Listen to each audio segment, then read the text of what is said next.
Greetings, friends. It's me again. I know it's been a while. Remember the last time when I said that I was going to play these more regularly and I was going to be able to do this off stream? It wasn't going to take several months for me to get to the next part of this. Well, alas, life has found a way to once again stop me at every turn in my goals.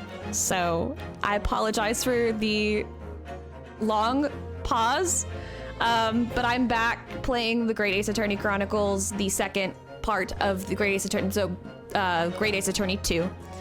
I've missed this game and I've been really looking for, oh my god, I saw that save was back in February. So yes, we are back here. I had just watched the original cutscene. The grand end of the century great exhibition of London. Surely there is not a soul who has failed to hear of it. Wondrous new works of culture and industry from every corner of the globe had converged on Hyde Park, welcoming over 50 million visitors. The last great hurrah of this century. Astonished and delighted people of all nations, and ended on a note of resounding success.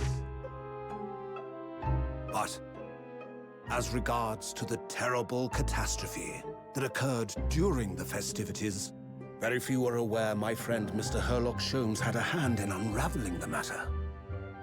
For from the shadows, it was he who earnestly unearthed the facts of the case.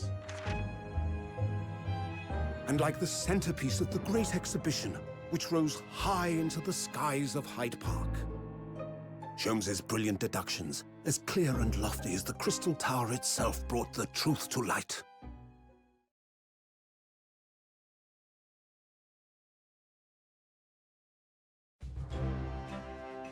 We're here at the showground of the Great Exhibition, which is absolutely packed with people. The weather is unusually fine, and we're about to witness a most extraordinary scientific experiment. Ladies and gentlemen, the 20th century will see steam engines and electrical power dominate the world.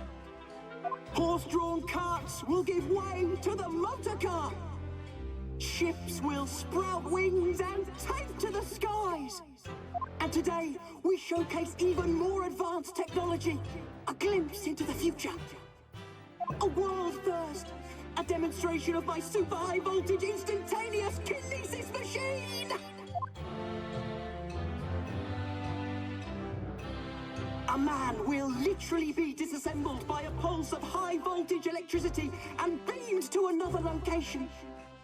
Whereupon his body will be reassembled by a series of complex calculations exactly as it was before.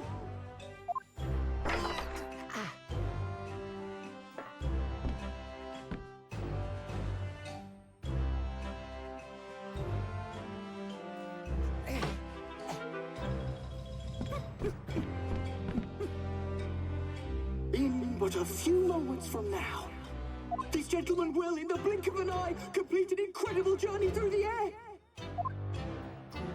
To arrive an instant later on the Crystal Tower behind you! This one, yes. Woo!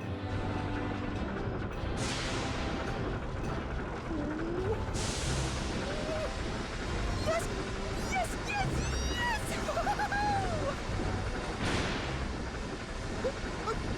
No! Please! That's not what I wanted!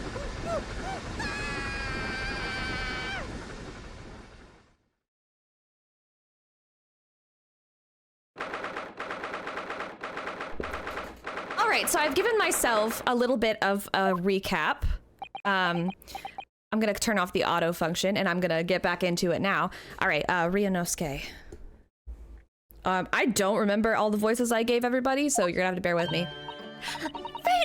Bruno, are you listening? Oh, sorry. What was that, Iris? What's the matter with you? You've been miles away all morning. Didn't you like what I cooked for breakfast? No, that's not it at all. What were we talking about again? Today's paper. It's full of news about the great exhibition again. Yes, the great exhibition. I'd like to go sometime.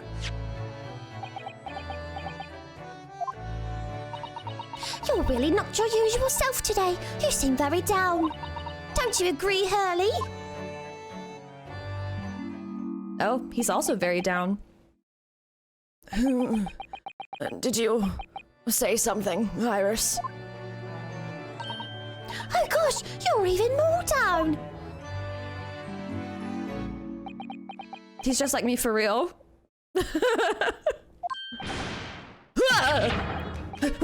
When did you arrive, Mr. Norihodo? I've been here for about half an hour already. We had breakfast together. What? Why didn't you mention it before? I, thought you might have known I was here. You know, because breakfast. Iris was quite right. You're clearly lacking in vim. So much so that I didn't notice your presence. Thanks. Of course, I could deduce the reason perfectly well with some simple observations. What? Let's see. Yes, for example, your tousled hair this morning with all its unruly spikes. Clearly, it can be deduced therefore that... let me stop you there, Mr. Sholmes, because I think I can see where this is going. My hair always looks like this. It always has. Ever since we first met, in fact. Oh, really? How interesting. It just doesn't look like a haircut as such, I suppose. Thanks again. It crossed my mind recently that it's been 6 months now. 6 months? Since I was forbidden from working in court. So I've been wondering how much longer I'm going to be banned. That... I feel like I should remember why. I do not. But the other thing is, hello, that's funny because he's supposed to be Phoenix Wright's ancestor, and spoiler alert, there is a part in later Ace Attorney games where Phoenix 2 is also, in a sense, banned from court. So that's an interesting little parallel between him and his ancestor. Oh, well that would explain why you seem rather glum. Don't you agree, Hurley?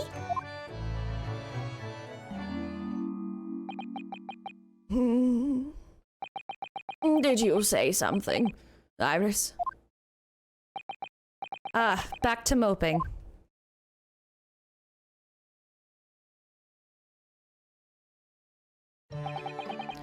What's the matter with Mr. Sholmes today?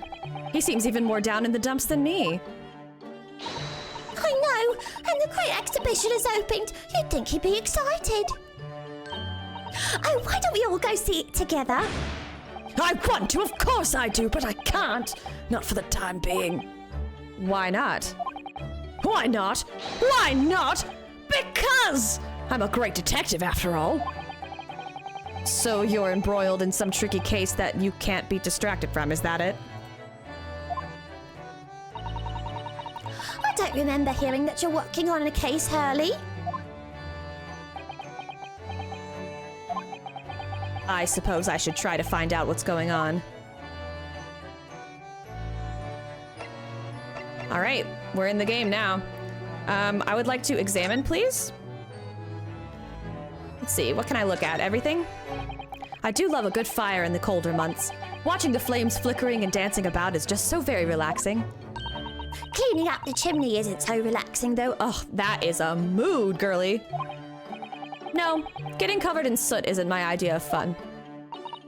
You know, Hurley decided he was going to clean it out himself last year. But you can guess what happened, can't you? He got himself stuck inside the flue. He's a very slim man, I admit, but there are limits to where a fully grown man can fit. Now every time he dozes off by the fire, he has nightmares about it. Jeez.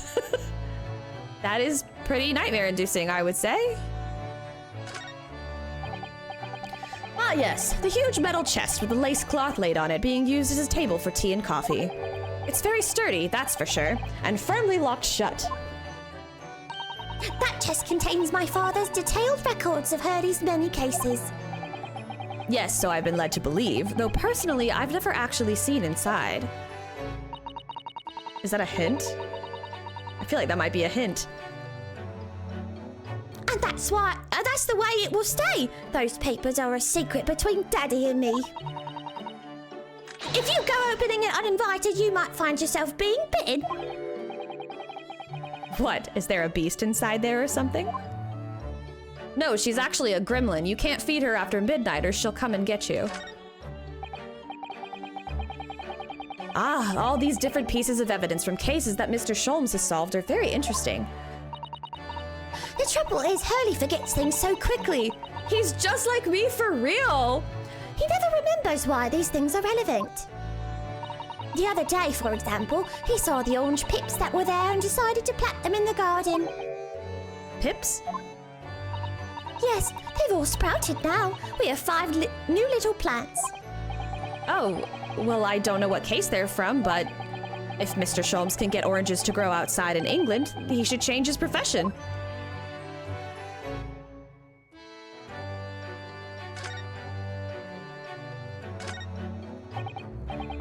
Ah, yes, this is where you note down ideas, isn't it, Iris?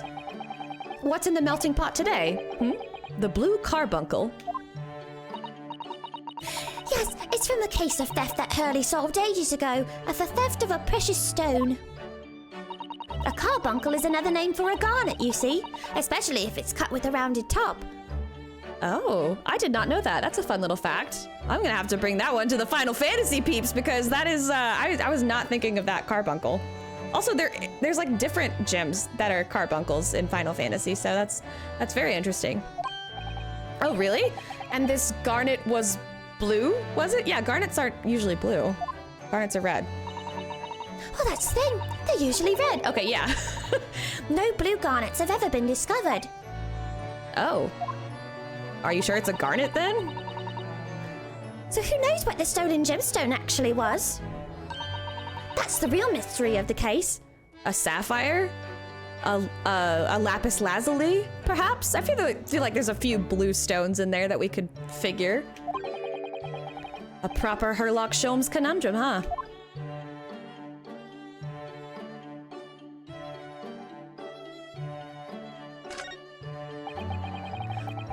There are so many different bottles up there on that charming little set of white shelves. Oh, do be careful, Runo. You mustn't try the contents of any of those bottles, even if you're hungry. I wouldn't do something stupid like that. I'm not a child, you know. Well, I wish I could say the same for Hurley. The other day, he polished off a full bottle of one of my alkaloids. He what? He said he was hungry. I'll be extra careful.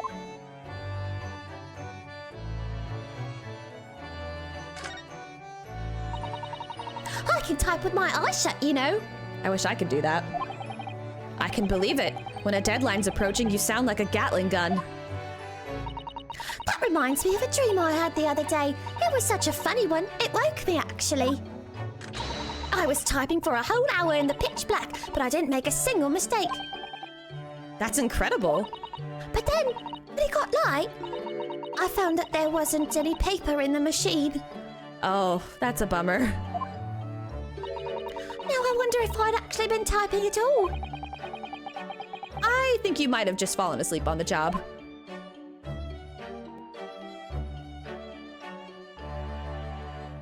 Let's take a gander around here. More stuff. Every time I look at that machine, I can't help thinking what a monstrosity it is. What's it called again? The Great Analytoscope. It can analyze absolutely anything, you know. It does seem incredible, and at the same time, incredibly useless. But it looks impressive, doesn't it? So that makes it very useful. How does that make it useful? Because it means you can pawn it for lots of money. The pawnbrokers always make idle remarks like, "What an incredible looking machine." So Hurley often takes it to the pawn shop when he's a little short. It sounds like this thing pulls its weight around here more than I realized by having its weight pulled around.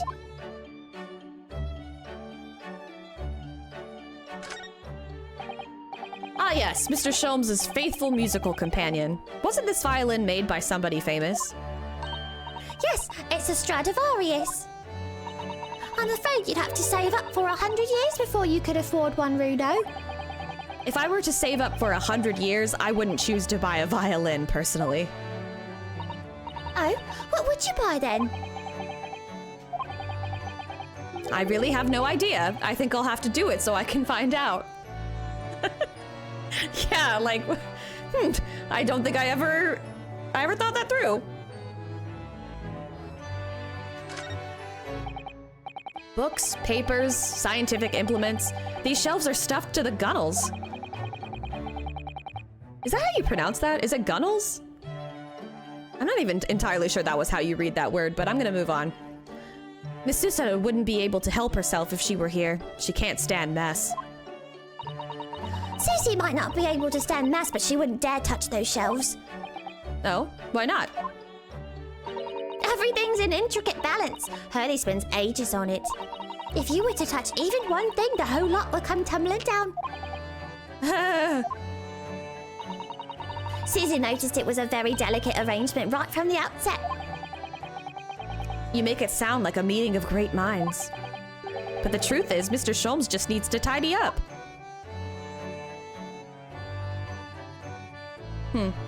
I think I've looked around enough.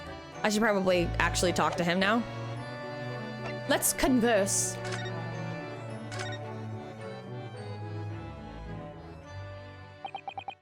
Half a year ago now, I took on the defense of a young girl in a trial heard at the Old Bailey.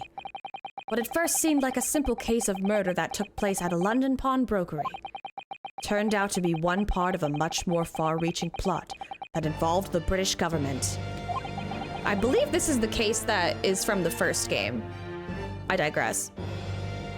During the course of the trial, it was found that I made an unavoidable, yet at the same time, unforgivable mistake. Words fail me. This situation is utterly deplorable. Mr. Naruhodo! Yes, my lord. I will decide upon your fate following the conclusion of this trial. Of course, my lord.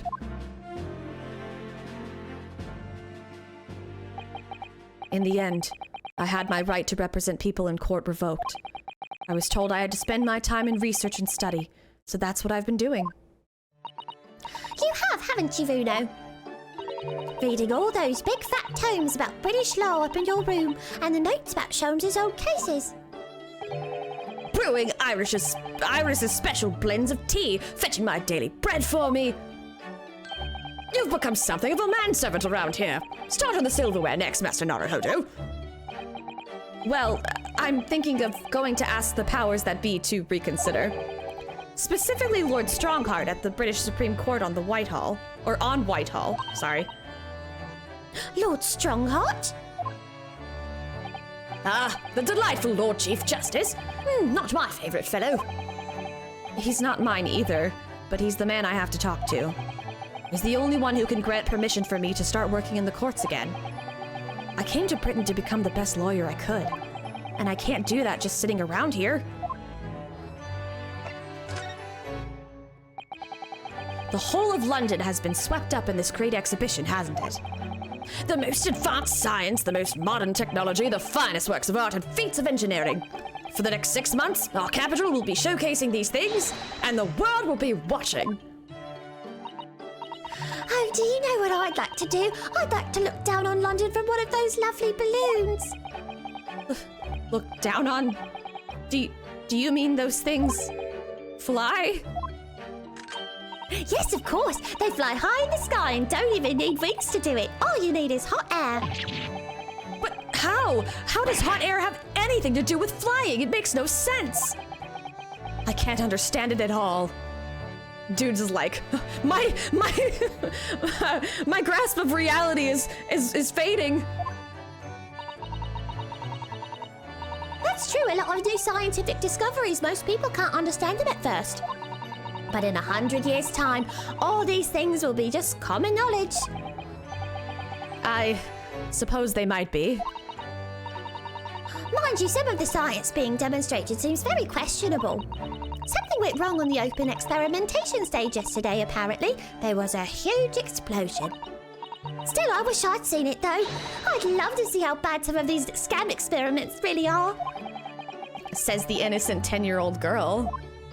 Honestly, I would also be entertained by the pseudoscience blowing up in people's faces. Pun intended.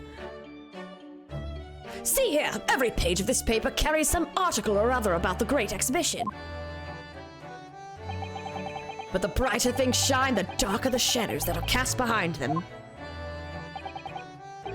Personally, I find myself drawn to the darkness, to the impenetrable.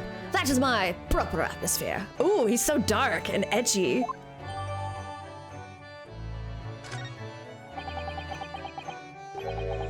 Shadows cast behind, is that a metaphorical way of referring to the black page of the paper?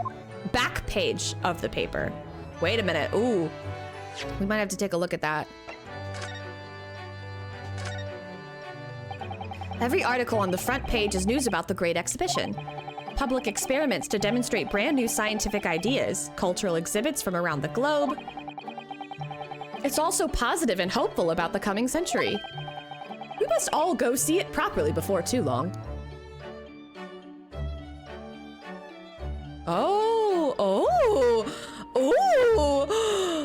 What? Ruffians aim to intimidate a man of justice? Lord Van Zeek's and compatriot? Compatriot? Cornered? And there's a lost cat, that's also sad. So many glowing reports about the Great Exhibition and everything that's going on there. Other than this rather gloomy looking one, that is. Wait, what? What's the matter, Bruno? The Reaper attacked. That's Lord Van Zeek's. This must be what Mr. Sholmes was talking about. Does he know any more, I wonder? Ooh, perhaps. I'm sad that there's a lost cat, though. Ooh. Well, let's try the gloomy mood first. Are you investigating a particularly tricky case at the moment, Mr. Sholmes? You could say that, I suppose. Nothing more to add? That's not like you. What sort of case is it? Shh! Quiet, Mr. Naruhodo.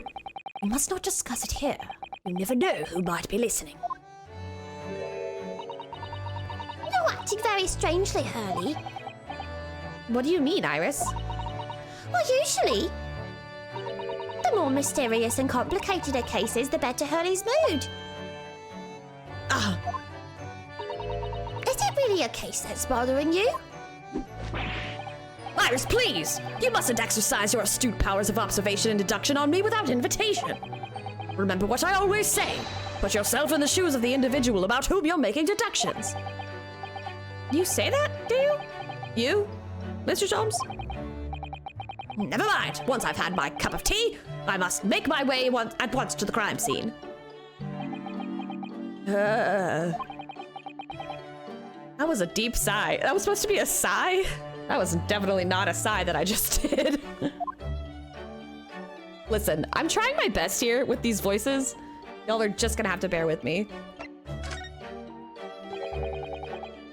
It says in the paper that Lord Van Zeek's was attacked. That's terrible. You know the legend of the Reaper of the Bailey, of course, don't you? Only too well, in fact. Yes. Prosecutor Barack Van Zeek's. They say that if the Reaper is the prosecutor in a case, there's no salvation for whoever's in the dock. Even if the defendant is found not guilty. Once the Reaper has someone in his sights, one way or another, that person's time left on this earth will be short. London's finest rogues always find ways around the law. They'll stop at nothing to secure an acquittal at trial. Falsifying evidence, paying sham witnesses, threatening jurors, bribing judges. But even such devious tactics as these cannot save them from the hand of the Reaper. As you've experienced yourself, haven't you, Mr. Naruhodo? Yes, I've seen the Reaper's retribution at work. Many of these criminal rogues are reckless and quite unafraid to... I'm gonna try that line again, because that sucked. Many of these criminal rogues are reckless and quite unafraid to die. If a leader among their fraternity is seen to have been taken by the Reaper, retaliation like this does occur. Really, the capital has a never-ending supply of such scoundrels. So, do you mean Lord Van Zieks has been attacked like this before? This isn't the first time? He's quite an accomplished combatant, you know. He doesn't take these attacks lying down. Although, it seems that his assailants were armed with guns this time. Oh my goodness. Is he all right then? Is Lord Van Zieks hurt? My dear fellow, how on earth would I know? Well, in the article here it says, as to what of Lord Van Zieks and his condition, all will be revealed in tomorrow's morning edition. Ah, I see! Well, we shall have to be patient then. No, I can't wait until tomorrow. In that case, you shall have to inquire with somebody in the know. But who? Lord Strongheart, perhaps? Ooh. Oh, he's got his detective gear on. Well, I must be leaving now. Yes, understood. See you later, Mr. Sholmes. Ha! You really are a shameless liar sometimes, my dear fellow. What? You seek to put me off my guard and follow me, don't you? Well, you would be wasting your time. The thought hadn't crossed my mind, but now I'm wondering where you're going. Well then, see you later indeed. Okie dokie. Listen to him. He's still laughing on his way out of the door. Oh. Look at her cute new outfit! All right then, Bruno, let's get going. Oh, Iris, what are you wearing? I've got change to go to the great exhibition. You're going to take me. What? But I was just about to go to the Supreme Court. Oh, well that sounds fun too. You're going to take me there then. All right, fine. Just lower that weapon, would you? Of course. And after the Supreme Court, then we'll go see the great exhibition. She's so freaking cute. She's literally so adorable. All right, I guess we're moving to a new location has been added. I'm assuming it's, yep. Here we go. To the Supreme Court.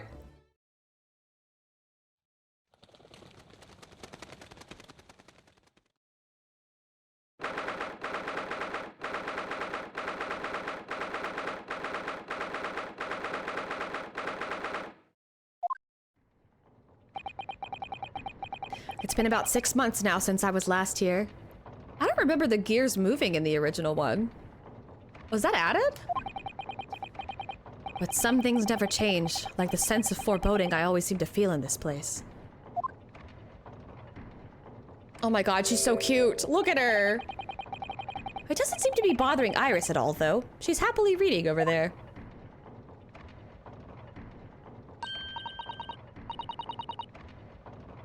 I like that beat.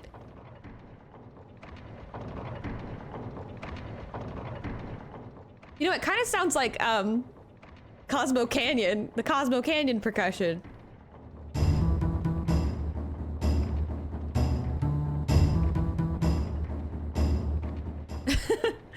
Anyway. Oh, I love this place. I always find so many interesting books here. Of course, I was forgetting that you've been here before. The time we came here 6 months ago. When Susato-san was given the news that she was to return to Japan.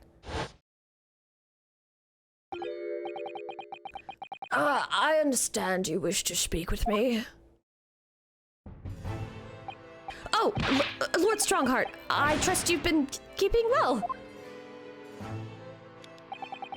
Let's see. Since you arrived and requested an audience, it's been 4 hours, 32 minutes, and 26 seconds. I've kept you waiting a while. My apologies. Oh, no, not at all. I like nothing more than standing around, staring into space. Good to know. Good to know that doesn't appear to bother him at all. Male Strongheart. That is one hell of a name. Lord Chief Justice of London. He's the man who allowed me to start practicing as a defense lawyer when I arrived in Britain as a student. We need only savor the air for a moment in this grand office to understand his preeminent status. As you will be aware, the Great Exhibition of London is now underway at last. We're extremely busy as a result, policing to the grounds, guarding the new technologies, dealing with petty crime, and furthermore, as of next month, we shall open the International Forensic Science Symposium. Oh, I've not heard about that. Investigating authorities from 40 countries around the globe will be taking part, including from your own land. Forensic science is the future. The world must embrace it. As we're the hosting nation, I have much to do. And it is my highest priority. If others must wait for my attention as a result, so be it. Well, it's nice to know where I stand. So, you wish to consult with me? Of course, I can very well imagine what this is about. Thank you for agreeing to this meeting, my lord. I want to be allowed to start working as a defense lawyer again in court. That's what brought me here today. But actually, there's something else playing on my mind, as it happens. Reno, just take a deep breath and come out with it. I actually want to examine the office first, because I like looking at the environment. The Lord Chief Justice's desk. When you look at that, there's no mistaking Lord Strongheart's authority, is there? But the light from that window behind is far too bright. It would be very bad for the eyes. I hadn't thought of that. There are no curtains, that's for sure. What's more important? Having a desk with an air of authority or having eyes that work? I can't say I'd ever considered it. After all, my little office barely has any light to speak of, and I haven't really seen my desk in a while.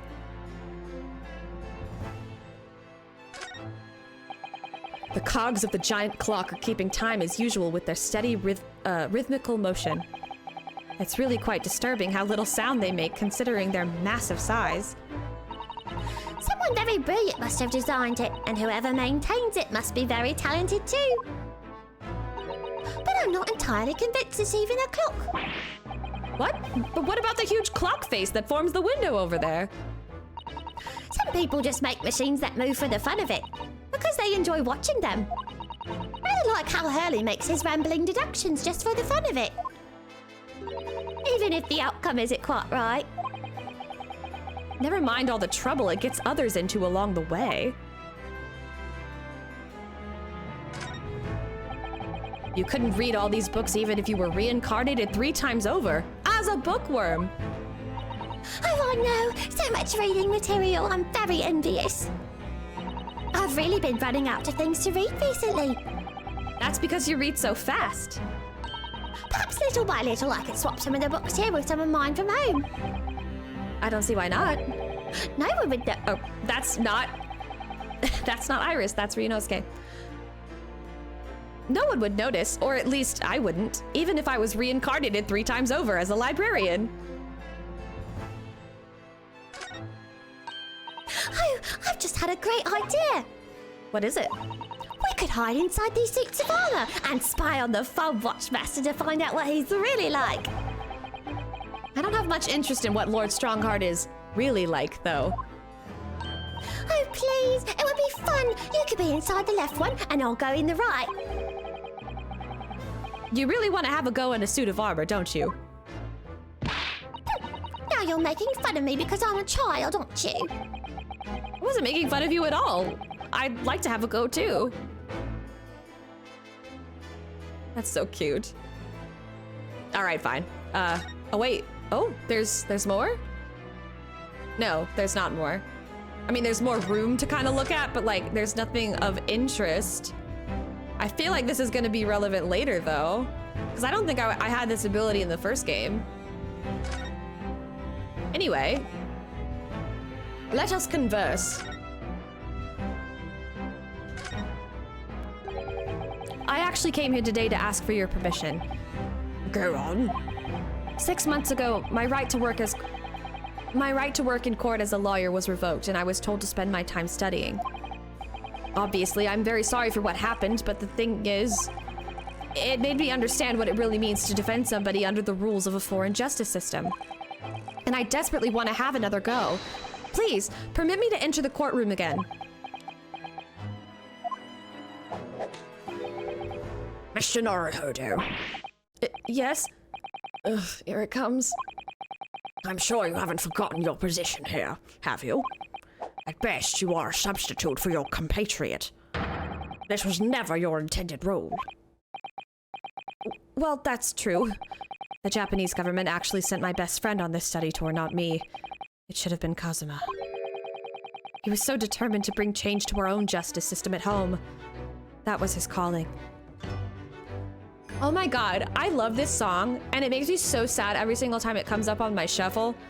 Because I have the Ace Attorney soundtracks on my Spotify, because the Ace Attorney soundtracks are full of bangers. I will die on that hill. But like, this one makes me so sad because he died so quickly. He's very much like Mia in the sense that he like died so fast in the game. And yet like, clearly he's made like a lasting impression, but unlike Mia, not a spiritual, not a channeler and not like a ghost or even, he's gone. He's just gone. So it's bittersweet. If that tragic accident hadn't happened, I wouldn't be here in this office now. Mr. Asogi was my best friend, you see. That's why I can't leave it unfinished.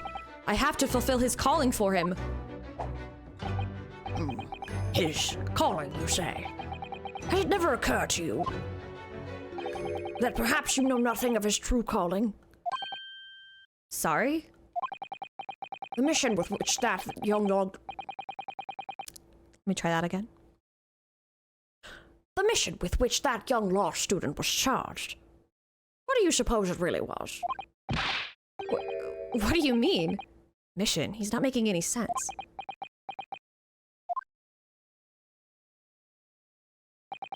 Never mind. I've read all the reports you've submitted over the past 6 months. It's clear to me that you regret your actions and have been studiously obeying your revised instructions. Studiously? Close enough. Do you mean... As of this moment, I reinstate your license to practice law here in Great Britain. Yay! We did it! Thank you! Thank you so much! That's wonderful news, Rudo! In fact, I believe I have the perfect case to mark your comeback. Curious affair. You'll consider it, I hope. Of course! Please tell me more. Ooh. But first I'm gonna ask about the Forensic Science Symposium. All sorts of conferences have been taking place around the world to coincide with the Great Exhibition. And next month, the largest and most important of them all will take place at last. The International Forensic Science Symposium.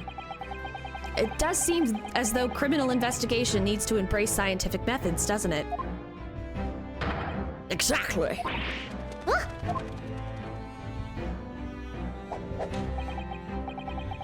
London, the global epicenter of culture, science, and wealth, now has a population exceeding 6 million. Sadly, crime in the capital is growing at a similarly startling rate. So it's imperative that we use the latest scientific methods to investigate and resolve cases as efficiently as possible. Which is what's known as forensic science, isn't it? Exactly! The future of policing! Huh? Regrettably, however, Britain is currently dragging its feet when it comes to the adoption of forensic methods. Oh dear, that's alarming. Exactly! It's extremely alarming! Huh?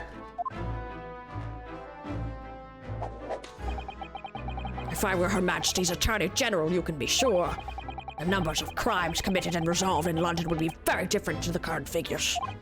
And I can cite 12 solid arguments and 223 individual reasons to support my claim. Sorry? By way of apology for keeping you waiting earlier, I shall detail every one now. What? Oh, how fascinating! It all began 15 years ago. I was...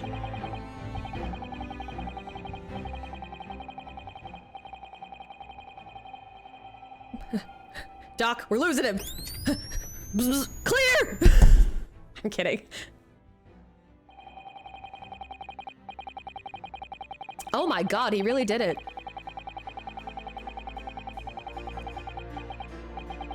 And that more or less sums up my feelings on the matter, in the simplest of terms, of course. Essentially, to formally establish a forensic investigation division within Scotland Yard. That is my mission. Oh, right. Yes, that's wonderful. Exactly. Wonderful is precisely what it will be. Iris isn't paying any attention at all. She's got her nose in another book now. Oh, is it over? Did you learn anything useful? I actually drifted off for the most part. He's surprisingly ardent about forensic science. All right, now the curious affair, which I guess is more interesting. You described it as a curious affair? Yes, that's right. I believe it was reported in the press. Are you aware that there was a serious accident at the Great Exhibition yesterday? Oh, no. Yes, I read about it. A professor from Germany tried to carry out a crazy experiment. Let me see, how was it described? Super high voltage instantaneous kinesis, I think. Instantaneous kinesis? As in moving things with a click of the fingers? That's right. It's just what my herbal blends need, a dash of devil-may-care. Whatever this serious accident was exactly, it's clearly captured Iris's imagination. It's an unfortunate business. A large explosion engulfed the public experimentation stage and a man lost his life. A certain Mr. O.D.A. Asman. O.D.A. Asman.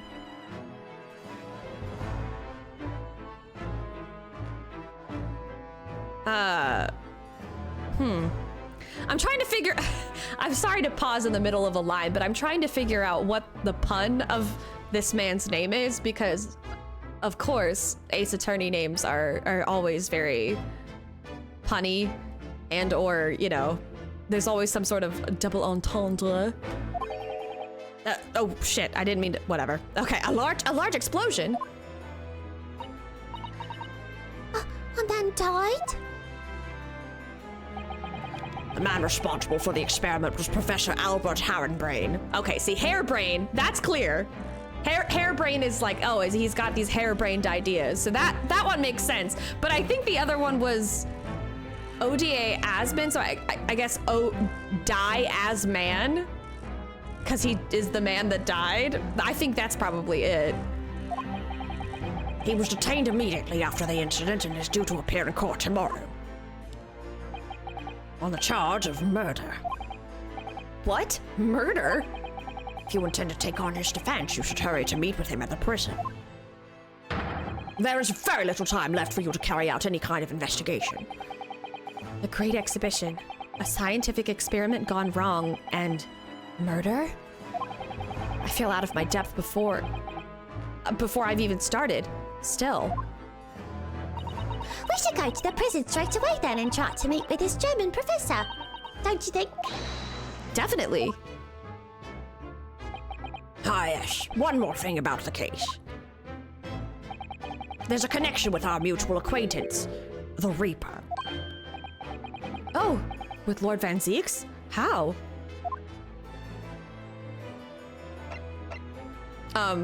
You're not gonna elaborate on that, my guy? Can I maybe present you with,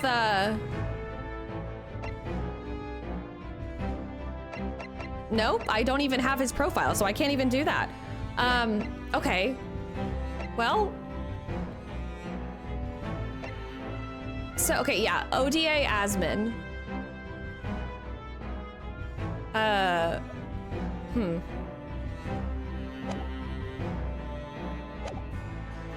I guess we're gonna go to the... Wait. Oh, present. Oh, no, I don't have anything. Oh, wait, maybe if I present him with the... Yeah, oh, wait, can I investigate it again, or is it the same? Oh, I guess there was more. The Reaper attacked. It's the kingpins of the criminal underworld generally managing to escape conviction in the Reaper's trials. And this isn't the first time their henchmen have tried to attack Lord Van Zieks' result by the sound of it. It makes you think, if that's how the justice system works in London, there must be dark forces at work. Okay, well, so let me present this to him and see... Oh, that reminds me. Have you seen this? Reports of the overwhelming success of the Great Exhibition, of course. No, not that. The story on the back page. What story? The Reaper attacked. Ah, that. You've enjoyed some victories in court against my #1 prosecutor, have you not? Poor Mr. Reaper. What happened to him?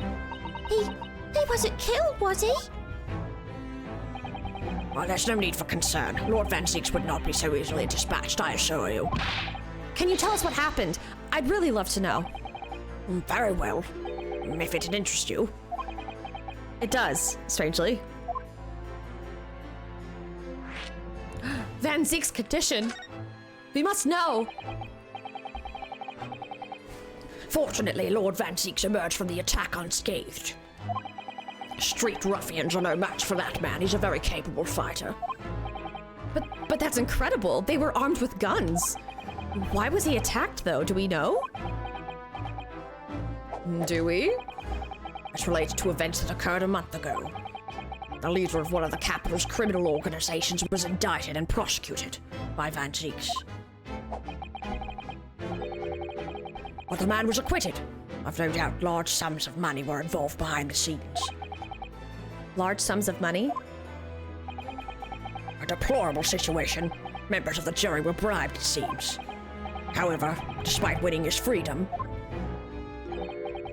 the man in question met a dramatic end yesterday. But you're not suggesting that was the work of the Reaper, surely? The victim's henchmen certainly seem to think so. And don't call me Shirley. Sorry, I had to put that reference in there. He was a man by the name of Asman. Mr. O.D.A. Asman.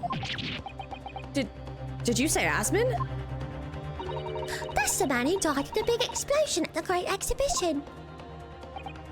Yes, known publicly as an investor, but in reality, the head of a significant criminal organization. Unbelievable. I wonder, could I ask you something, Lord Strongheart? Try me.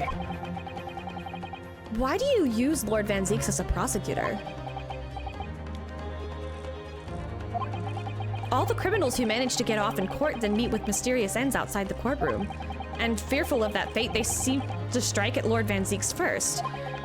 I know there's no evidence that he actually is the Reaper in that sense, but still, something's clearly going on here. I have Van Zieks work for the prosecution service for 2 reasons. Firstly, the man is the best prosecutor in the capital, bar none. And secondly, any deaths of criminals that have occurred outside the courtroom following his trials are nothing to do with him. But that doesn't make sense. How can you explain the way so many have died if not by someone's hand? Van Zieks may have earned himself the moniker of the Reaper, but he is no killer. So he will continue to prosecute on behalf of the Crown. Unless he wishes otherwise, of course. Ooh.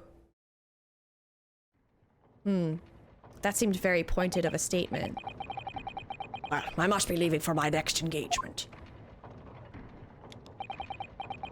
I'm already 11 hours and 16 minutes late. My colleagues may be starting to fidget. Jesus Christ, dude, that's super late. 11 hours late? That's quite something. That meeting had already started when I arrived back here for this engagement with you. So lateness was inevitable. Time stops for no man. I'm sure it stopped for me during those 12 solid arguments and 223 reasons. Oh, Oh, yes. Where would I find Lord Van Zeeks now? I would assume he's at his office. Right. I'll go and ask him about the attack in person. I want to get this straight from the horse's mouth. Away with you now. I'm leaving Professor Hairbrain's defense entirely in your hands. Of course, yes. Thank you very much, my lord.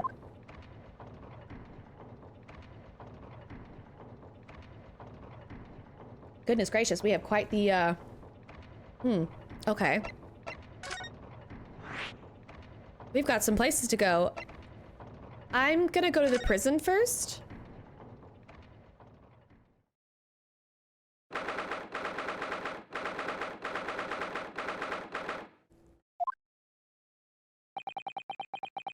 The warden said cell 11. That's this one. Oh, there's someone curled up in a ball in the back corner. Look. What's his name again? Professor Albert Hairbrain, was it? Excuse me, Professor Hairbrain.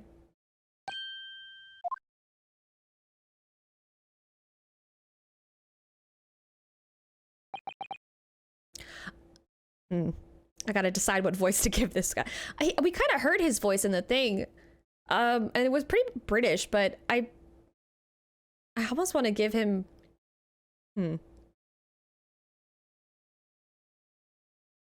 I kind of just want to give him a nerd voice. Is that bad? Is that basic? Oh well. Who are you? I'm Ryunosuke Naruhodo. A lawyer? Was it something I said? A lawyer, you say? Would you be here about the experiment? Are you going to defend my hypothesis? Your hypothesis? Sorry. Yesterday's demonstration! That magnificent demonstration was an out-and-out success by anyone's calculations. But despite that, no one listens. No lawyer believes in the science when it's explained. They'll leave at high velocity.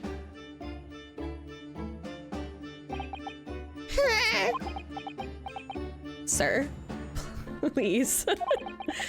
Now's probably not a good time to mention that your zeal made my concentration leave for a while. Interesting guy. I'm gonna examine the environment first. Oh, wait. Oh, it won't let me examine. That's why I was... Okay, anywho, I'll talk with you, I guess. Yesterday's demonstration. You mentioned the demonstration yesterday. The papers have called it a spectacular failure. After all, a man died in the explosion, didn't he? Yes, you could interpret the result that way if you really wanted to. Well, I suppose the strictest sense. The experiment was a failure, but at the same time, it was a great success. You've lost me.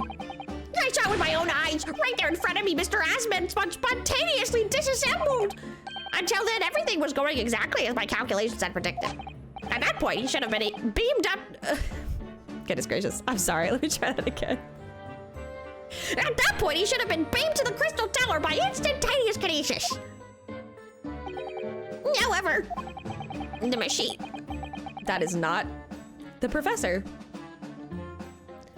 The machine exploded and Mr. Asmund in fact perished. Yes, I can't deny that part of the experiment was a failure. So what you're really saying is the large explosion that killed Mr. Asmund was an accident, correct? But the bigwigs had you arrested on suspicion of murder. Oh, he got very serious very quickly. I was responsible for a man's death. That is the immutable truth here. And for that, I wish to be punished at once. But murder? Never in a million years. It was an accident, simply an accident. I see. Harley and I were talking this morning, you know. He said the situation would change completely depending on whether it was treated as an accident or a murder. How exactly? Well, if it really was an accident, then the professor's machine would be kept in protective custody. On what grounds? Yes, it's newly established here in Britain, the Special Dispensation for Scientific Equipment Act. That one passed by. But if the case is treated as murder, then they'll say my That's harebrained.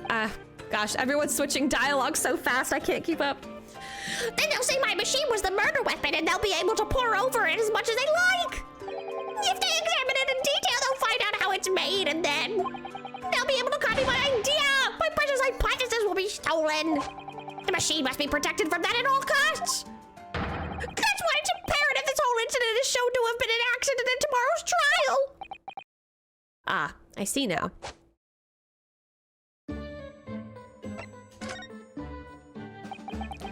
So in short, there was a terrible accident at the Great Exhibition Showground yesterday. Yes! Or rather no, the devil's in the details. Strictly speaking, there was a terrible explosion. Sounds the same to me. You were demonstrating super high voltage instantaneous kinesis, weren't you? How fascinating. Humans, like all matter, are made of particles that are held together by electrical bonds.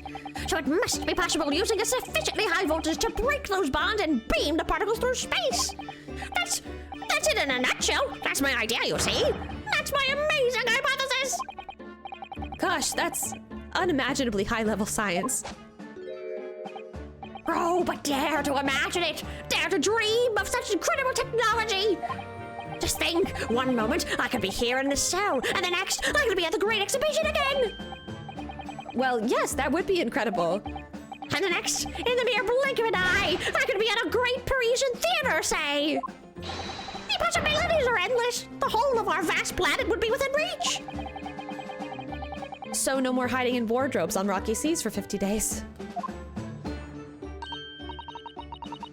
I don't really see it like that. What do you mean, Iris? Well, if you could fast travel anywhere in the world instantly, the planet wouldn't really seem fast anymore, would it? I would think it would... God, I swear I can read.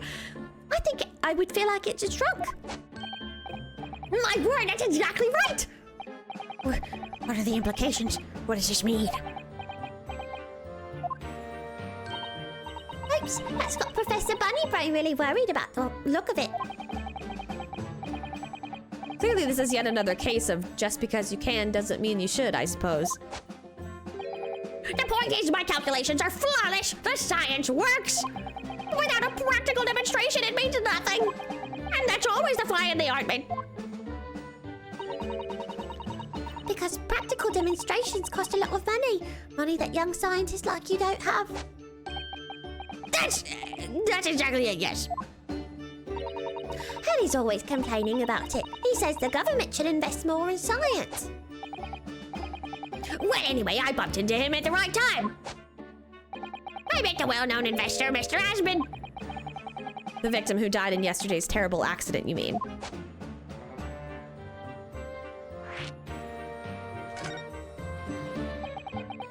The full name of the man who died in yesterday's accident was Mr. O.D.A. Asman, wasn't it? What exactly was your relationship with the man? He first visited me in my laboratory in Germany a year ago now. He said he wanted to invest in my immaculate hypothesis. I thanked my lucky stars. I see. So you hadn't really known each other until then. Money for scientific research. I'm so envious. As far as I was concerned, the man was an angel. Oh, really? An archangel, even. He was prepared to fund practical demonstration of my hypothesis for presentation at the Great Exhibition. And if that went well, I could expect additional financial support for my research from the British government. Mr. Asman provided me with money and an exceptional engineer. He produced a machine to my precise specifications. I feel like I'm slowly losing the voice because my... Oh boy. I want to get the essence of his, like, clear eccentricity.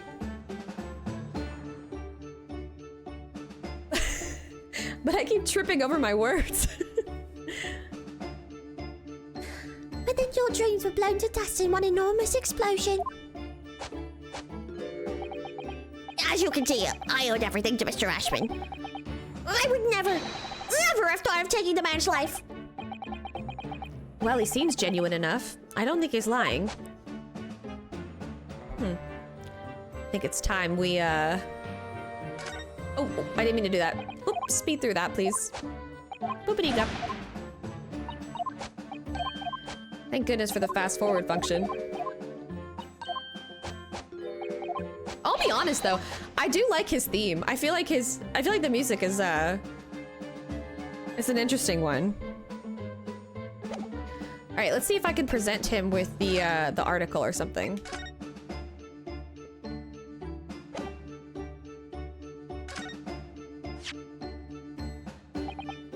Ugh, how could this have happened? You must feel awful. As well as a man losing his life, the Crystal Tower was greatly damaged too. I know what happened. I must have been that. That? The day before the demonstration, I had my usual meal of frankfurters at the hotel restaurant. When I paid the bill, they gave me 3 shillings too much in change. But instead of saying anything, I just slipped the cards into my pocket. They're still there now. It's divine retribution for my wrongdoing. That's what this is. For a scientist, he has some very illogical anecdotes. Long and illogical. Honestly, I was just kind of thinking the same thing. Like, that's kind of strange that he would go to like karmic or divine retribution first. But I feel you, man. I too am superstitious at times. I don't think I have anything else, and I can't examine anything, so I think I might be missing what I need to present to him or at least converse with him about. So I'm going to actually move to the next place because that's what makes the most sense.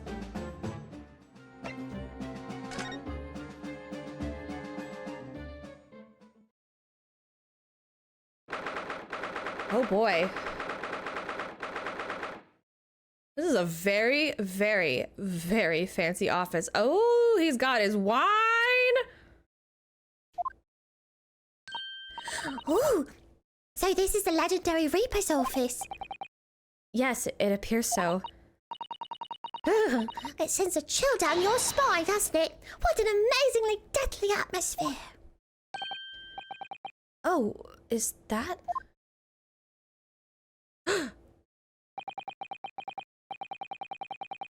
That hooded figure was so still I hadn't noticed his or her presence. I wonder who it is. Oh shit, I don't know who's speaking. I guess I'm gonna...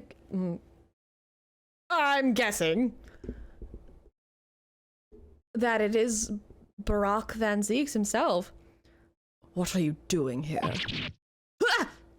Oh, it is him! He really has a very cold, steely gaze. He's as unwelcoming as I thought he'd be. Actually, maybe even more so. Oh, I'm glad to see you're well. I am.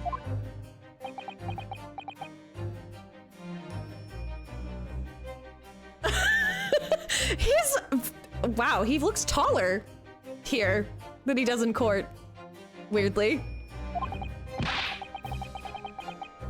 So, who's the person over by the wall being punished for something or other? No punishment is taking place here. Oh.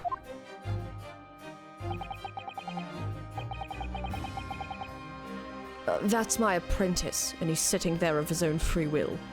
Oh, apprentice? I didn't know you had an apprentice.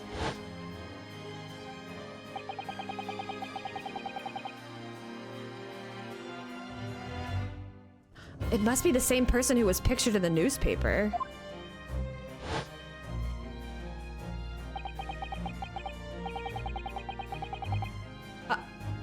I'm sorry, I'm like a little shook because I did not expect this, but okay.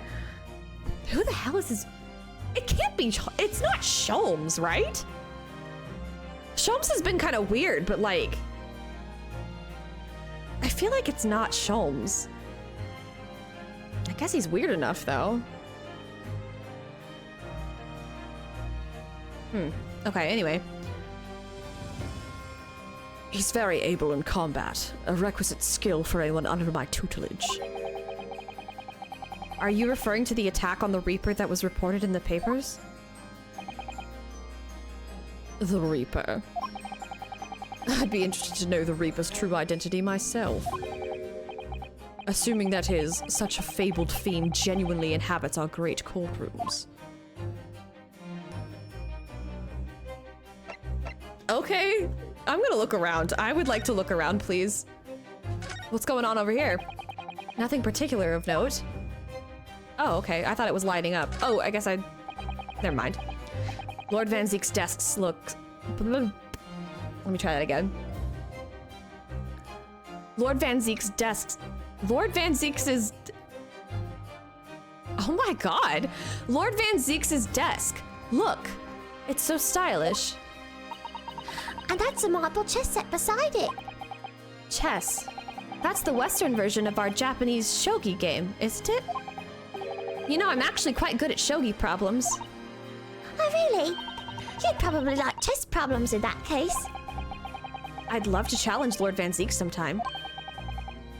To a bout of shogi problems. If you only really want to challenge yourself, you can always do that on your own home.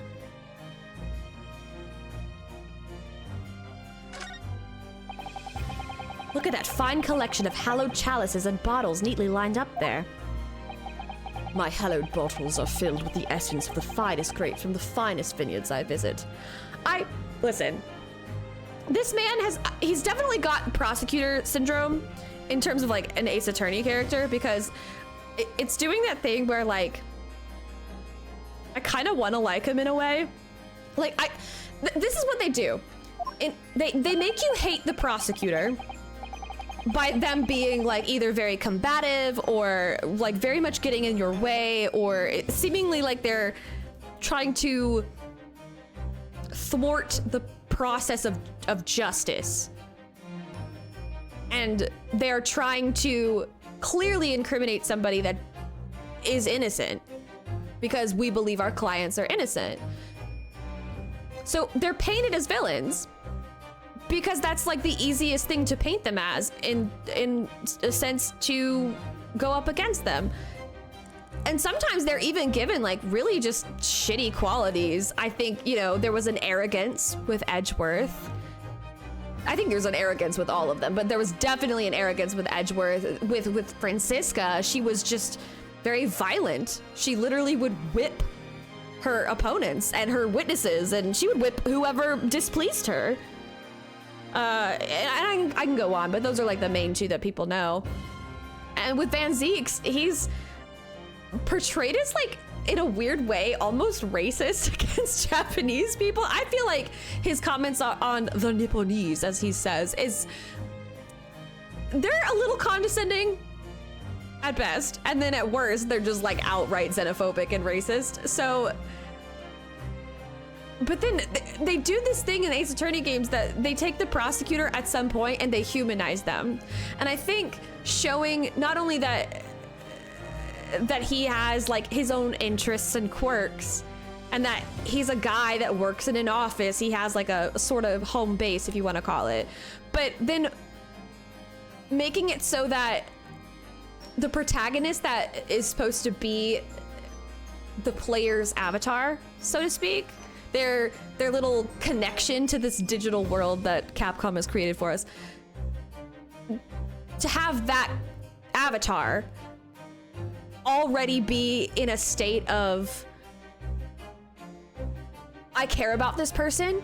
I already recognize that this person, this villain that I've been quote unquote fighting against, this, you know, absolute thorn in my side, whatever, how far you want to go with it, whatever.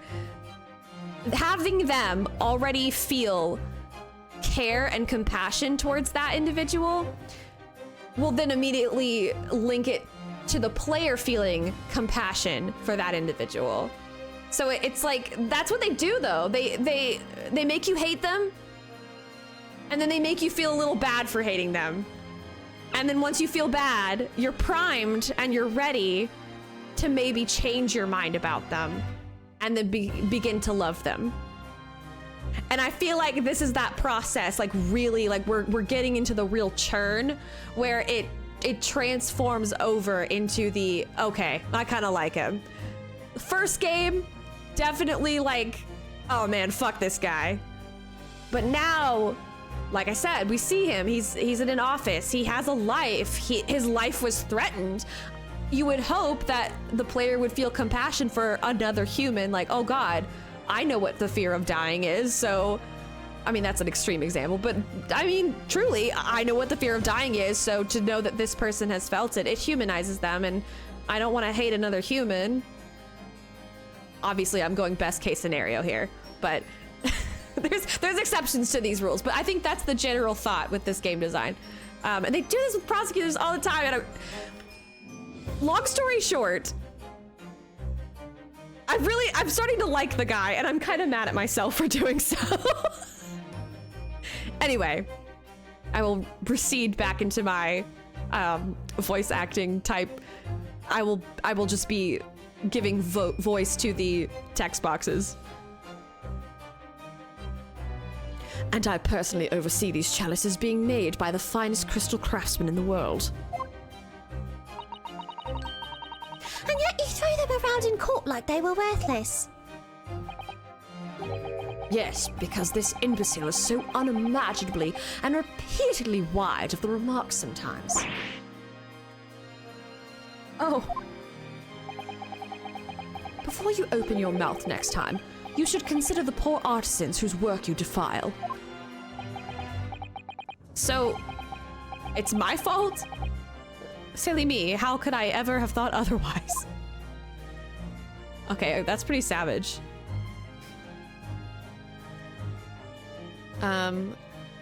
What's this over here?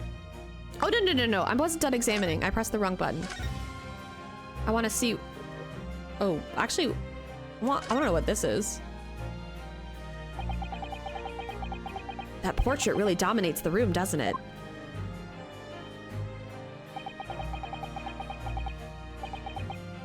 It's a very majestic outfit and pose, but sadly, okay. I'm sorry, I had to, you might have heard the pause in my reading, but I really just had a moment like, oh no, he's hot!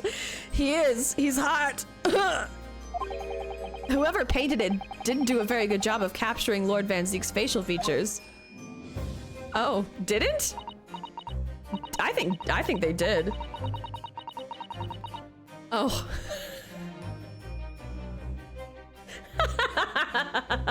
Oh no, I have to laugh at myself a little bit. Yes, you're right. I mean, it's not far off, but the artist has exaggerated his subject's handsomeness, I think. Ah, that reminds me. I heard Emperor Napoleon of France ordered artists to make him look more attractive when they painted him. How vain. That's really not an attractive quality in a person, is it?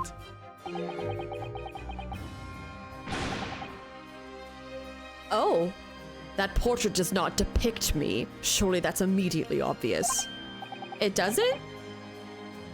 Oh, then who is it?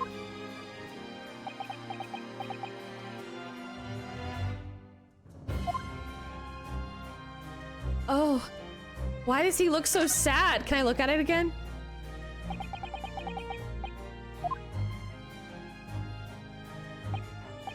Are you sure that's not you? It really looks like you, my guy. Is that your dad?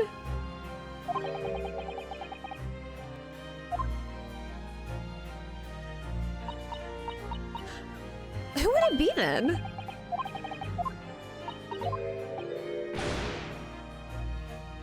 I mean, the hair's almost the same.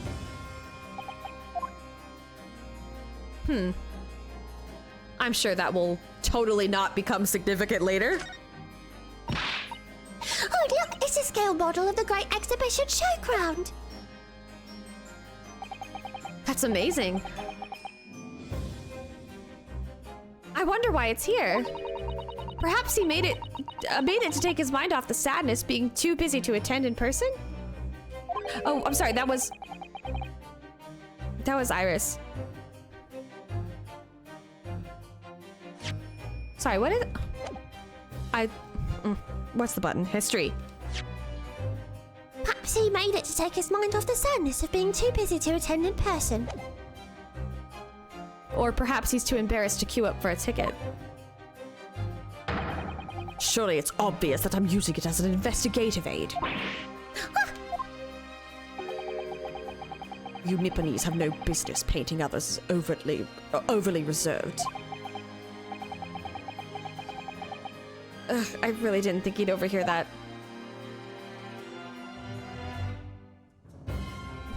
Okay. So then, what's the deal with this guy? It really looks like a punishment to me. I've never seen someone sitting like that before. He hasn't moved a muscle since we arrived. Do you think perhaps he's dead? If he was dead, Fruno, he wouldn't be sitting up, would he? Well, anyway, dead or alive, he's not overly approachable, is he? I don't think he's going to talk to us. He's not dead. Can I talk to him then? I'd like to. Look at all those ancient casks lining the wall there. Casks in the Reaper's chamber. Or are they caskets? You don't think all those people who escaped conviction in court are lying inside them dead, do you? What ridiculous notions are going through your head? This is my collection of fine vintages.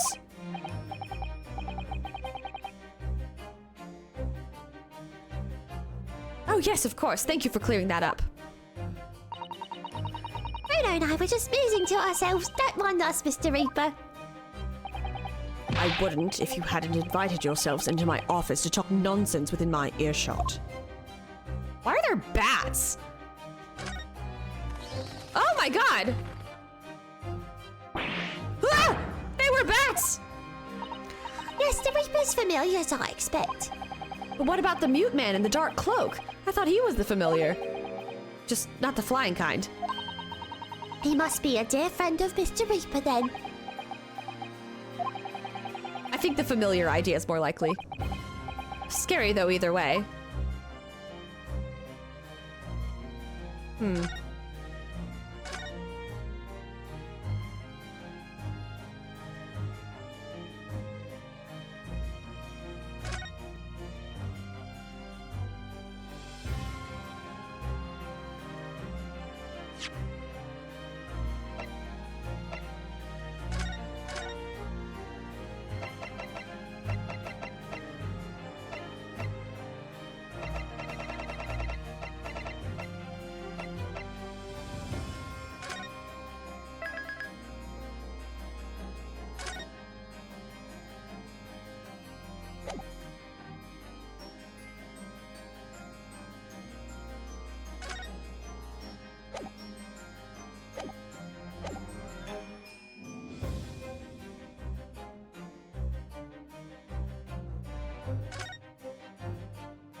I think I've looked at everything in the room, so...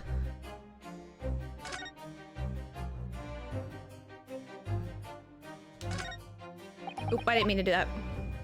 All right. Let us converse. He has very steely blue eyes. They're very, Lord Strongheart said that the assault last night was some sort of revenge attack? True. Carried out by henchmen of ODA Asmon's criminal organization. The investigation meant their arrests were imminent. Presumably some hoped to kill me before that happened. I'm really trying hard to do like a deep voice, but here's the thing that I'm realizing like more and more as I watch through like old streams and stuff. The sound that I hear kind of through my headset is a little bit lower or dulled, I guess because the headset has like some noise canceling capabilities. And so I can like hear my own voice, but not like the true tone of it. And my voice is actually higher than I think it is, which is part of why I cringe so hard when I hear it, because I'm like, oh my God, am I always this shrill and irritating? But it also means that when I think I'm doing like this really manly voice, it's actually like a really sad, sad little attempt by a girl with a really shrill, high-pitched voice trying to be a man. It's really hard. I just have to laugh at myself. But anyway, ODA Asman. He's always masqueraded as one of London's most powerful financiers, a global investor. But his enormous wealth came to him by underhand means, via his criminal activities. And he used that money to buy himself a verdict of not guilty when he found himself in court, didn't he? Being prosecuted by you, Mr. Reaper. going back to me thinking that my voice is cringe, I think the high-pitched ones are even more cringe. I'm so sorry. Oh well. But the man got his comeuppance in the end. Yesterday, in fact, in extraordinary circumstances. It was a most unusual cause of death. I know about that. It was super high voltage instantaneous kinesis gone wrong. Mr. Asman died when the demonstration on the public experimentation stage ended in an enormous explosion. Correct. And you think I have some kind of divine ability to cause an accident like that to happen, do you? Well, no, that does seem a little far-fetched. If this man really is the fabled Reaper, then he has to be innocent of this particular death at least. It's strange how this has worked out, isn't it, Bruno? I mean, what with you taking on the Professor's defense for the trial tomorrow? What? You're going to be defending him? Oh yes, that's right. Though I barely know the man's name yet, to be honest. Albert. Albert Hairbrain. That's right. Do you know him, by any chance? Of course. Oh, geez. The music stopped and that got really tense. He's a contemporary of mine. We were at university together. Oh my god, wait, what, really? Dude, how old are you? I forgot how old you are. Wait a minute. Can I look at the people? It still throws me that Susato is only 16. That seems crazy to me. Okay, Herlock is 34. They really are the same age. Holy shit. Barack Van... He's only 33. And Albert is also 33.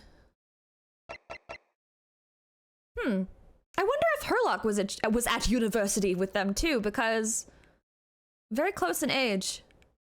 I feel like that's going to become significant. Also, can we note, this is such a tangent, but the two young women, you know what? No, I'm not even gonna say women. The two young ladies, the two young girls, they're both children, 16 and 10. They both have like this, they're facing to the left and they have like a sweet smile on their face. All of the I guess like main men are facing forward. Except for Herlock, who is just, he's gotta have his special like 3/4 view because he's like super suave or whatever. It's just interesting that they picked these particular portrait poses. Anyway, side note aside, I really question what comes out of my mouth sometimes. What? Your contemporary. I'd understood that Professor Hairbrain was from Germany, though. Hairbrain's from a respectable British family. After graduating from the University of London, he moved to Germany to carry out research. That's all. So you were students together? I was in the Faculty of Law, of course, and he is in science. So our paths rarely crossed. But curiously, we got along, though I've not met him since my university days. I certainly didn't expect our next encounter to take this form. And with you, of all people, representing him. Only if I make it out of this office alive. He's actually been charged with murder, it seems. Yes, I know. Because the prosecution will be handled by me. Yeah, Kel Surprise. By you? I mean, it plays the same surprise sound, as if we're actually shocked by that revelation. Of course he's the prosecutor. It's like there's like no other prosecutor in the whole of London. In all of London town, there's not a single other prosecutor, except I guess maybe his apprentice that's sitting over there. But I don't know if he's fully licensed or what have you. But you made it sound as if you and the professor had been friends. We are friends, it's true. Then why would you do this? If the Reaper is the prosecutor, there's nothing anyone can do to save him. He's doomed! Midna has once again jumped up in my lap because she knows that I'm speaking into a microphone and she's demanding attention. What's Lord Van Zeek's thinking?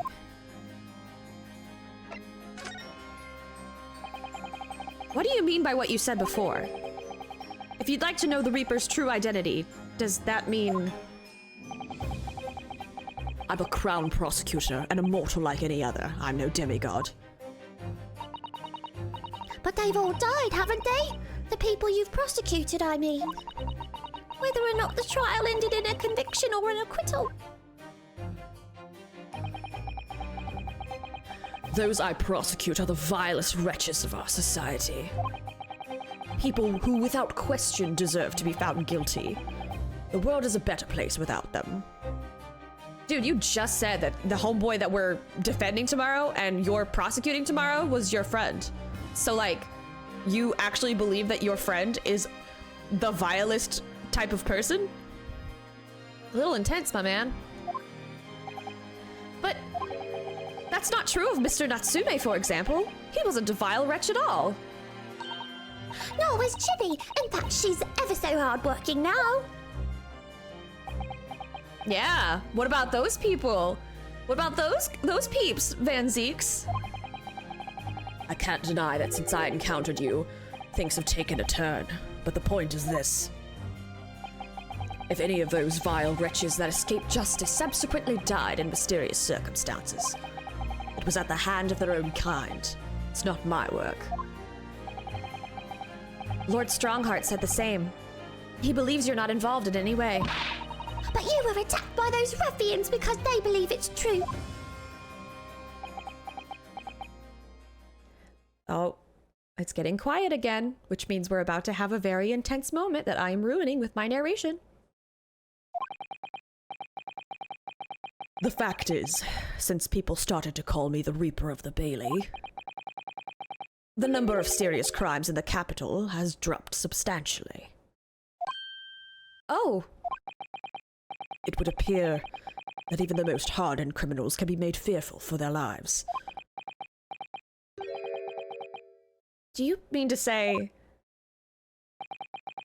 I mean to say that if my pseudonym serves a useful purpose, I adopt it gladly and with honor. But it's putting you in danger. You could be killed. Oh, I see why the girlies went crazy for Van Zeeks. Van Zeeks! I see why the girlies went crazy for you. I get it. I get it now. It's that whole, like... It's the whole... Dark Knight type of situation. Like, it's a vigil that you must stand. You alone must face this peril. Because it is for the greater good, but at the sacrifice of yourself. And the girlies go crazy for that.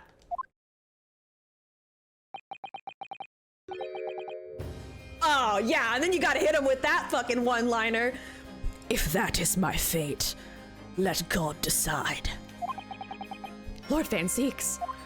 I think even Ryunosuke's like, oh damn, I'm feeling it too. All right. Can I present, I don't know if I've presented anything. Well, you know what? For funsies, let's present the armband. It's been a minute. I know you've seen this around my arm before, but... What is it exactly? It's the mark of a defense lawyer, in Japan at least. And what's your reason for showing it to a British prosecutor? Because it's part of the Ace Attorney thing. You always have to present your badge. You just gotta present the badge. You gotta show it to everybody how proud you are to be a defense lawyer. You gotta. Oh, well, I don't know, really. For the bit, Van Zieks. For the bit. I can understand, at least. There's merit in reminding yourself of who helped you become what you are today. Oh. But that's a personal matter. Something you may want to keep close at all times. Not something to flaunt. No, I suppose not. Thank you for understanding, though. Did I just get... Oh my god, did I... Did I just get an achievement? Wait. Oh, I don't want to derail, but I think I just got an achievement for that. Oh god, I wonder how many of those I've missed. Well, I guess I'll present this. Lord Van Zieks, about the article in this paper. Oh, yes. It seems there was a reporter nearby when that little skirmish took place. I had no idea I'd been photographed. It was careless of me. It looks as though it was taken after the people who attacked you had run away, though. Rest assured, the police have already apprehended every last one of them. But there's someone else fighting alongside you, it seems. Home slice over there. And I think it's the same man who's sitting over there as we speak, isn't it? As I mentioned already, he's my apprentice. Perhaps you could tell us a little more about him. Why are you being so quiet? Ooh, okay.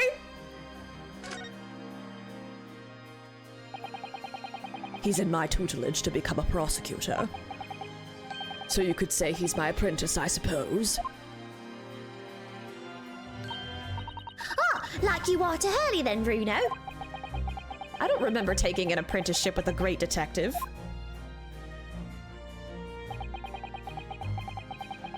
He's currently compiling a report about last night's attack. It looks like he's wearing some kind of mask. On Lord Strongheart's orders. Nobody knows the man's face, or indeed, his identity. But why would you agree to take on such a clearly suspicious individual? He's sus! Sus! Lord Strongheart's orders again.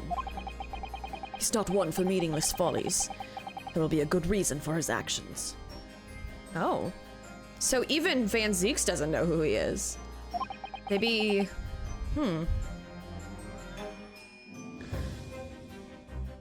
I hope you're right.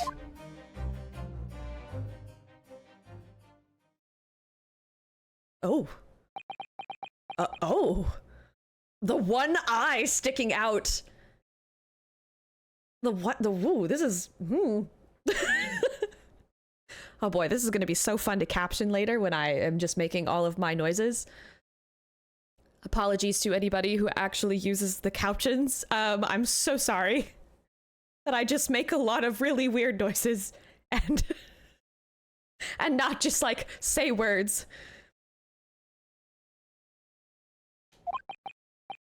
Ah.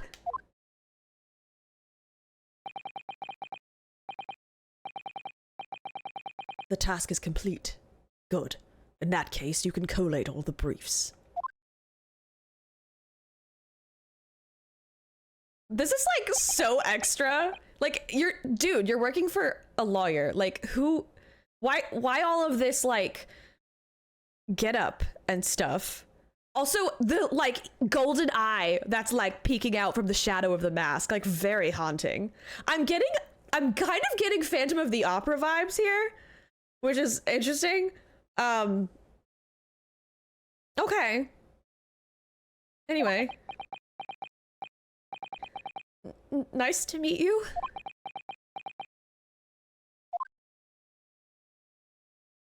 Ouch. Okay, well. Rejected. Back to work again. That was really strange, though. I've never met the man before. I didn't even know he existed, and yet... Somehow it didn't feel like our first encounter. Oh my god, wait, is this somebody we met before?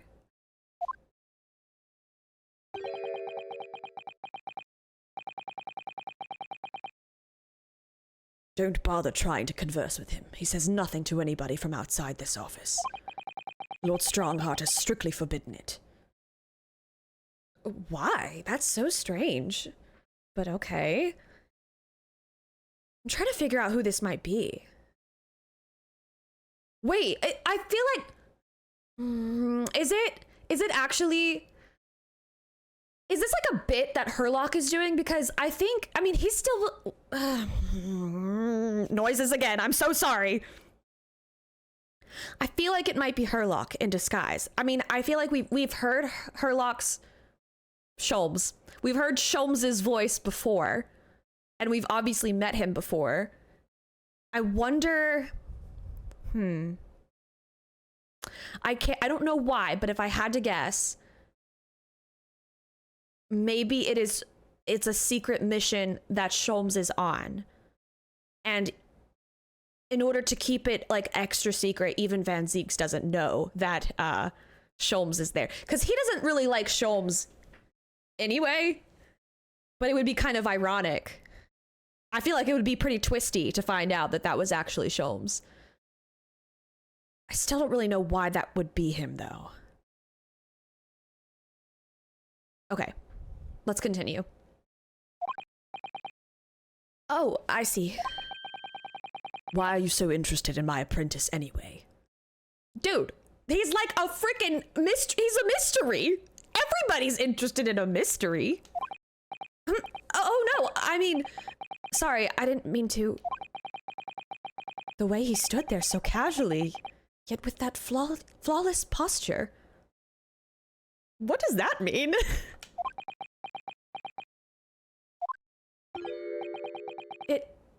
It couldn't be.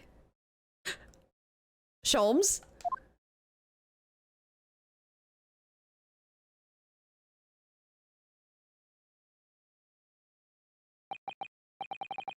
Oh man, wait, wouldn't it be like a huge plot twist if it was actually like Susato?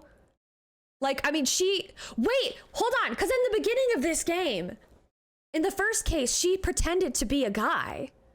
So I wonder if that was like foreshadowing that she's doing it again, but like for a different reason and like, I guess more like, more confident this time.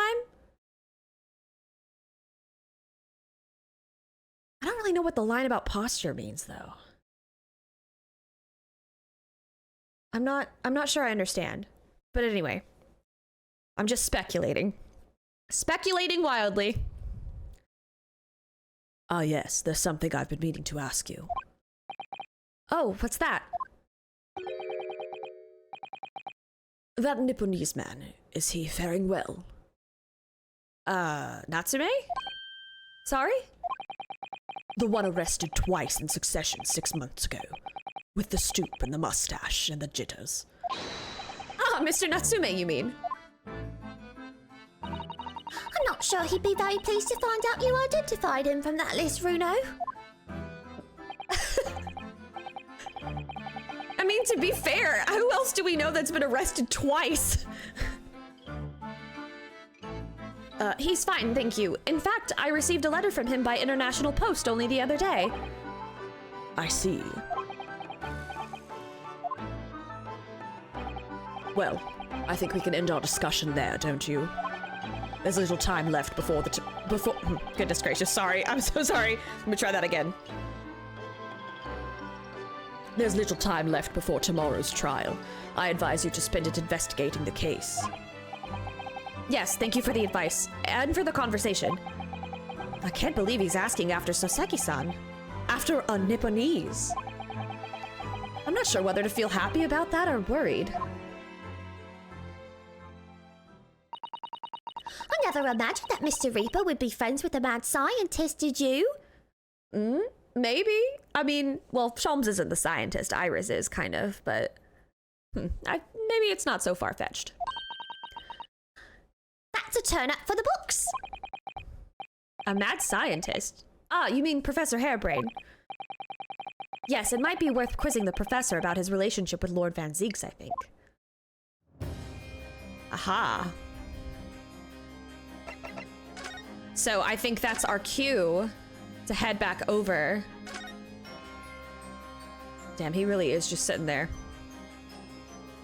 All right, I think that's our cue to go back to the prison and talk to Hairbrain some more.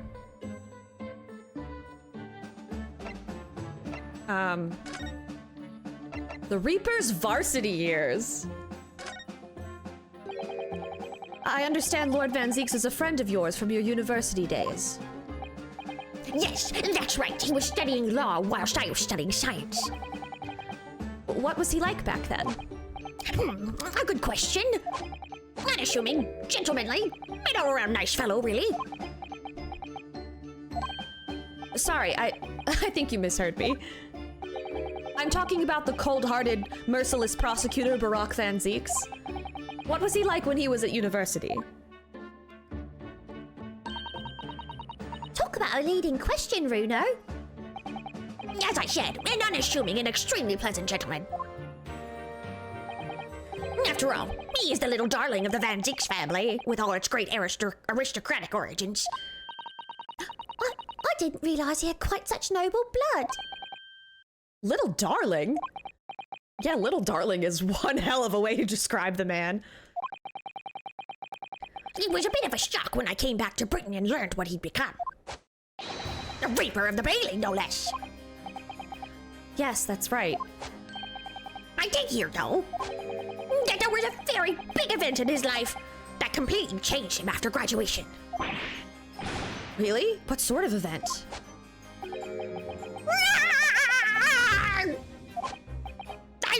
I'm sorry, but I don't know anymore. I wasn't in the country at the time. I was in Germany already. Oh, yes, of course. If he's heard all about the Reaper, I really don't have the heart to tell him that Lord Van Zieks will be the prosecutor in court tomorrow. Yeah, it's gonna be rough. So, Professor, let me just make absolutely sure I've understood you properly. The huge explosion that occurred yesterday, that was an accident, you're saying? You had no intent to harm the victim, who was in fact the sole investor in your work, is that correct? As correct as 2 squared is 4, I swear it! Yes, it's true that the man perished in the machine of my invention. So I know that I'm far from blameless in all this. But still, I would never use my discoveries, my inventions, to take a person's life. Not in a centillion years. I'm a man of science. That's all I know. You have to believe me, please. Do you believe me? Do you believe in my hypothesis? Science is the pursuit of truth, you know. I've always believed that all my life.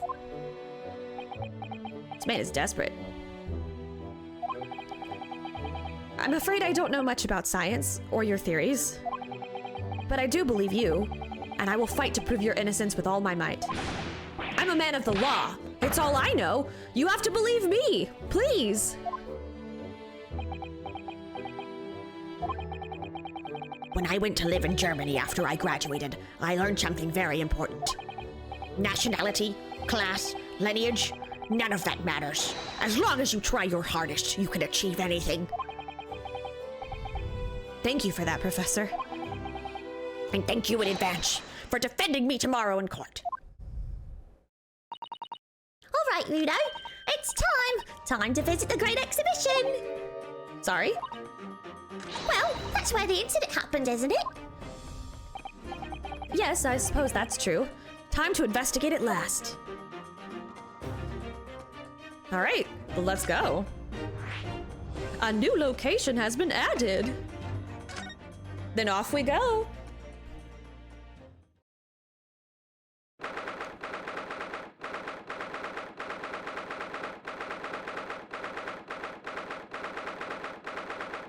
The foot of the Crystal Tower. Ugh, the showgrounds are a little too big for my liking. We've been walking around in dense crowds for 2 hours now, and I felt myself swooning 3 times. There are a lot of people, aren't there? I've almost been trodden on 3 times too. Be careful, won't you, Iris? Don't let go of my hand. We finally made it through the throngs, though, by the look of it. Here we are, underneath the public experimentation stage where the explosion happened yesterday.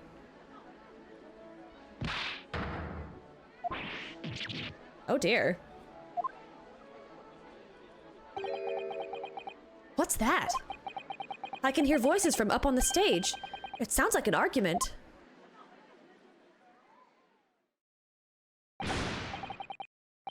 Right, I've had it with you this time. I'm warning you. I'll arrest you in a minute. Oh yeah, go on then, Inspector. Give it a shot. You ain't got no evidence and you know it. Oh my god, she's back! She's back! Wait, I know those voices. You've got a cheeky little mouth on you, young lady, but a night in the cells will teach you some manners. Just try it, I dare you. If you want that big bag of chips rammed down your throat.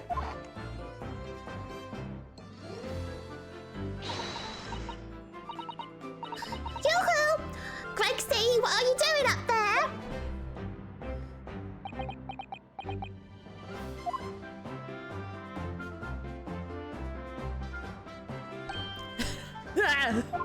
I love Gregson. He cracks me up. It's you! Here! You're here! Here you are! Your ladyship! How are you, your ladyship? I hope you're well, your ladyship. Does that make her 3 times a lady? I'm not well at all. It's far too busy everywhere. I wanted to ride in a balloon, but there was a 3-hour queue. Unbelievable. I'll go and have a word for you at once, your ladyship. You'll be flying as high as a kite in no time once I pull some strings for you. Tobias Gregson, an inspector at Scotland Yard. Until recently, he was suspended from duty, but it would appear he's back in action now. He's actually quite well known, appearing as he does in The Adventures of Sherlock Holmes. And for that reason, he can't say a word wrong to the story's author, Iris. But there are limits, surely. Or there should be. Watch it, sunshine. Sorry. What gives then? Don't tell me you're on the case. Yes, I'm acting for the defense. So we're here to investigate. Dear me, that's the situation, is it? Oh, that was way too cockney. I lost my Brooklyn accent. Is it really that troubling? A measly 5 bob. Is that all you got? You're a lawyer, ain't you? It could stand to carry a bit more copper in your pockets, Mr. Norodo. What? Hey, that's my last bit of spending money, that is. You can have it back. We'll have to charge you for all the bother. 3 bob. This is Gina Lestrade, a pickpocket or diver, born and bred in the East End of London. In the case that led to my own suspension 6 months ago, this is the young girl I was defending in court. What's your problem, eh, Odo? Diver? Pickpocket? What's with all the name calling? You want a bag of chips rammed down your throat and all, do you? I thought you were proud to be a diver, Gina. You were just arguing with Inspector Gregson about it, weren't you? I assumed you'd been up to your usual tricks here at the showground. Ain't no way to talk to a lady, Odo. Half a year's a long time. People can change. I'm an apprentice now, learning to be a Scotland Yard detective. You're absolutely fucking kidding me. Are you for real? That's fantastic. Oh my god, they are the dynamic duo. Gina and Gregson, I cannot believe this. I love this so much. I'm on board, 100%. So you have to call me what everyone else does. It's Inspector Lestrade now. I love her. I love her so much. Inspector? That badge is homemade, surely. The inspector part isn't entirely accurate. No one calls it that. For what it's worth, anyway. Investigating is off the cards for all of us. What's that supposed to mean? Right, well, I'll be back up top. You hold down the fort here, all right? Right, sir. This raises a lot of questions. That it does. But first, I'm going to examine. I like this music. The Crystal Tower. It's certainly an apt name. It was built to be the focal point of the exhibition, and it definitely is, being so tall and with all that glass.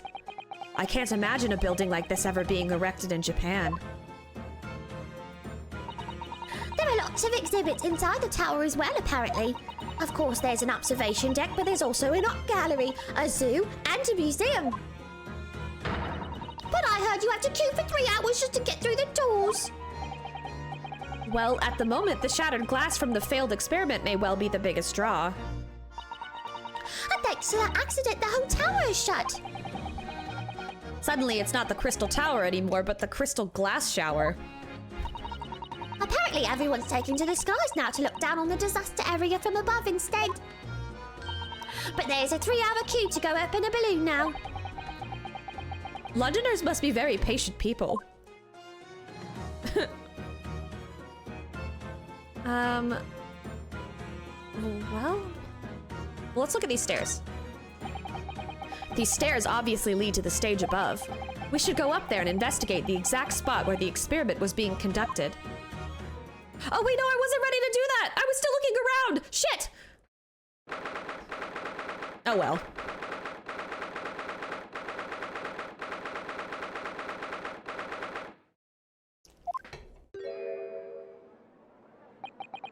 So that's it, isn't it?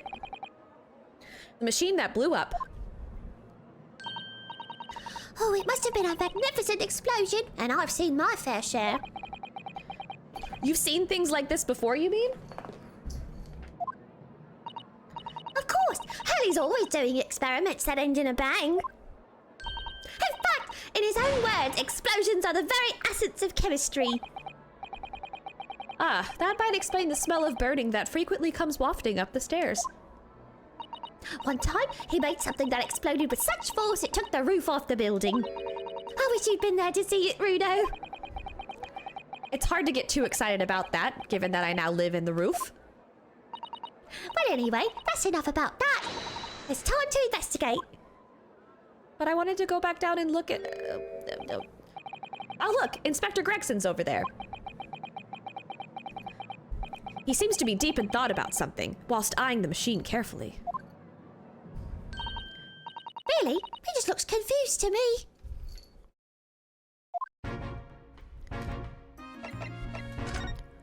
I'm actually gonna go back down to the bottom. Or not.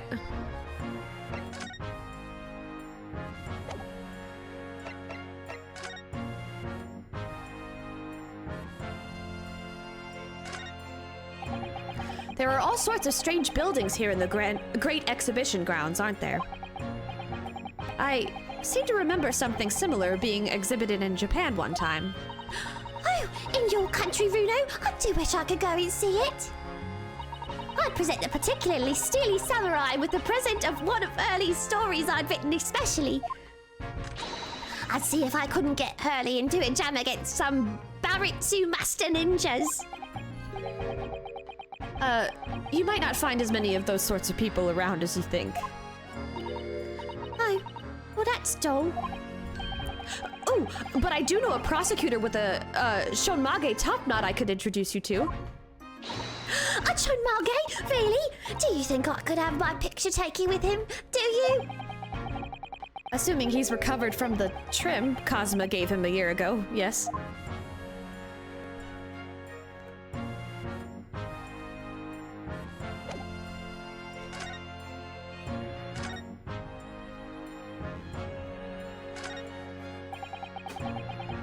So those are people-carrying balloons dangling silently in the skies over London. I always thought the day would come when humans would discover how to fly. But I never imagined it would involve them being suspended from colorful, floating Tamari handballs. I'm sure it must feel amazing being up there among the clouds. Let's take a ride together, Runo, please.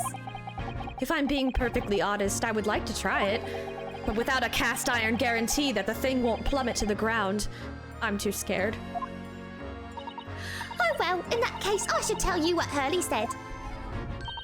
It's physically impossible for a flying balloon to plummet to the ground, as long as it doesn't explode. Yes. Call me crazy, but I think that exploding part might play on my mind a little.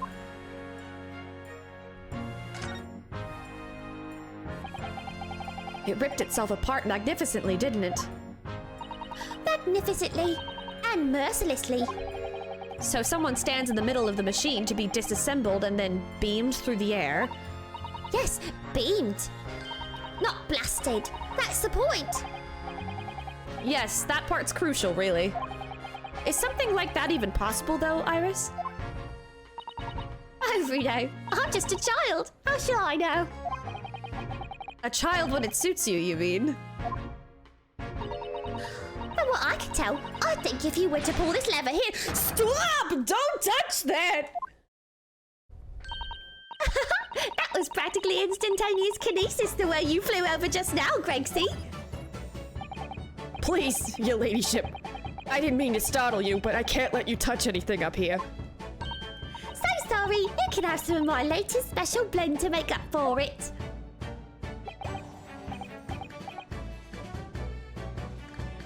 Glug glug indeed. Ah, wonderful. This stuff really is wonderful.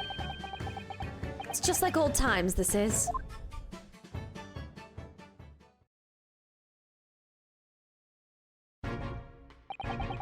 We're representing Professor Harebrained in court tomorrow, Inspector.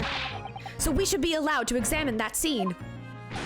Ha! Listen, Sunshine, even I'm not allowed to touch anything up here. It's that blasted Special Dispensation for Scientific Equipment Act to blame. It's driving me potty. Oh yes, that Special Dispensation.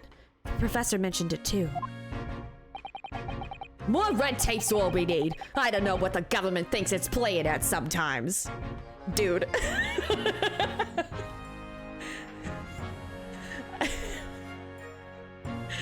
I love Gregson, he cracks me up. But we're allowed to just look, aren't we? That face. Surely that's all right, isn't it, Gregsy? I want to make an emote of that. That's so fucking funny. Of course, your ladyship. Anything you say, your ladyship, but please don't get your dainty hands dirty, will ya? Don't worry.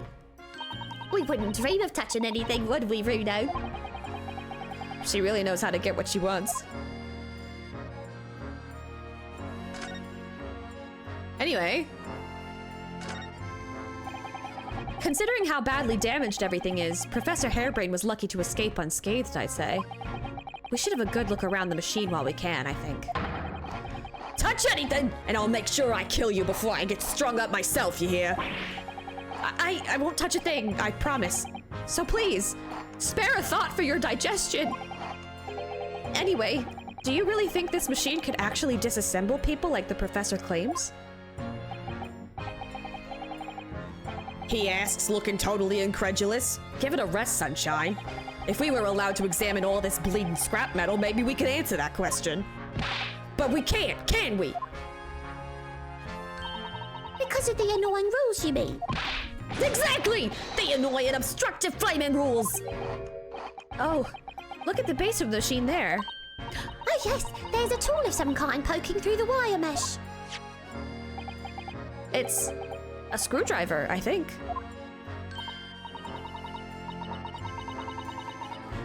Oh, isn't it a lovely one? The handle is in the shape of a capital letter A. It is? Oh, yes, you're right. Why? Why though? What's the matter with you? Don't touch anything I said! touching anything and I'll make sure I kill you before I get strung up myself, I said! Yes, I understand. Sorry. I only touched it a teeny weeny bit. Just a teeny weeny.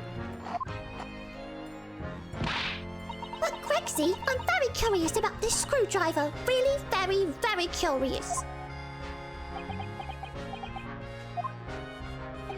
Of course, your ladyship. You're so clever, your ladyship. Fancy spotting something like this. But I'm afraid I can't let you have it.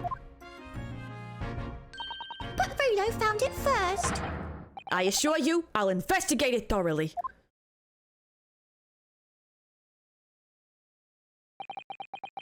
He's gone off with it.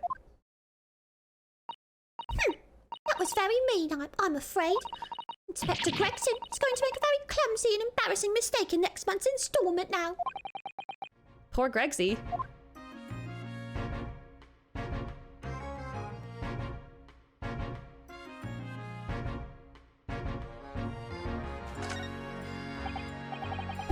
What is that gigantic thing over there? It looks like an enormous water wheel. Oh, that's a Ferris wheel. There'll be people riding inside those little cabins you can see. Why? Well, they rotate nice and slowly, so it's a wonderful way to see the surrounding scenery. Wait, it's turning? But it looks completely still.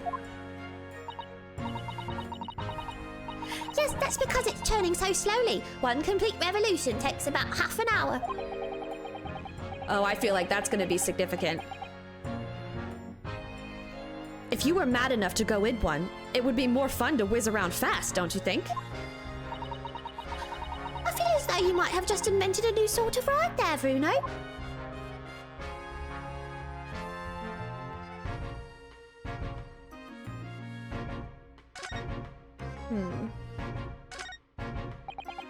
That amazing horn-shaped device is pointing towards the crystal tower. I suppose once people are disassembled by the machine, they're shot out of that thing to wherever they're going. I don't think it was supposed to shoot anything, Bruno. It was set up to beam people to the crystal tower, where they'd be reconstructed in their original form. Well, I don't like the look of it. If it was as amazing as it looks, the accident wouldn't have happened in the first place, of course. I suppose that's true, yes. But nothing ever goes according to plan, does it?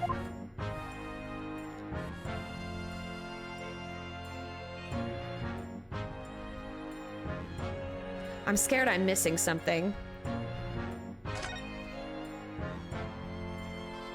I want to make sure that I, like, really scan every inch.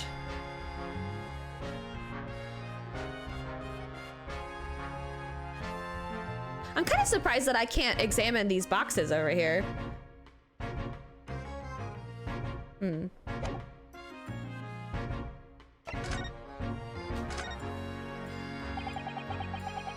Using high voltage electricity to somehow disassemble a man's body and then beam him across to the crystal tower. It's an extraordinary thing to attempt, especially in public. True, it was by far the most unusual of the experiments planned for the exhibition, mind. To be honest, I'm a bit surprised it was allowed. Carrying out something so dangerous with so many Sorry, let me try that again. Oh my god, I can read, I swear!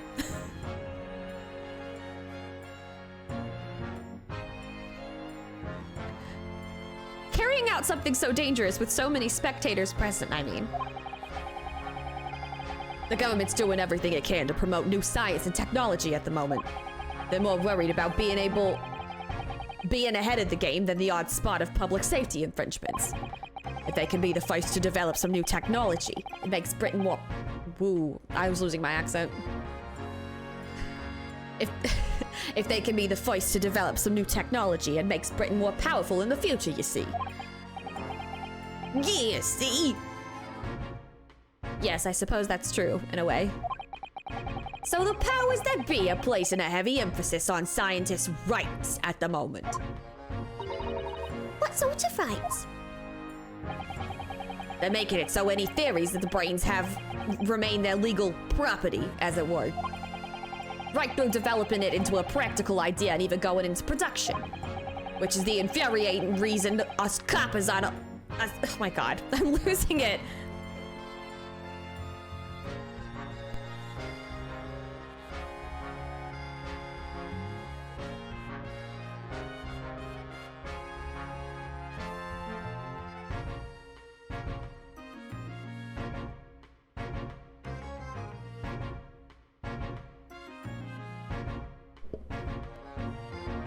Which is the infuriating reason us coppers aren't allowed to touch the crime scene. Because the new highfalutin Special Dispensation for Scientific Equipment Act forbids it. Ah, I see now.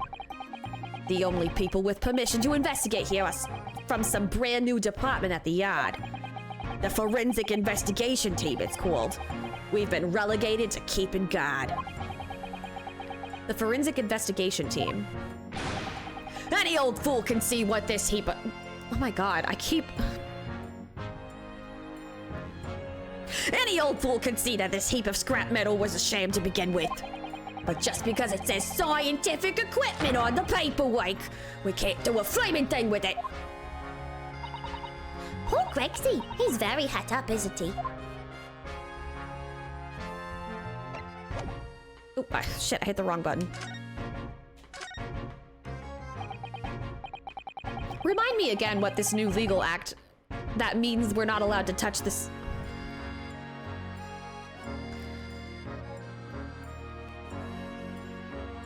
I really just, I have to sit with myself sometimes when I mess up a line because it's right there in front of me. It's not like these are memorized or anything. I'm just reading and I still trip over my words. The ADHD is strong with this one.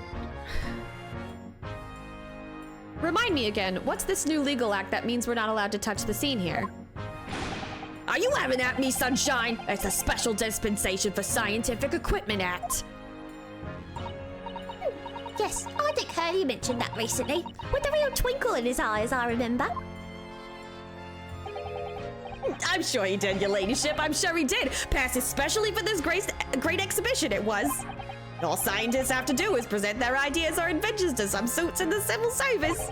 And if it gets a rubber stamp, that's a guarantee of rights to maintain the invention's confidentiality. What does that really mean? Think about it. Think of all the world-changing new inventions on display every day at this exhibition. Although a good half of them are a load of cobblers, if you ask me. Put forward by shammers like yourself. Shammers? Me? Thanks for that. Oh, I love how absurd some of the inventions here are. It's all so fun. It might be fun to you, but a member of the force has to be present at every single demonstration. Can you imagine, eh? Hang science, that's what I say. No, I don't think so. That sounds like my dream job. You'd soon think otherwise after spending a day guarding all these shammers bogus. Well, what did I... bogus. God, I'm slipping in and out of like, I kind of want to, I always want to make him cockney because that's what they're like trying to get at with the way that they write his lines. But I've already established him as being like a Brooklyn cop for some reason. I don't know. And so now I feel obligated to continue it. And I also have fun with it. It differentiates from like the myriad British accents that I try to do anyway. And I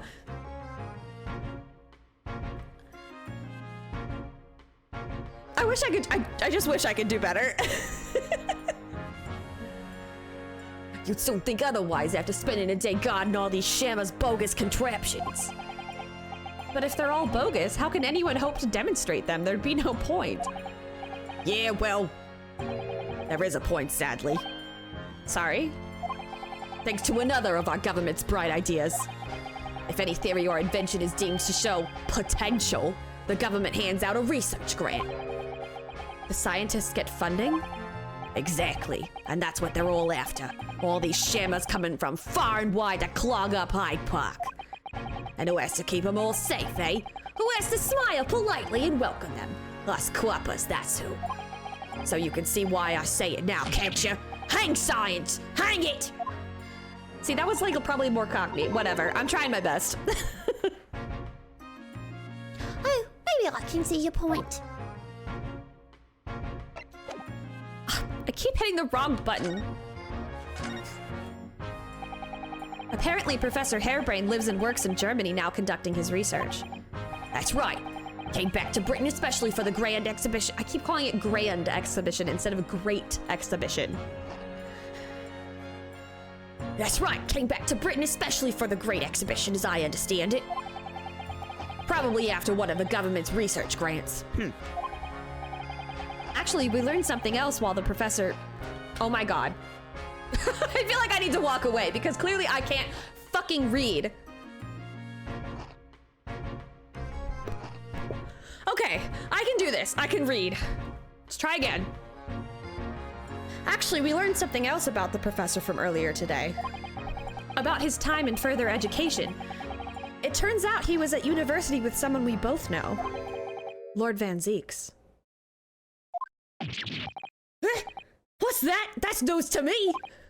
But if Van Zieks means the prosecution, then as the accused, the professor's fate is sealed, because the Reaper will get him one way or another.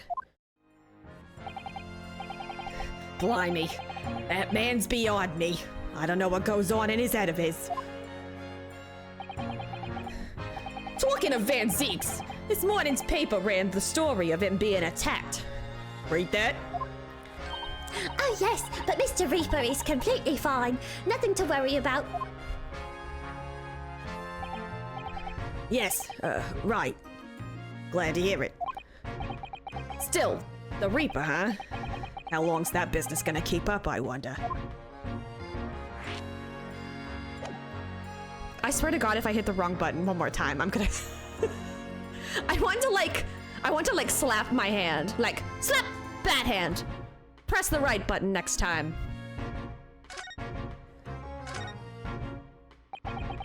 The victim of this case, the investor Mr. Asman. He was another of the Reaper's victims.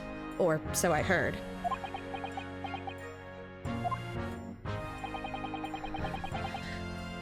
Lord Barack Van Zieks is a top-class prosecutor.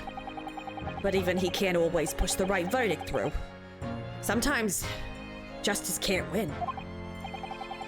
Yes, I've heard about jurors being bribed and evidence being falsified. And that's how the notion of the Reaper of the Bailey came about, isn't it? Obviously. Scotland Yard suspected Van Zieks initially. We all assumed he was taking matters into his own hands if he failed to seal the deal in court. Although the man himself denies that charge. Well, we've done a very thorough investigation, and the conclusion we reached is that Lord Van Zieks is in no way related to the deaths of those people outside the courtroom. There's no question in my mind. I'd stake my reputation on it, I would. But if that's true, then how do you explain it? All those defendants couldn't just have coincidentally died if nobody killed them. I know that, but I can't explain it. It's a mystery after all, isn't it? That's the whole point of the Reaper. Professor Hairbrain mentioned something else. He said that at university, Lord Van Zieks was a totally different person. Easygoing and kind. You what? He said that it was after they both graduated that something happened to change the man. Do you have any idea what it was? No clue. Really? Look, I've got my hands full watching over this frustrating crime scene. Why don't you go and make a nuisance of yourself elsewhere, eh?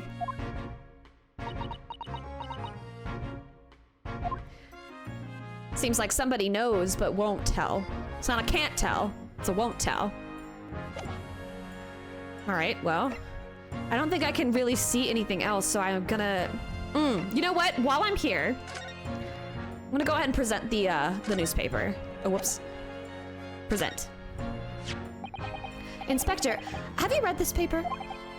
Yeah, two unwelcome blasts back to back. This one at the exhibition, and the Reaper getting attacked. I know. Terrible news to wake up to, wasn't it? I tried to pretend I hadn't read it and turned over for another 40 winks. Thanks to that, I was late and got a roasting from the super. Some mornings are like that, aren't they?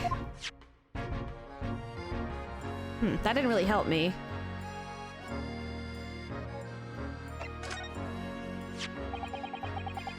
This is the symbol of a defense lawyer where I come from, Inspector. Well, it doesn't pass muster here in London. You might as well chuck it in the deep fat fryer. No one's ever said that to me before. Mr. Shulm suggested I feed it to a dog, though. If you fry it first, you can feed it to me. Sir! Please! Sir, your cholesterol! I beg of you! Does he think it's made of potato?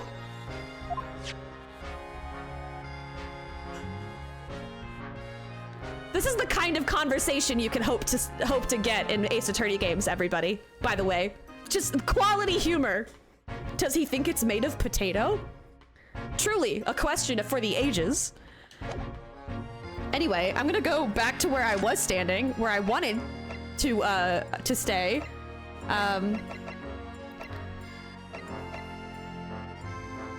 Or I guess I'm here, but like, can I?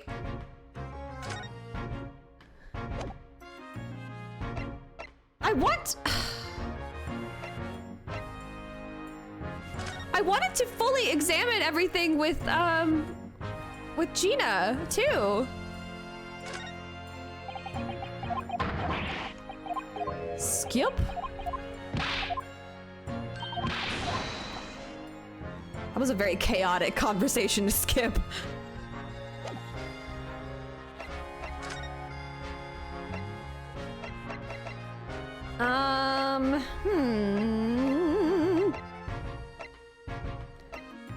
Perhaps prosecutor's office? Hey, yo, why he standing like that, though?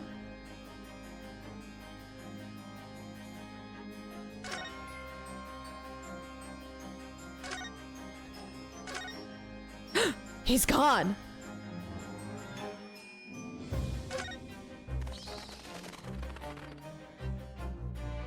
I just like I just like the bats.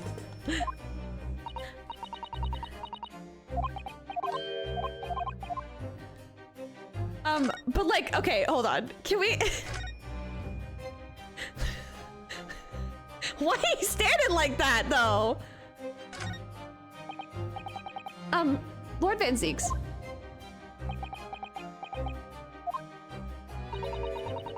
I think he's ignoring you, Rudo. The prosecution and defense should avoid speaking outside of the courtroom as a rule.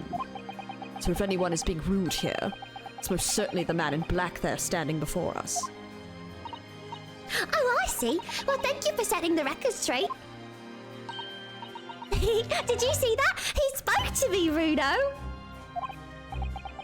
So, Lord Van Zeeks, have you managed to visit the Great Exhibition yet? Dude. He's definitely ignoring you. Right. No niceties either, then. He's so, like, it's actually a little bit uncanny to see him standing there so still, like not even an idle breathing animation, which, like, I'm not trying to complain here. It's very clearly a static environment, but it is a little weird. I do like his, he's got like a very ballet foot position. Very regal, very noble. Actually, wait, that's exactly how the Elizons stand in Final Fantasy XIV. Am I wrong? They did that on purpose. Okay, I'm back here. Can I? Okay, see, now we're back down the bottom. I don't know why it wouldn't let me. If I select the stairs, it sends me upstairs, but I don't know how to get back downstairs, which is strange to me. Okay, was this here last time? What is this? Oh, it looks as though somebody dropped something behind the tree just there. Dropped or hid? What is this? Some part of the machine that exploded? Maybe. It could have fallen from the platform above in the blast, perhaps. What's going on here? Oh, nothing. I think I'll hang on to this just in case. The mysterious contraption. A very curious device found behind a tree under the experimentation stage at the exhibition grounds, almost as if it had been hidden there deliberately. It looks like a crossbow. Actually, wait, can I look at that?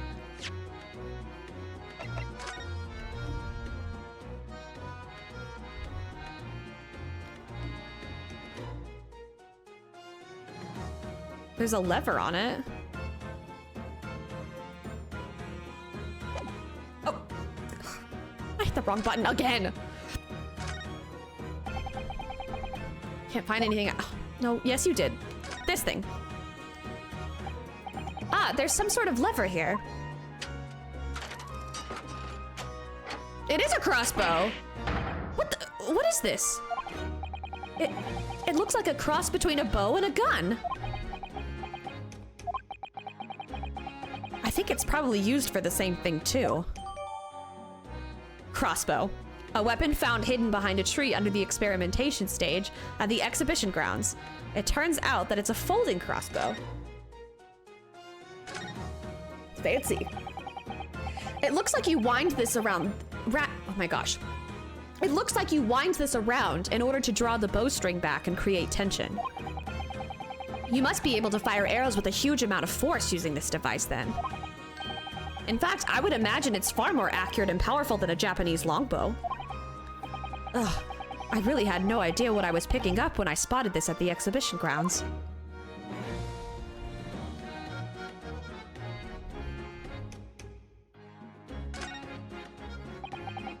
This groove here must be where the arrows are loaded, I suppose. The bolts. So I was right. It's a sort of bow with an automatic firing mechanism. This would be perfect for someone like me who catches his ear with the bowstring 2 times out of 3. Wait, seriously? Bro.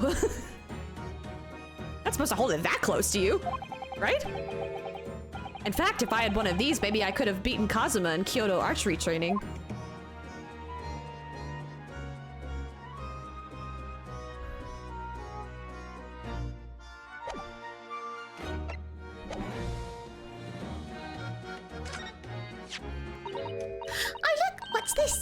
Piece of cloth? It's not like any fabric I've ever seen before. It's very thick and stiff. It looks extremely durable. It's canvas, I think, with some sort of rubber backing. And the edges appear to be a bit charred as well. Maybe that means it had something to do with the explosion. Let's make a note of it while Jenny's mid-yarn. The piece of green cloth has been injured in the wreck. A torn piece of canvas-like material backed with rubber that was found under the experimentation stage at the exhibition grounds. There are scorch marks at the edges. I like these 2 guys that are hanging out front. They seem like jolly fellows.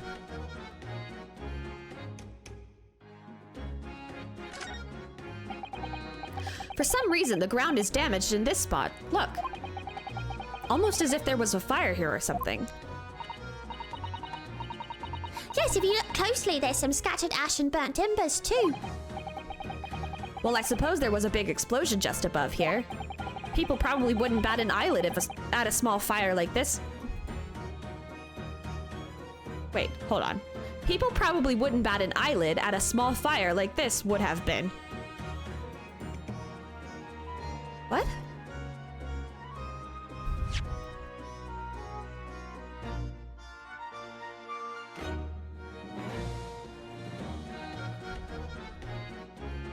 For some reason, the ground is damaged in this spot. Look, almost as if there was a fire here or something. Yes, if you look closely, there's some scattered ash and burnt embers too. Well, I suppose there was a big explosion just above here. People probably wouldn't bat an eyelid at a small fire like this would have been. Oh, okay. Yeah. Sorry, the syntax of that absolutely threw me. People probably wouldn't bat an eyelid at a small fire like this would have been.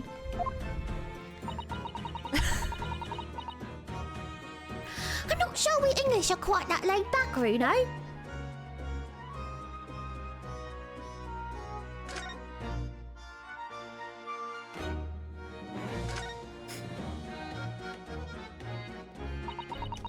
That's where the cove ended up after his instant kinesis, or whatever they call it. Dead, of course. And yet they're calling the experiment a success? What's the wooden scaffold there for? The coppers, all lads, set that up after the incident happened. To get the body down, I think. Dunno, really. Didn't you help erect the scaffold then? No, look out, duties, more my thing. Wandering around the exhibition and keeping a lookout for the fun stuff. Mind Gregson doesn't hear you say that, or he'll give you the boot. It's incredible though, isn't it? I mean, could the victim really have bridged that gap by some sort of invisible kinesis?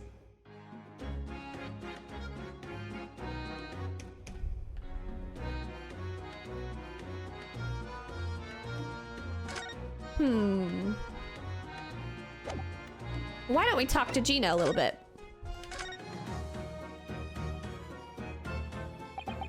It was 8 months ago now that I first encountered Gina, in connection with the case I was working on. At the time, she was living in the East End with a group of other orphans. She helped all of them survive by pickpocketing, but then she got embroiled in a murder. I had a lot of time to think in prison. I realised I couldn't go on like I was. The diving weren't working out. Oh, I'm so pleased to hear it, Jenny. Well done. So, you went from being a pickpocket to a detective? You got it. Good, innit? Inspector Lestrade. Sounds like something out of a book, eh? Talk about a sea change. And then there's Iris's old man to think about. Iris's father, you mean? Yeah, I promised her, didn't I? I said I'd get all the police forces round the world to pull out all the stops looking for him. Just a small promise then. Nothing serious. Oh, Jenny, you're so sweet. Pain, emotional pain. So anyway, that's how I come and... that's how come I had to go at the test and Scott... noises.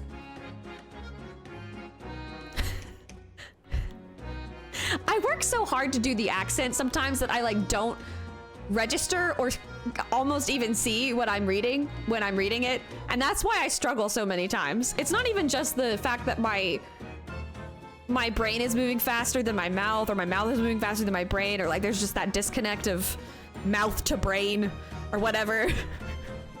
It's also that I'm trying so hard to as I see the word come up, process how to properly say it in the accent that I'm trying to do for the character, that it all just when it comes out. You know what I mean? Please forgive me. I'm so sorry. So anyway, that's how I come... Oh my god,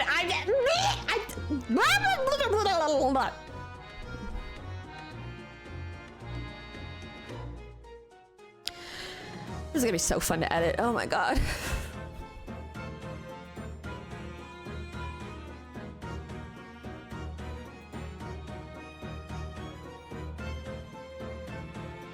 So anyway, that's how come I had to go at the test for Scotland Yard.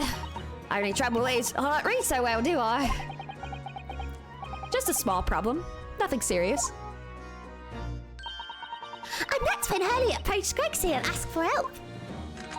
So the inspector said he'd take full responsibility for Jenny and made her a sort of apprentice. That was very magnanimous of Inspector Gregson, and brave. Well, you know Hurley. He enjoys finding ways to make people do what he wants. The great detective likes digging for dirt, in other words. So the long and short of it is, if you've got questions about the case, you can ask Inspector Lestrade. Right then, Inspector. Actually, there's still a big mystery surrounding Gina, isn't there? Oh, what, Rudo, what? Well, 6 months ago, Gina was the defendant in a trial prosecuted by the Reaper. A trial in which she was found not guilty, and yet here she is still. Come on, you're not still on about that, are you? The Legend of the Reaper, whatever it's called. Cool, you don't have to worry, Otto. If I didn't half worry, there probably wouldn't be a whole lot of you left. It's like I told you before, innit? The Reaper's kind of like him upstairs, so he knows what I'm like on the inside. And I ain't really done nothing wrong. Nothing wrong might be stretching a point. What about Mr. Natsume in Japan? He's perfectly fine, isn't he? Well, that's true. Perhaps the Reaper is more discerning than I thought. Exactly, so I ain't worried. I'm totally fine.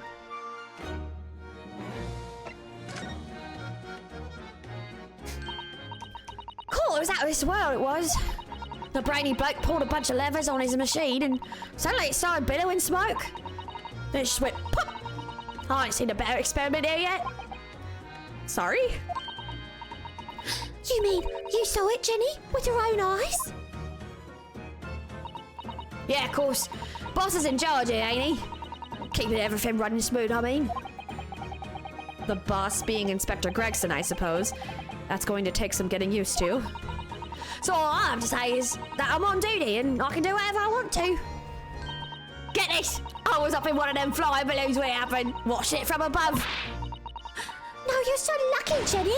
Maybe I should join Scotland Yard too. Yeah, do it! You know how to put the boss in his place already, right, Iris? Ain't no trouble at all. Then it's settled. When do I start? No! You can't join Scotland Yard, Iris. We'll see. Anyway, what I don't understand is this. If the machine exploded so spectacularly, how can Professor Bunnybrain still be claiming that his experiment was a success? Oh, right. Well, it was a success, in a way. It was? How can it have been?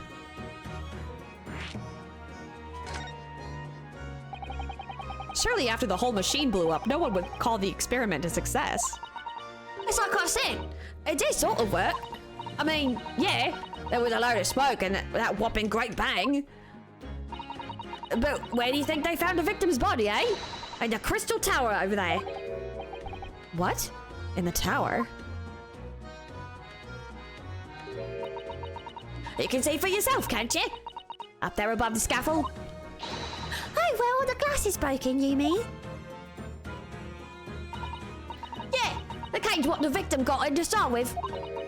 Really did get beamed through the air or whatever, then landed all the way over there. So, you see, it did kind of work, didn't it? What? I don't believe it. I mean, I don't get the ends out of it, but anything's possible, right? With science. Oh, I'll tell you what, you can have this. It's a plan of the experiment they drew up at the yard. Are you sure? Yeah, go on. I had 3 bob off you before, so fair's fair. Yes, I hadn't actually given that to you. I didn't actually give that to you, did I? Ooh, a diagram showing the relative positions of the Crystal Tower and Professor Harebrain's machine that exploded. Okay. I'm actually gonna take a look at that real quick. Oh wait, I should look at this too.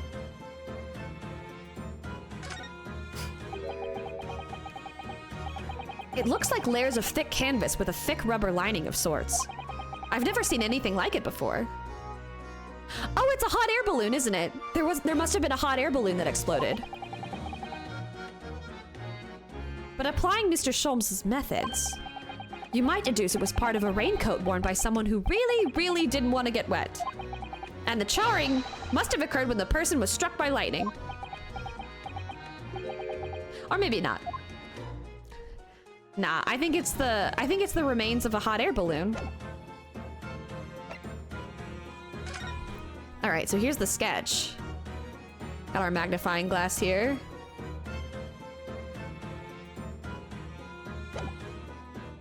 Interesting. Something Inspector Gregson said before seemed a little strange. For what it's worth, anyway. Investigating is off the cards for all of us.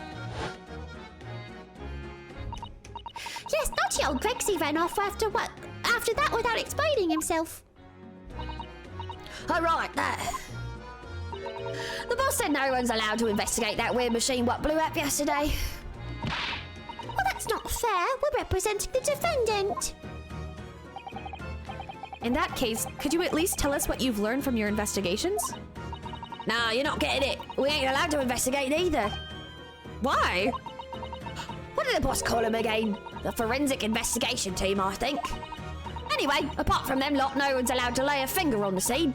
Bit funny, isn't it? So even Scotland Yard's own detectives can't investigate. Yes, I've never heard something like that before. I thought I could have a gander on the quiet, though, but the boss caught me at it. You probably heard him giving me an earful about it before from down here, didn't you? It's not bleeding fair.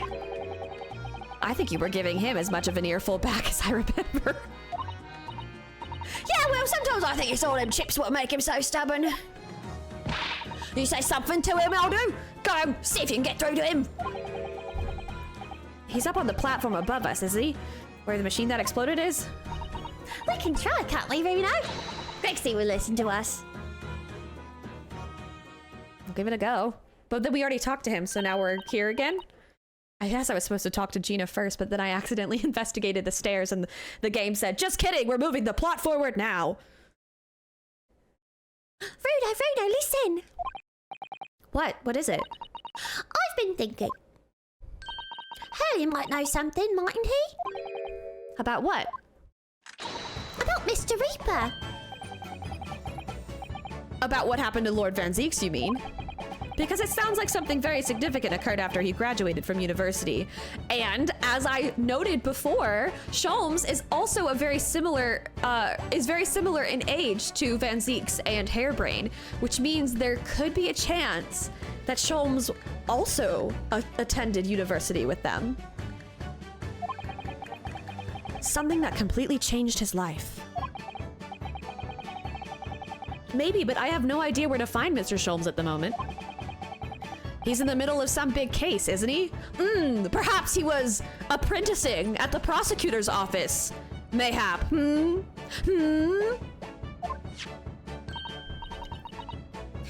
this is what you need. What's this? Some kind of entrance ticket? Madam Tuspells?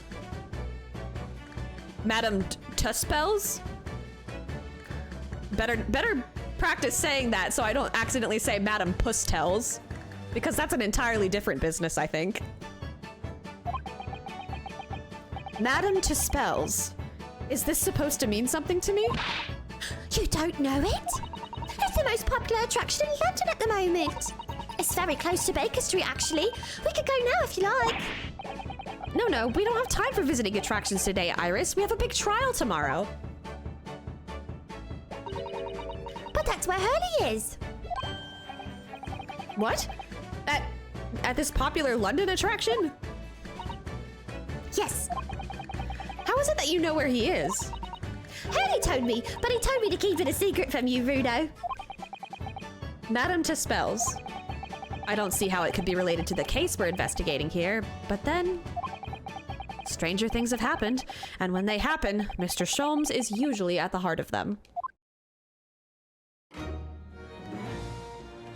Gina, can I have my money back? Because you totally robbed me. I want to see if I can present something to her. I'm gonna present this. Gina, would you take a... Oh, where'd it go? Looking for this, Odo?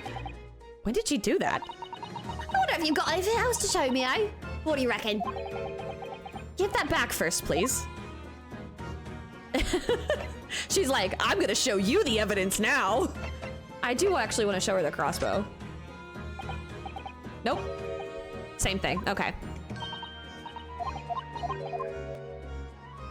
What if I do this? Nope. All the same.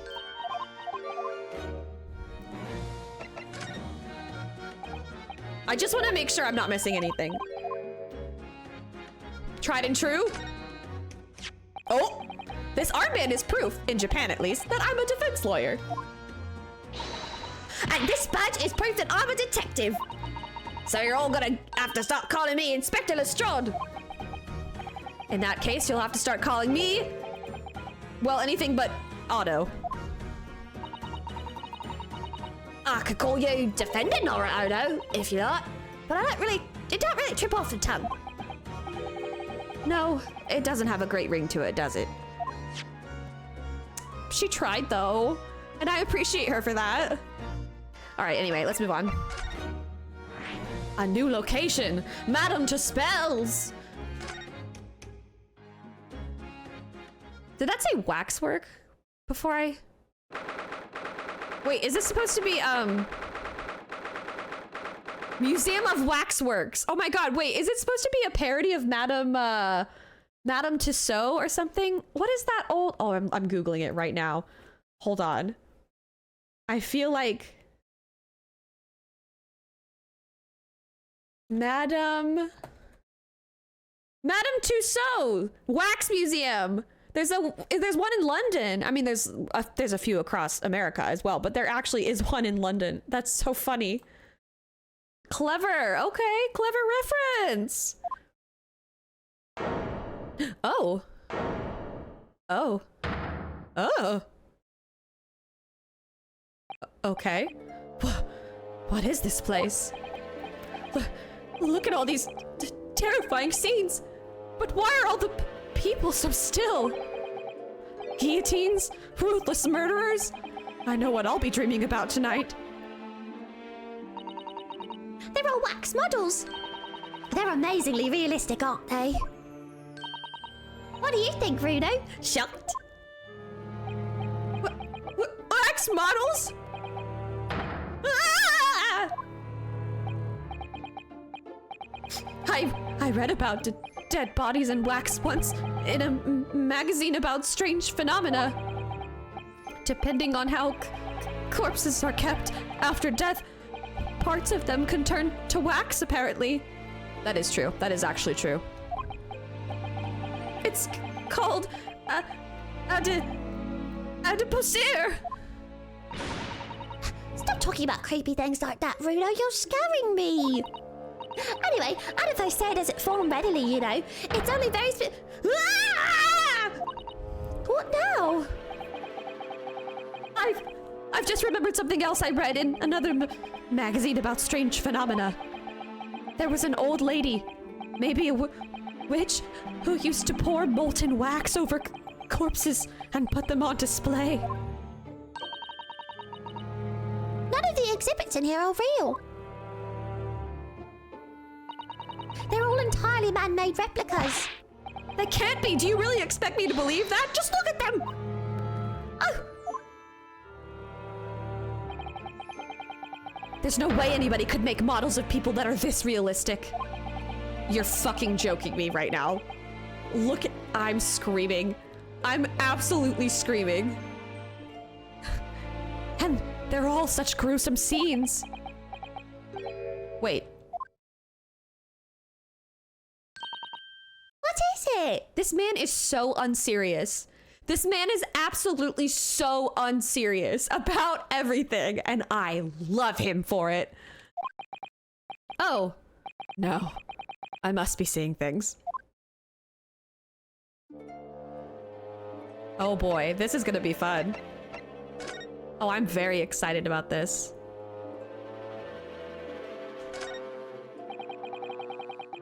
That big heavy curtain is in a very prominent position, isn't it? I have a nasty feeling there's going to be something truly terrifying behind it. Oh yes, that's the famous To Spell special exhibit. It depicts one of England's most notorious killers. Do you want to pay the extra fee and have a look?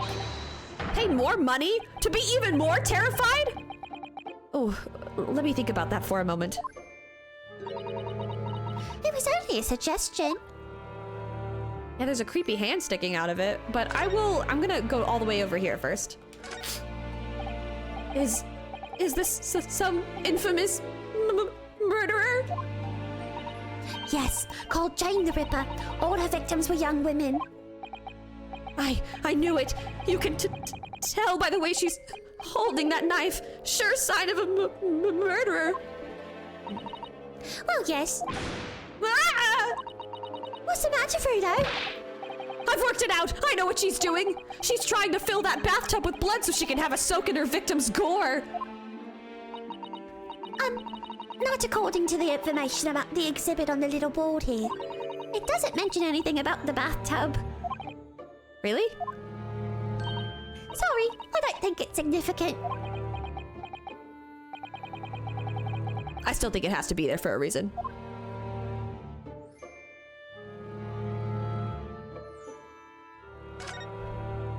We support women's wrongs.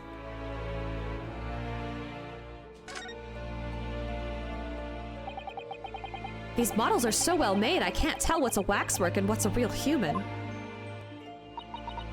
Or maybe all the exhibits are real people.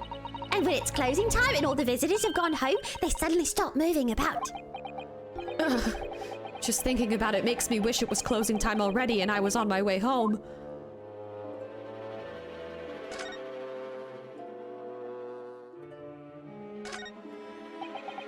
Ugh. Is this an example of Western Tsujigiri? Wait, what's Tsujigiri? I actually don't know what Tsujigiri... Hold on, I gotta do a quick Google. Let me consult the Googs. I'm gonna learn something today, and you're gonna learn with me.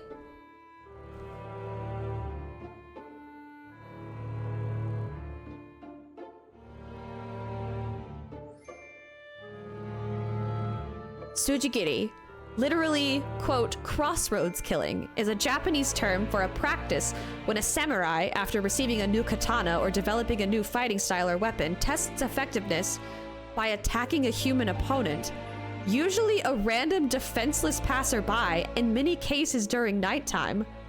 The practitioners themselves are also referred to as Tsujigiri. That is, really fucked up. What the fuck?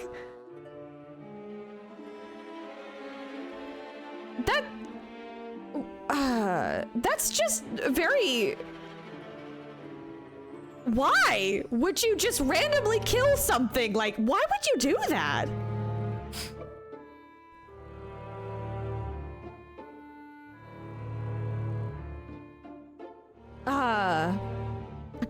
I'm looking at the reactions against section.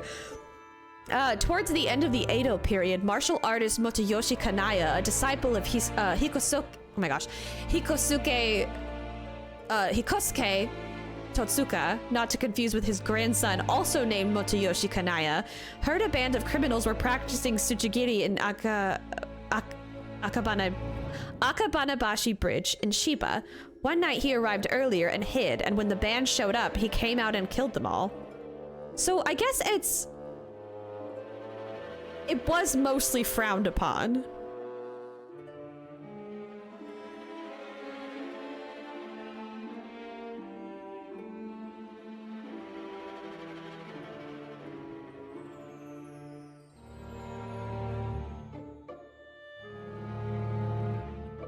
That is very...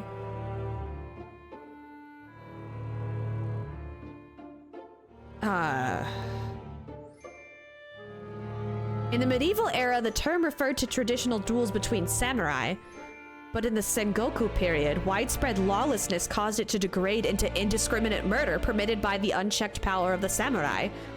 Shortly after order was restored, the Edo government prohibited the practice in 1602. Offenders would receive capital punishment. Okay, so it was like...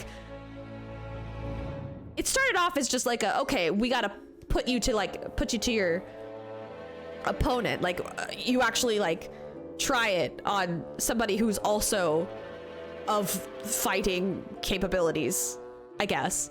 But then they just started literally doing it to random defenseless passerbys in the night. Which is just like being a fucking murderer, you know? So, wow, okay, that was very... I had no idea that was a thing. I can see why Ryunosuke is so perturbed by this.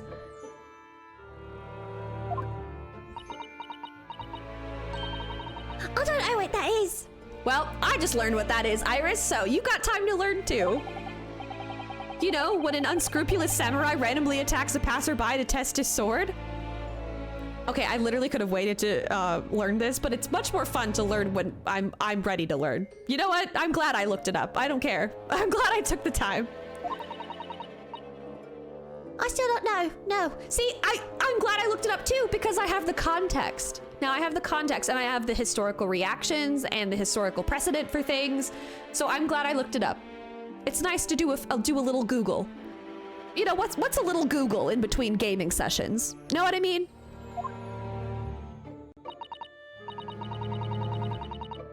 But actually, a waxwork samurai would probably be hugely popular. Could you model it, do you think, Runo? Doing that Tsuchigiri thing you mentioned? No, Iris. No. Well, I do have a sword, but I've no intention of testing how sharp it is on a human subject. For now, at least. All right. Let's, I'm actually pretty sure that these are humans too, but this is a man. That's a man. We know this man. We absolutely know this man. It's the great detective, Mr. Herlock Sholmes. Mr. Sholmes has his own wax statue in here? Really? No. That's just him. Don't try it. That's absolutely just him. Well, he is world famous after all. It's an uncanny resemblance, isn't it? Makes my skin crawl to look at it. I know. But look, Runo, you can kick this Hurley and he doesn't move a muscle.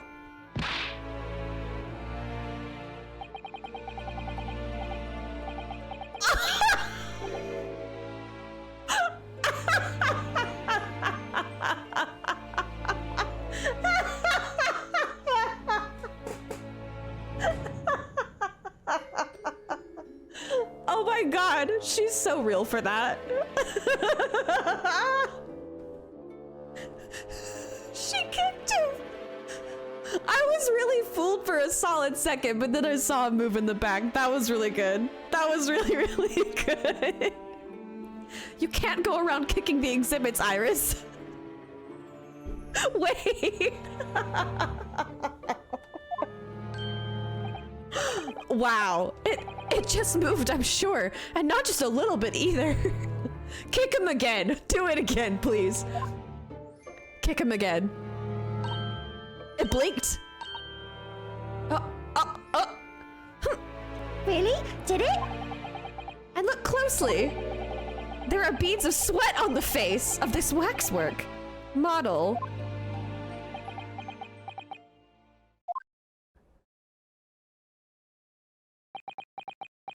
Oh no, how long is he gonna do this for the bit? I think we should kick him again. Shall we move on, Iris? Over there, look! There's a great murder scene to enjoy. Much more appealing. Hold it! Oh! My dear fellow, I take exception to your recoiling in such a manner as if you've seen something truly abhorrent. Mr. Sholmes! I knew it.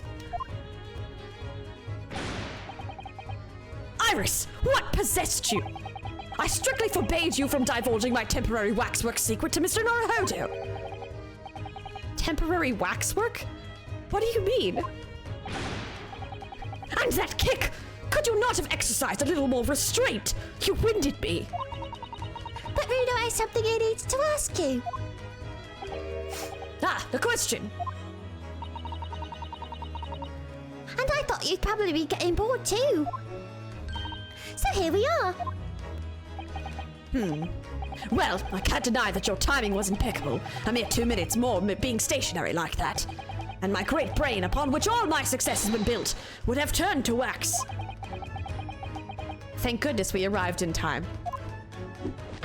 Indeed, in many ways, the pair of you just saved the world from an unimaginable loss. Oh, Hurley, you do like to talk nonsense, don't you? He could know something, it's true.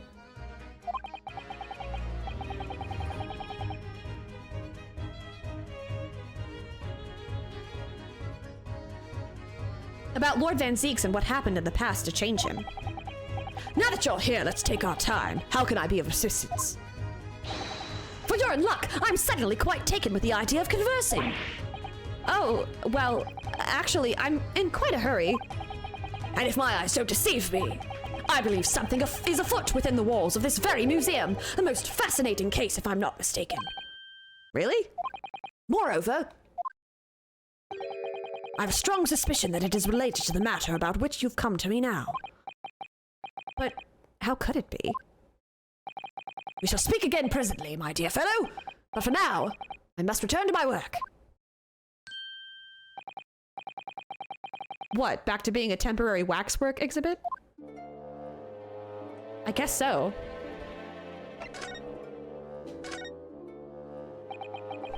What is this place?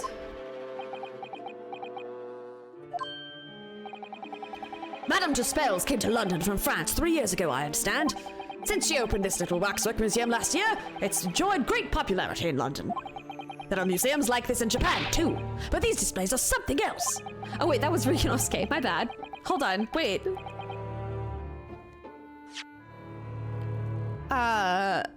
Okay, it was just that one line that I missed. I thought maybe I had read both of them. There are museums like this in, there are museums like this in Japan too, but these displays are something else. I mean, they aren't made from actual real people, are they? The extreme realism of these waxwork models is a particular secret of the Tuspels family, they say. They earned renown during their French Revolution and for waxworks of victims of the guillotine. Ugh, that sounds grim. The gruesome scenes were portrayed with such realism in the expressions of the faces of the condemned. Apparently, the sculptors would make the models directly from the corpses right there at the site of the execution. That really turns my stomach. That's just one of several legends about the Tuspels family. Whether there's any truth in it, I couldn't say. But anyway, this museum houses models of famous people from all over the globe. Nevertheless, the most popular area of the museum by quite some margin is this House of Horrors. House of Horrors? Of course, visitor numbers are dwindling now as a result of the Great Exhibition, but people usually flock here to see the exhibits of some of London's most vile criminals at their gruesome work.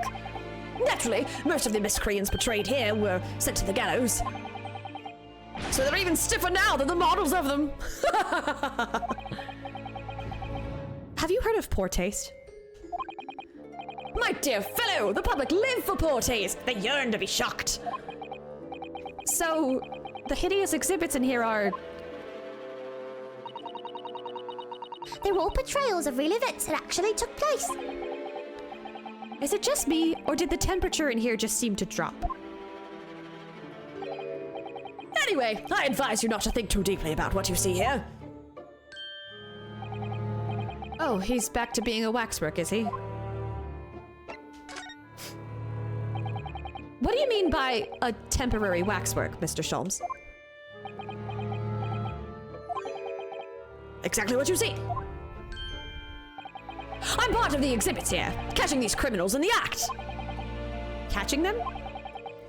Every half an hour, I home in on different killer in one of the displays and adopt a new pose to ensnare him. When members of the public come for a closer look, I offer them my handshake. For a shilling, I'll happily allow them to take a photograph with us. Us? Does he mean him and the waxwork murderers in here? But why, Mr. Sholmes? My dear fellow, isn't it obvious? For the money! Oh my god, he's literally working as a fucking scare actor to try and earn money. Again, this man is 100,000% so unserious about everything he does. And I love him for it. He really roared at me there.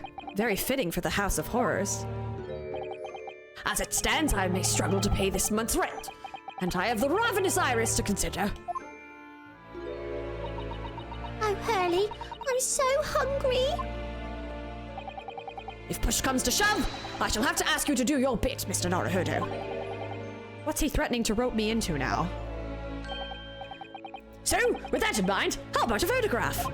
As a special treat, you may have your pick of the murderers and scoundrels in here. The choice is yours. Maybe some other time. Remember, Mr. Naruhodo, ignore me at your peril. Back to being a waxwork again.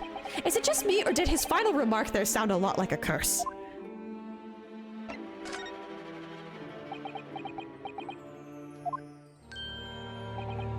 Well, what is it you'd like to ask me then? Actually, it's about Lord Van Zieks. Ah, our friend Mr. Reaper. How did you find him? Well, I trust. I guess. Ish. And so I filled Mr. Sholmes in about everything I'd learned. About Lord Van Zieks, about Professor Harebrain, and about the strange coincidence that they had been at university together.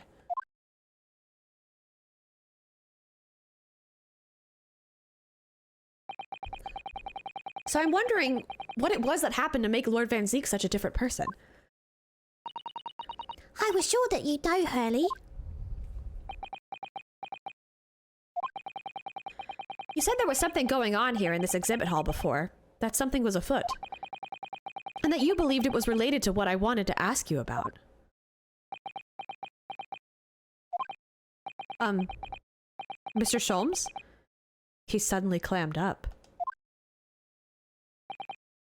Well, it seems we've reached the Ooh, who's speaking?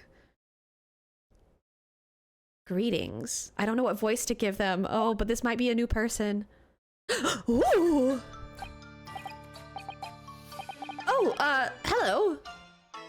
Where did she appear from? And what's she wearing? Could she look any more mysterious? A witch? Oh. Oh no. She's got red eyes.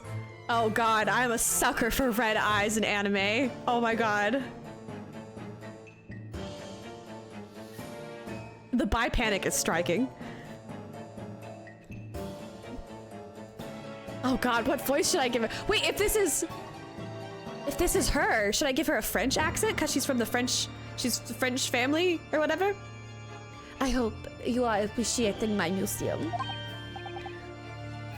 Sorry, have we... Mr. Sholmes, do you know this? Not again. My apologies. I am Esmeralda Duspels. This is my museum of waxwork. What? You're the Madame Two Spells? Bien sûr. Is that how you say that? I don't even know. Hold on, wait a minute. Now I guess it. Boopy bop. I don't know how to pronounce that. It is French. Bien sûr. Sûr. So it's like a U sound. Okay. Bien sûr. They're only 26 years young, I might add. Oh my god. Jeez. Oh wait, I'm not 26 anymore. I'm still close enough though. Is that significant somehow? I remember down in name only. It adds a certain je ne sais quoi. Right. I gotta work on my French accent. Oh dear. Firstly, I must apologize for my waxworks, or rather, one waxwork in particular. That'll be Mr. Sholmes then. I was led to believe he was a great detective, but he seems unable to settle. Next time you move from your designated exhibit, there will be toil and trouble. Oh damn. She sounds deadly serious. That's a problem. How am I supposed to ask Mr. Sholmes about Lord Van Zieks now? Let's not forget what Hurley said before. About something being afoot. Right here in the museum, I mean. Yes, I know, but... I'm so curious. I want to know what's happening here. How about we got enough on our plate already? I really like her. I like her design. I like her energy. I like everything. I really like her. I mean, I don't like that there's a hand. Wait, I still haven't examined the hand over here. Is this an arm? It looks like an arm, doesn't it? Maybe one of the waxwork models has fallen over. You don't think it could be the work of one of the mass murderers in here, do you? Bruno, stop scamming me! Is it a wax arm? Or a real one? Come on, you're always pointing that finger of yours in court. Poke that arm now and see how it feels. Objection! Wait, I haven't examined this guy either. These models are so well made, I can't tell what's a waxwork and what's a real human. That's how Hurley gets away with making himself a temporary exhibit for the day. Maybe there are other people posing as exhibits in here then? Or maybe all the exhibits are real people. And when it's closing time and all the visitors have gone home, they suddenly start moving about. This is a pretty similar line. I don't know why it...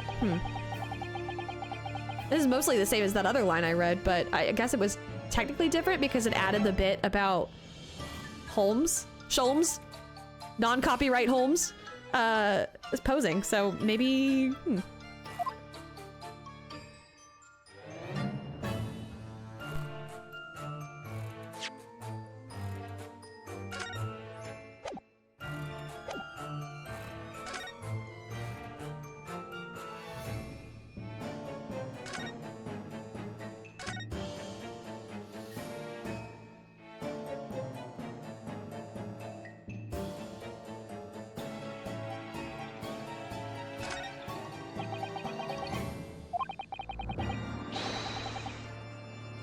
He's not even blinking now. He really is a perfect model of a waxwork model. I know it doesn't always seem like it, but Hurley's quite a perfectionist, in fact. He practices at night sometimes instead of sleeping. Not blinking, I mean. Well, practice makes perfect, I suppose. I've just realised, though, seeing him standing over there now. He looks like he's that murderer's accomplice, doesn't he? Or henchman, even. That's news to someone by the look of it. He kind of does. He's like, I'm not looking at you. You can get away with murder. It's fine. Anyway. Did you make all these waxworks, Madame Gispels? I did. I am the third generation of waxwork artisans, you know. Gosh! It was my grandmother who began this tradition in my family. Her fortunes were checkered, living through the turbulent times of the French Revolution, as she did. So that is when she acquired the savoir-faire that leads to the astonishing lifelikeliness. All these waxworks really do look as though they're alive. In fact, they look more alive than Hurley. What you see exhibited here represents the most atrocious of London's criminal past. All the waxworks here were created in the presence of the real people on which they were modeled. In the hours immediately following their executions. That is the secret of the extraordinary lifelikeness. That sounds terrifying. All walks of life have similar challenges, I'm sure. To carry out one's trade par excellence, one must go to extraordinary lengths. My exhibits are a reflection of society. I create only that which the public wishes to see. Why couldn't the public have wished for something less horrifying? Do not fear. Sorry? This room is the only one in the museum with such a macabre theme. I do hope you'll explore. There are models of famous singers, actors, politicians. Something for every taste, I hope. It was Iris who dragged me straight in here, come to think of it. Sorry, perhaps I should have eased you into things.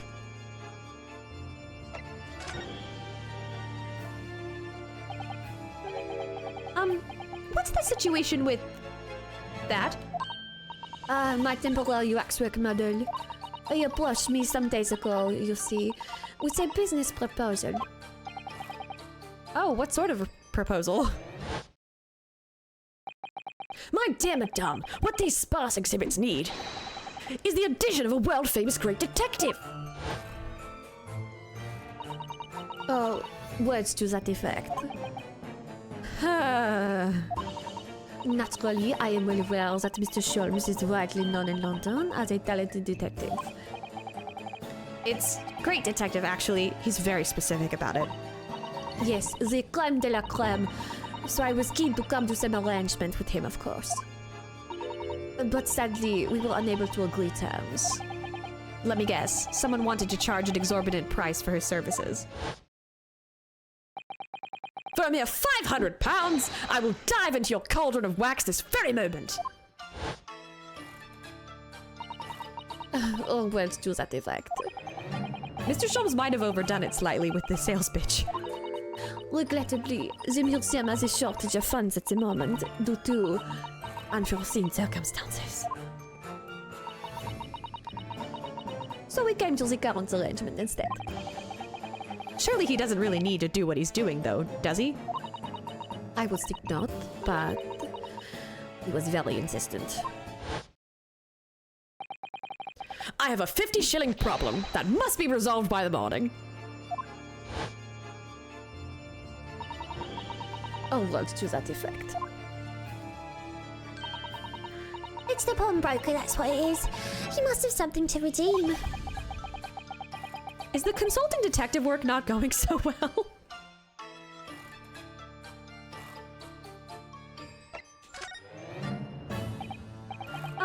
I wonder, could I ask you something? Bien sûr. I'm just curious, is anything going on in the museum at the moment?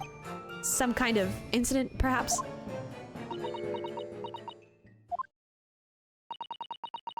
Whoever suggested such a thing to you? Actually, you just said it, Girly Pop. I'm pretty sure I literally heard you say it. I heard you say that in like a couple lines ago. Didn't you? Am I crazy? Can we run the back tape?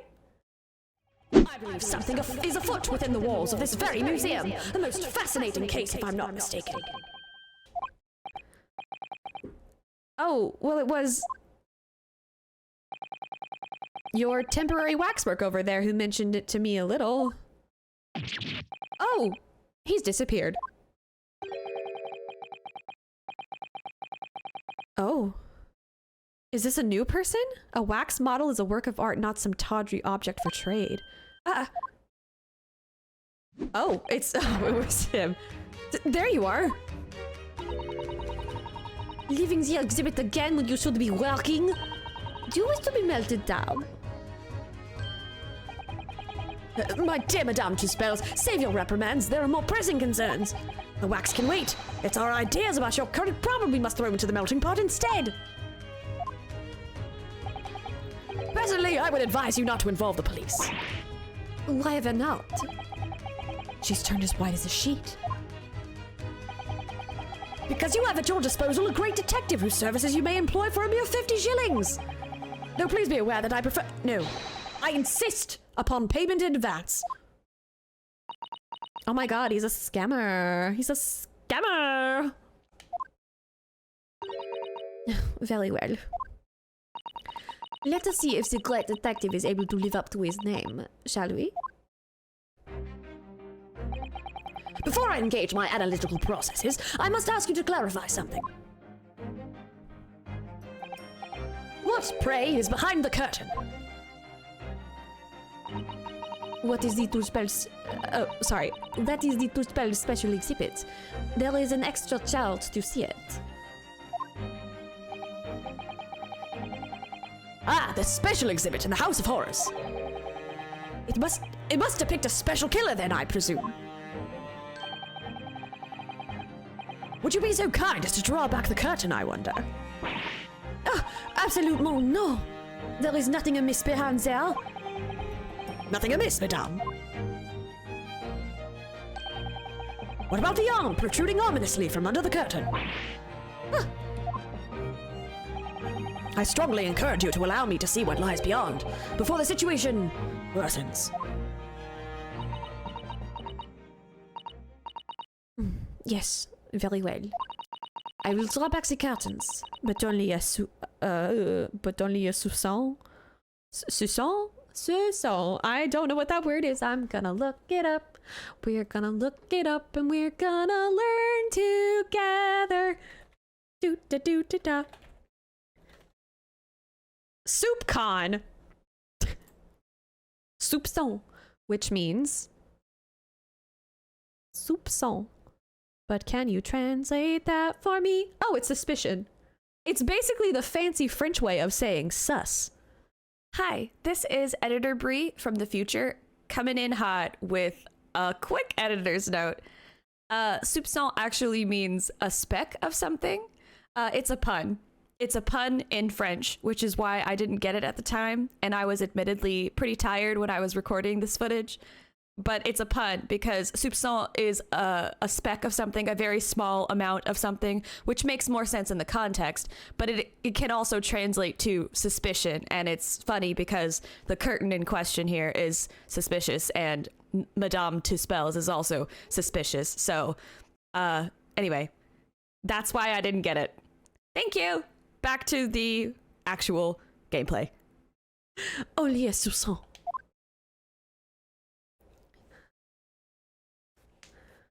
That was a fun little learning thing that we just did together. Did you all enjoy it? Number 139. I must confess, I peeked behind the curtain earlier. The Tuspels special exhibit is a very bleak graveyard scene indeed. And yet, somewhat surprisingly, the waxwork killer one would expect is nowhere to be seen. What does strike one, however, is the portly gentleman lying peacefully on his back on the floor. Is he dead? Well then perhaps Mr. Sholmes. That man on the floor is the ruthless killer himself. I'm afraid not, my dear fellow. He's a perfectly ordinary London gentleman. Not even a waxwork, in fact. What? As skillfully made as these waxworks are, they're always distinguishable from real humans. So, allow me to present my two conclusions. The first is that a sizable business transaction has been taking place in this special exhibit. Why would you say that? And the second is that the aforementioned transaction is linked to a serious crime. Ah! She looks as pale as candle wax. I don't understand.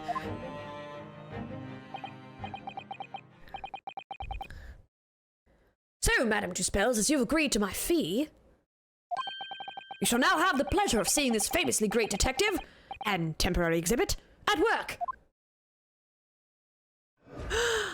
The Great Deduction! The game is afoot! Oh, hell yeah, let's fucking go. I fucking love these. Waxwork's fate. To begin with, we must ask ourselves what exactly is afoot here in this museum. The answer is revealed by the bundle of banknotes protruding so helpfully from your bag. In my estimation, some £200. That is all my own money. So what does this large sum of money reveal? Ah, not as much as the involuntary glance you cast, it would seem, Madame Tuspels. Yes, the answer lies where your eyes now fall. The significance of the £200 is revealed by that public notice. Waxwork for sale! Your business has hit hard times, it would seem. In short, you sold the infamous killer, the centerpiece of your special exhibit, for the sum of £200. No! Now, let us explore the next curiosity with which we are presented. Who is the portly gentleman stretched out so peacefully on the floor? It would appear the man has suffered a severe shock, the cause of which is clearly known to you. Unfortunately, Madame, keeping secrets does not appear to be your forte. What dealt the man such a shocking blow was, of course, the £200. It would appear that you twisted this gentleman around your little finger most effectively. What are you suggesting? He rashly agreed to purchase the waxwork for the sum of £200. Only when he came to hand over the money, did it occur to him what an extortionate amount of money he was paying. But the money was no longer in his hands. And the result The scene we see before us. He collapsed in shock. Yes! The killer in this special exhibit fetched a killer price! We can only pray that the gentleman's dreams are not plagued with regret.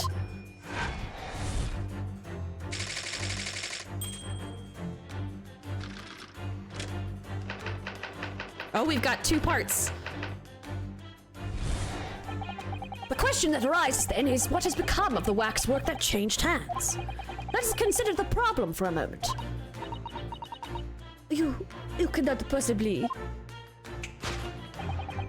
What immediately strikes me about this conundrum is the young man standing over there.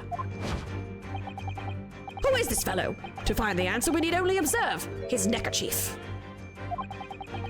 Such as is worn by policemen is a secret sign to fellow members of the force that a crime is being perpetrated. Yes, this young man is an undercover policeman currently investigating this museum. I know him well, in fact. It's Sergeant John Clay. What are you talking about? The man's quite a celebrity. He received triple accolades at last year's policing awards. But Next, we turn our attention to the old man sat before him with a particularly unsightly visage. I've been watching closely and he hasn't moved a muscle. Almost, in fact, as if he were a waxwork. but you. Your reaction only confirms my suspicions, madam. I noticed it at once, of course. Observe! The telltale sign that instantly proves whether or not this old man is a waxwork is the obvious price tag. Threepence. A tragically low price, you might say. Though perhaps the going rate for aging waxworks riddled with cracks. And yet you sold it to the portly gentleman for an exorbitant £200. The sort of plucky behavior that's sure to attract the attention of Scotland Yard. Isn't that so, madame? I do not. Yes, the waxwork you sold has already been seized by police and remains in their custody as we speak. The old man must be reunited with his grave in the special exhibit and not a moment too soon.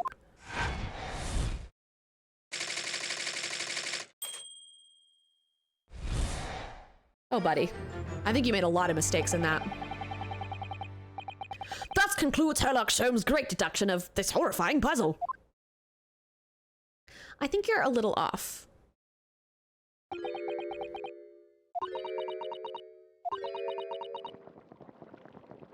The bubbling.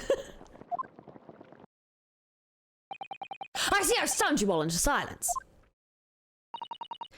You have, Hurley, you have.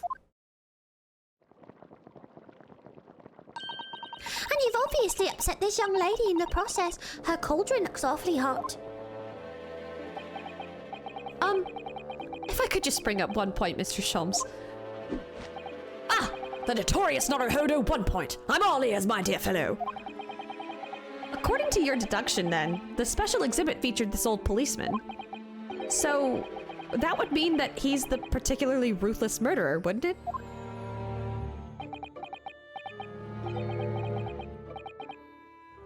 The killer policeman, Ottermole. Sorry? It was a mysterious series of murders that rattled the capital only last year. The police rushed to the scene every time only to find the culprit had disappeared into the ether. And it turned out the culprit was a policeman himself, a senior officer by the name of Ottermole. So you mean that's who the sinister-looking old man there is supposed to be? Indeed. It is a particularly grim face, is it not? Unforgettable, in fact. Yes, I remember that odious countenance only too well. But is £200 a lot of money for a wax model? It would be enough to afford one of the latest steam carriages if that puts things in perspective. So, it is quite a lot then. Is there anything else you wish to add? Before I melt you down. That bubbling wax is looking more and more ominous. Oh, the smell of all that molten wax is starting to worry me. Mr. Sholmes did more or less just accuse her to her face, so... I think I might have to call on your assistance here, Iris, if that's all right. To make some minor corrections to the great detective's great deductions. Of course it's Quite all right. We'll soon set things straight. Well, let's get started then, shall we? Before Madame Tuspels vents her anger. Just what I was waiting to hear, my dear fellow. So, Madame Tuspels, in accordance with our agreement, you shall now have the pleasure of seeing this famously great detective and temporary exhibit at work. All right. Course correction, let's go.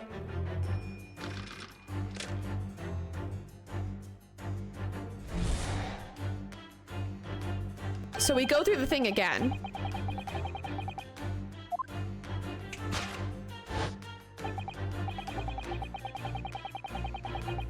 Banknotes in your bag.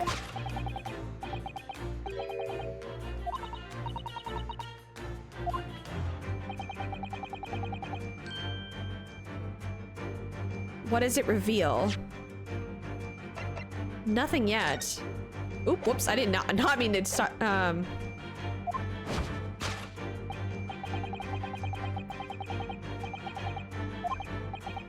The answer lies where your eyes now fall.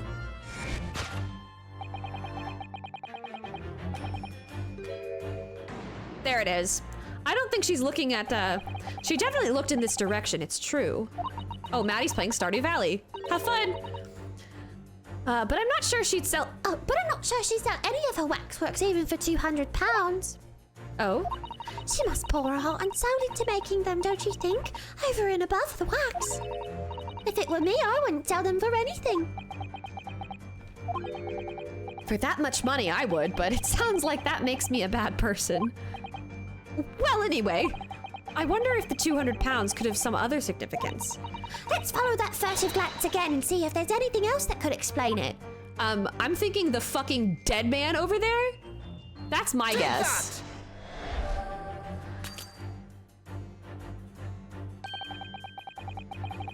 This gentleman on the floor must know the significance of the £200.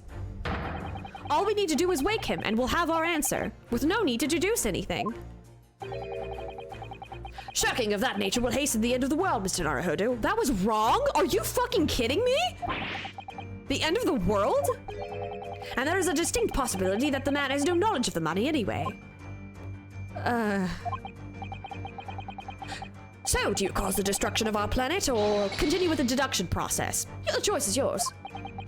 Looks like I'd better get back to saving the world then. What the fuck? That was wrong? I was actually pretty certain of that one. Okay. Judging by appearances, this man and the £200 are in no way related at all. The poor man was just in the wrong place at the wrong time, it seems. But there's no doubt that Madame Tuspels, or Madame Tuspels, did react to what Mr. Sholmes said. The way she automatically looked over this way must tell us something, I'm sure. Then let's have more of a look around. I guess so. What have we got? It can't be the man. The notice? The curtain, maybe? A note on the wall! Oh! Okay, well, now I feel a little dumb. Take that! You're absolutely shitting me. What? This looks very suspicious to me. And that's why I'm sure this is the... Wait, I'm sorry, what? Shocking of that nature will hasten to the end of the universe, Mr. Naruhodo. The end of the universe? At the very least, you could examine the note before jumping to conclusions. Really? Are you... Come on, because I didn't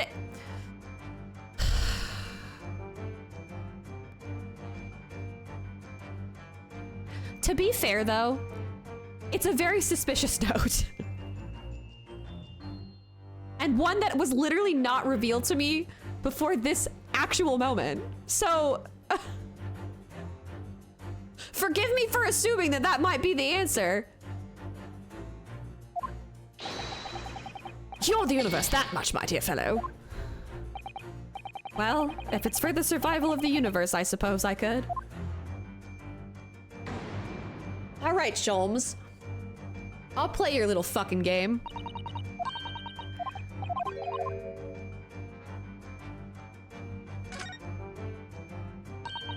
What's that note doing pinned on the wall there?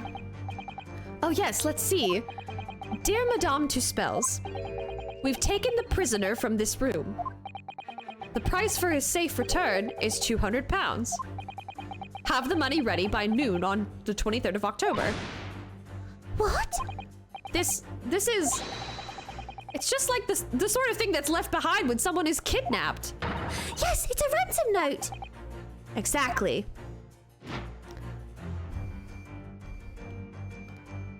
What does it say about the portly man? Because I'm actually curious. It seems this well-dressed gentleman is alive after all, just not alive and kicking. And he's not a waxwork or a model of a mass murderer. I'm not sure I'd pay £200 for him. I don't think the man's up for sale. Well, anyway, it was a silly place to put him. Other museum visitors could easily trip. I don't think the man was put there on purpose either. Okay, well, whatever. This is clearly... Take that! Now it's... Then the music stopped. That should have been my... clue. The significance of the £200 is revealed by that ransom note. Quite so, and we must congratulate these criminals on their inventiveness, abducting a waxwork. £200 is no small ransom fee, yet you clearly intend to pay it. The model in question has special importance, so I put together all the money I have. In summary then, the £200 you have in your handbag is ransom money. Now, let us explore the next curiosity with which we are presented. Who is the portly gentleman stretched out so peacefully on the floor? I'm still a little bitter that that was clearly the right answer, but I had to, like, activate it, quote unquote activate it.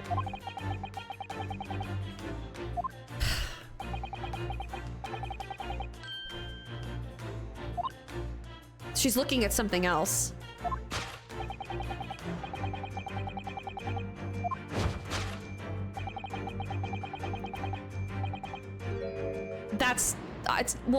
That's not what the... So if the waxwork was kidnapped, where does that leave us in terms of who this man is? We could just ask him when he comes round. I think the point of this exercise is to understand the beauty of the deduction process, Iris. Yes, you're right. Hurley's trying so hard. We mustn't let him down. Well, there's little doubt that he suffered a shock. That much seems clear. But in that case, what's Madame Tuspels trying to hide? Let's have a closer look around. Well, long hair braid. Thundersnow is online. Madame Tuspels has very long hair, doesn't she? Yes, but you couldn't tell looking at her from the front. You know, it looks rather like a whip, don't you think? The sort of whip that could have floored the gentleman with a single crack. That seems a little far-fetched even for you, Bruno. Yeah, I don't think that's actually the answer, but it was fun to have that little bit of flavor dialogue. We examining. We do be examining. Let's see. I don't think it's any... I think it's probably something further in the background. Or something in her cloak, perhaps?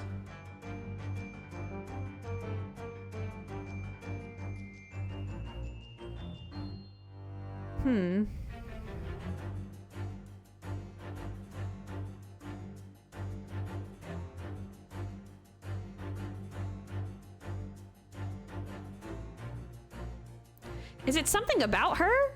Am I missing something?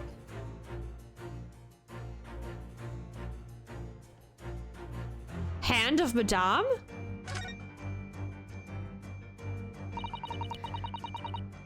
This is just Madame Tuspel's right hand, isn't it? Yes, it must be. I can clearly see her left hand after all. Oh, but wait a minute. This is a left hand as well, look. I'm sorry, what? Don't say such creepy things, Iris, please. And it seems very stiff too. In fact, it's really hard. You mean it's made of wax? Okay, so obviously that's super fucking suspicious. Take that!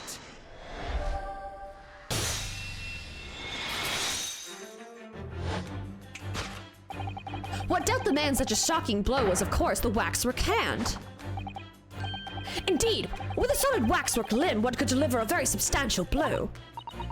How could you? The hand protruding from the bottom of your cape.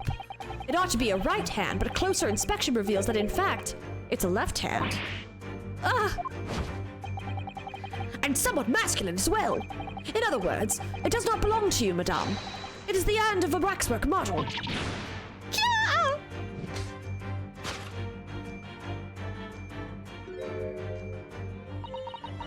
Some of the visitors to my museum can be troublesome. They meddle with the exhibits and cause damage. So you mean that arm? Yes, this gentleman saw fit to try to remove it as a souvenir. No small keepsake. Like taking a whole branch off a cherry tree when you... Like taking a whole branch of a cherry tree when you go to view the blossoms. I'm afraid I had to teach the man a lesson. I kind of support women's wrongs. I'm gonna be real. You confronted the man and tried to take the arm back. And the result? The scene we see before us. He was knocked unconscious. A point we may need to revisit later, but for the time being, we have our conclusion. Yes, the killer in this special exhibit has been kidnapped.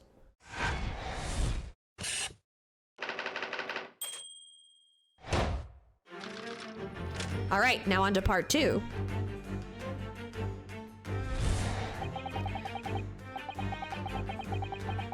So, now we have to figure out where it's gone.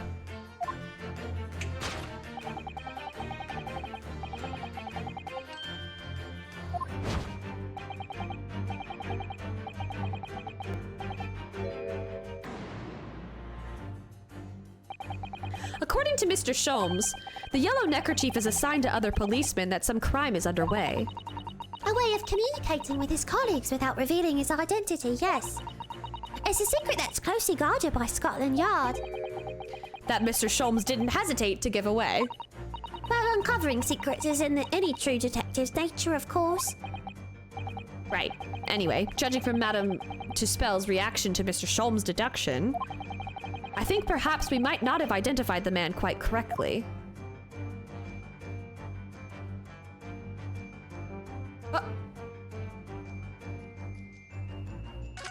That's pretty fucking glaring! What the? The man has a stub sticking out of his shoulder where his arm should be! Oh, well that settles that then. Right, this isn't a real person at all. His entire arm's been ripped off from the shoulder down. Oh my god, it's just like Deandra from the most popular girls in school. I had my arms ripped off. His arm's been... Of course, that ties in with what we just found out. Well, duh. Take that!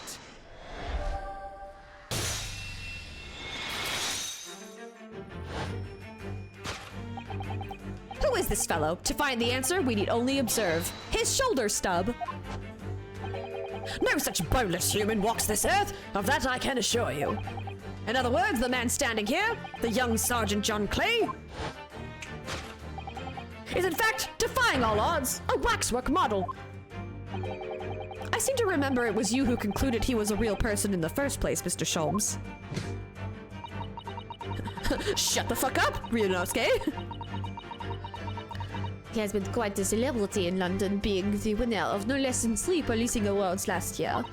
I simply had to make a model of the man. Naturally! What other explanation could that be? And it was this detective's arm that was pulled off by the man on the floor of the special exhibit, wasn't it? Next, we turned our attention to the old man sat before him with a particularly unsightly visage.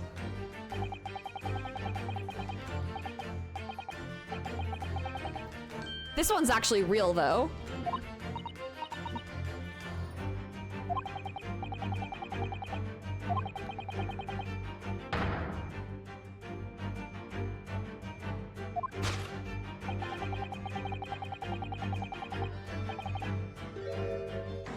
I think that's actually the price tag of his scarf.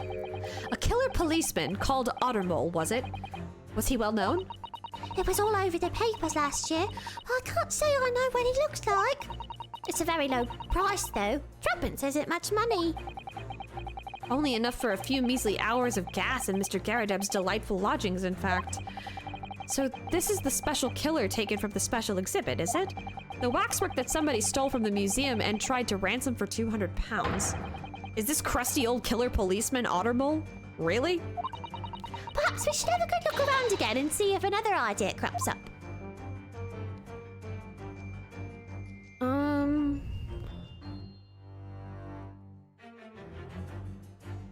Oh, what the fuck?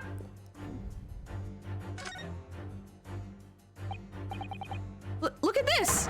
The old man's tapping his foot like crazy. He seems to be fast asleep, though. He's not tapping his foot consciously, then. So you mean... It must be a twitch. Never mind that. The point is waxworks don't tap their feet. Or twitch. And look at his arm, too. We've seen a scarf like that somewhere else around here, haven't we?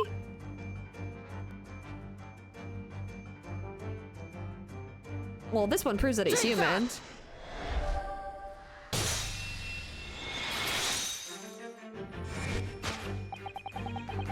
The telltale sign that instantly proves whether or not this old man is a waxwork is the obvious twitch. Even the most realistic waxworks do not exhibit a twitch. In other words, this splendid old man is in fact a genuine member of Scotland Yard. A slight shift in your choice of adjectives, then. And there you have it! Well, Madame Two Spells? Well, what?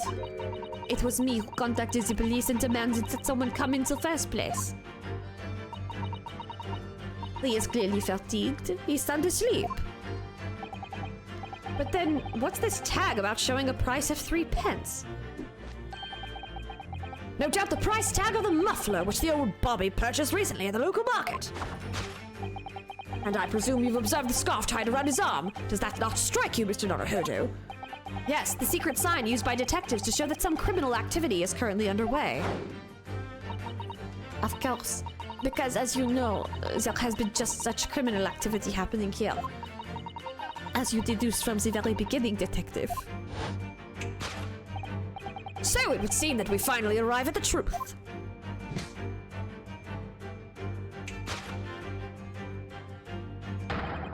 The waxwork of the especially ruthless killer from the special exhibit has been kidnapped. And Scotland Yard are already investigating. But the model's whereabouts remain a mystery. Thus concludes Sherlock Holmes' great deduction of this horrifying puzzle.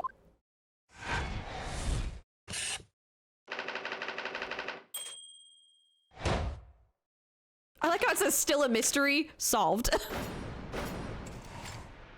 Elementary.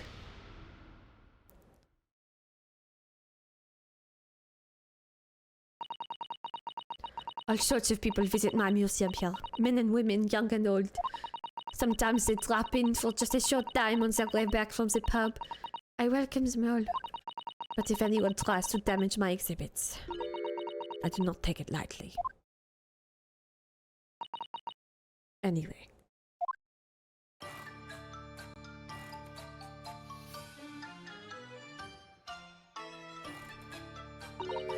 Your great deduction was even more enchanting than I had been led to believe. It was a pleasure, my dear madame. I'm gratified that you enjoyed the spectacle. And as for your rough customer, I've no doubt he'll regain consciousness shortly and return home. What concerns me more is the waxwork from the special display, if it was indeed genuinely abducted.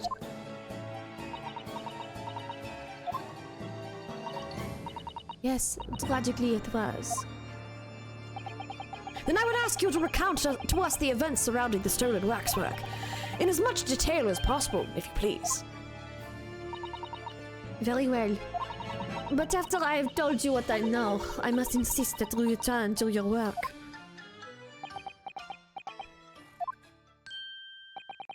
The talents of a great detective could be put to better use, I feel, but as you wish.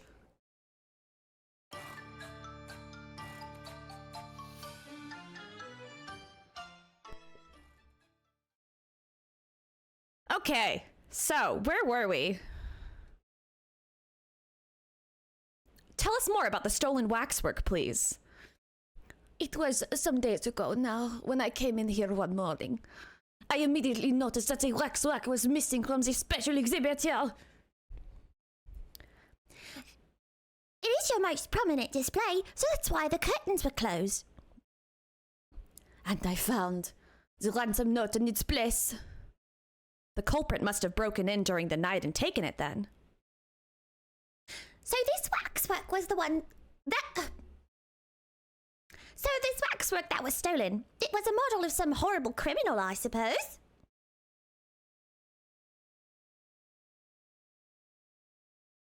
Of a particularly horrible criminal, in fact.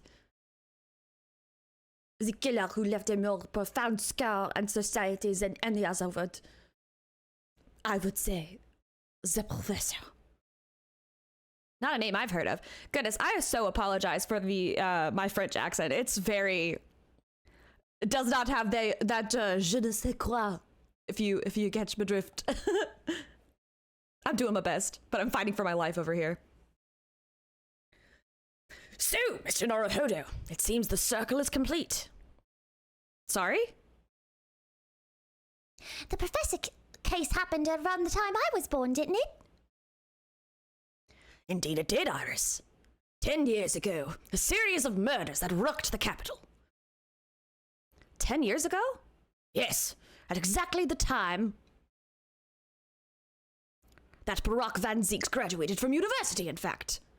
Ooh. Ooh. Ooh. What? Surely he's not saying... So the big event that changed Mr. Reaper's life.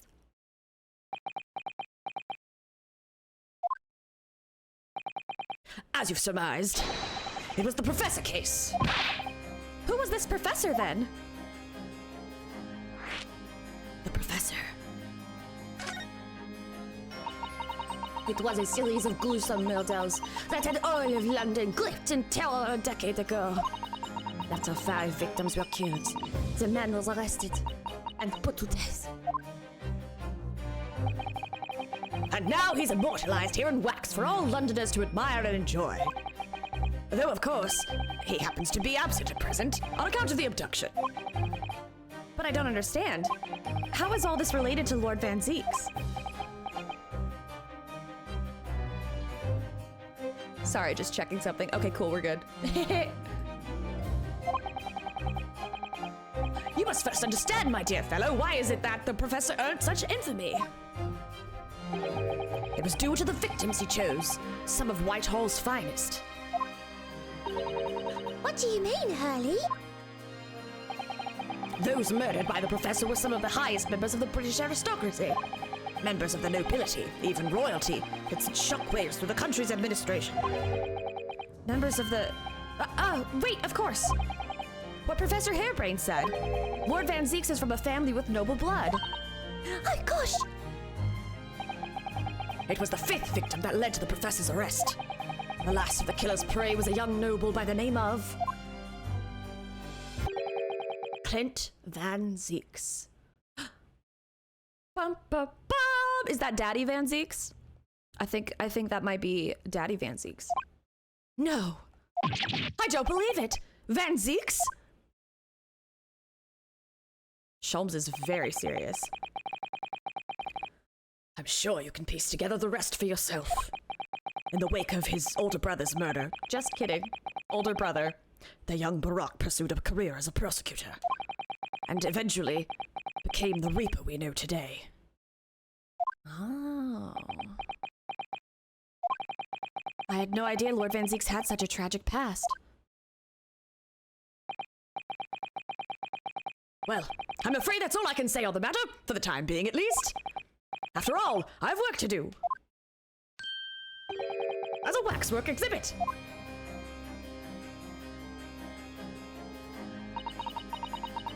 I am afraid I shall have to excuse myself as well. Oh yes, of course. It's been a pleasure, thank you.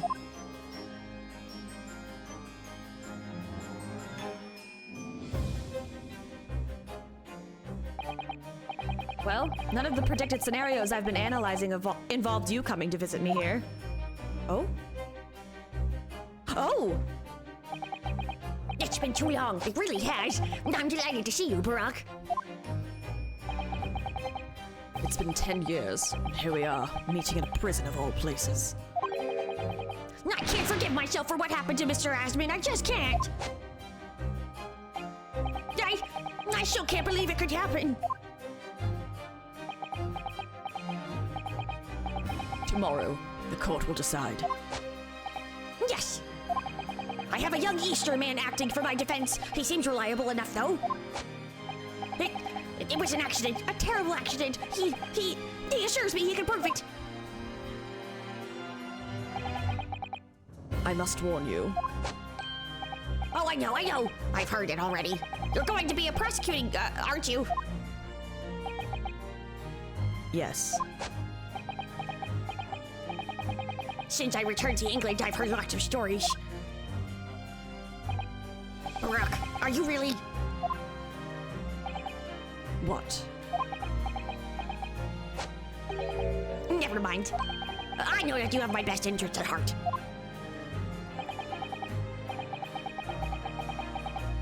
My friend is on trial. I wouldn't have trusted to anybody else.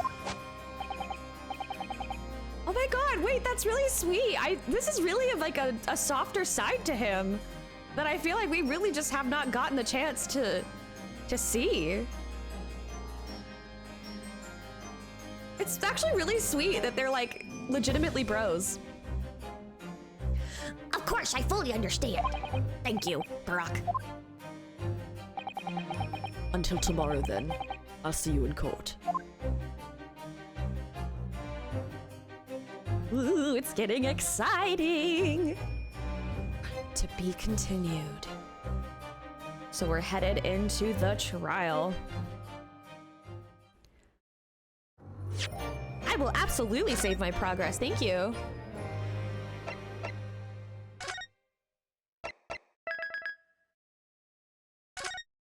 Midna's come to say hi as well. Hehe.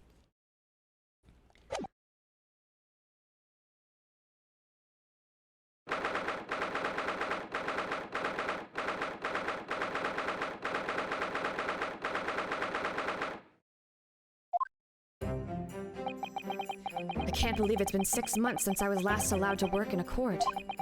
Or in court. I can read. And now here I am, back at the Old Bailey. Mr. Naruhodo. Good morning, Professor Hairbrain. I don't understand. It doesn't make any sense. The atmospheric pressure in here is off the charts. I've never felt anything like it. It's crushing me. I feel it every time I'm here. That gravity. Well, this is Britain's highest court. But are you telling me it's fitted with some kind of device that can actually control air pressure? Nobody. I think it's probably all in the mind. Ah, yes, well, you won't let me down, will you, Mr. Naruhodo? I'm counting on you in today's trial to save my life. To save the secret of my super high voltage instantaneous kinesis machine from being made public. Yes, I understand. I know what I have to do. I have to establish that the explosion 2 days ago was nothing more than an unfortunate accident. Well, I'm sure there's nothing to worry about, really. Justice will prevail. Oh boy. Who is speaking? Is that... I'm gonna assume that that's Van Zeeks. My commiserations, Mr. Naruhodo. You appear to have been lumbered with a most tiresome case here. Oh, nope. Sholmes. My bad. Mr. Sholmes, I didn't expect to see you here. That was very mean, Bruno, leaving me alone at home with Hurley. It took me at least an hour to wake him. Is it... Are you... Sherlock Sholmes? Indeed, sir. I am he. Sherlock Sholmes. Oh, I've heard all about your exploits, even whilst living in Germany. Oh yes, Rats magazine is on sale in Germany too. This month's installment was sublime. Your deduction in the adventure of Silver Blaze was wonderful. Ah, yes, a memorable case indeed. It concerned a snake, I seem to recall. No, that was a speckled band. Well, that was like the first case in the first game, was it not? Well, thank you for coming. I do appreciate your support. I'm sorry to disappoint you, my dear fellow, but I'm afraid I can't stay. Oh, I've urgent business at Madame Tuspel's. you mean your waxwork job? No, the waxwork abduction, of course. Madame has engaged my services. Ah, so you're trying to get to the bottom of that ransom note, are you? The week's wages will depend on it, as does the safe return of the waxwork, naturally. As such, I intend to give it my undivided attention. Oh, well, never mind then. I understand.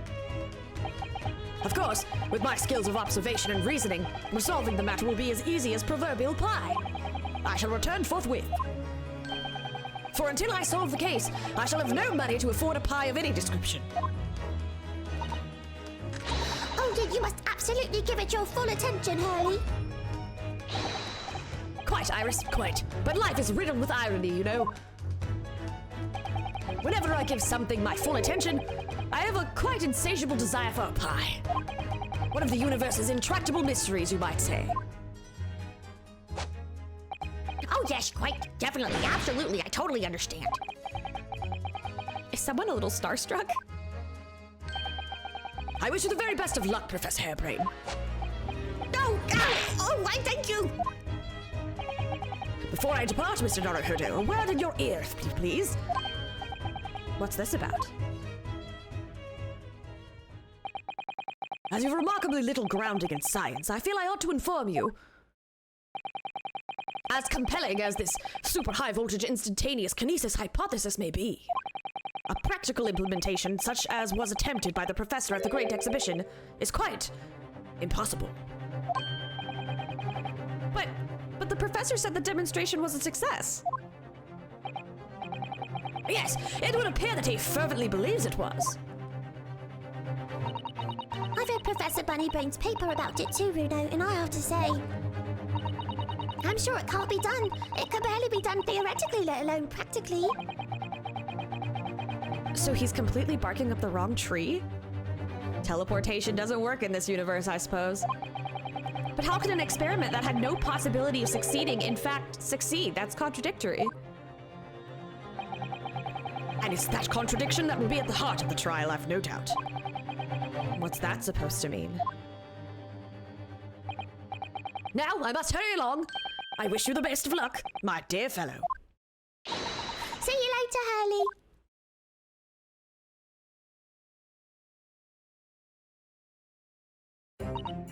Well, it looks like you're on your own today, Runo, but chin up, you can do it. Oh, what about you, Iris? Oh no, I'm afraid I can't help. I have something I need to do. I see. It's going to be a big surprise for you when you find out what it is. That sounds ominous. What is this girl up to? She's like 10. Where could she possibly go? Counsel for the defense and the defendant. Court is about to be in session. Make your way into the courtroom at once. We're on our way. Oh boy. Okay. I'm going to take a deep breath, and I'm gonna grab some hydration for myself, because I know that I'm about to do so many voices. Oh shit! I didn't mean to hit that button. Oh no! Go back. An experiment that the laws of science say can't possibly succeed.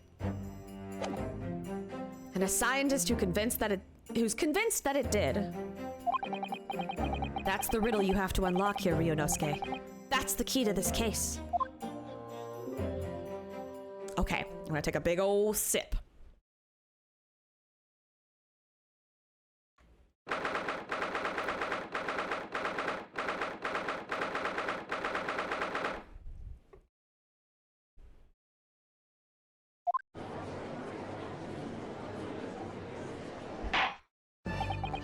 In the name of Her Majesty the Queen, I hereby declare this court to be in session.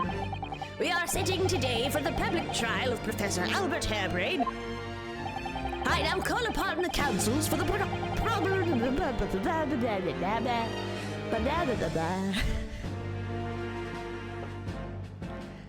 I now call upon the councils for the prosecution. And that's not the right voice either. God damn it. Ha! I now call upon the counsel for the prosecution and defense to declare their willingness to proceed. He looking like a fucking vampire. The prosecution is ready. The defense is ready, my lord. I'm 6 months out of practice, and what's more, I'm without Suzuno-san today. Ugh.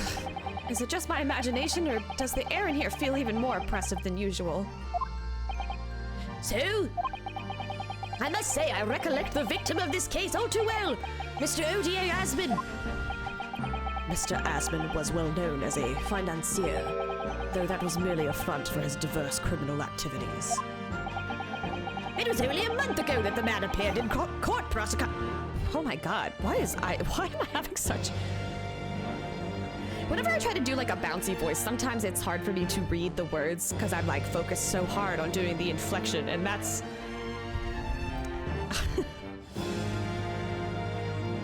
I have to laugh at myself. It was only a month ago that the man appeared in court prosecuted by you, Lord Danzigs. But the jury unanimously found him not guilty. Because every member of the jury had been bribed by the sound of it.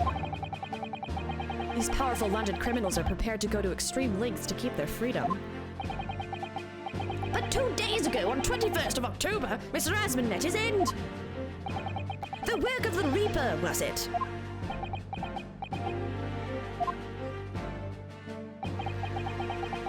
If that is how your lordship would describe divine retribution.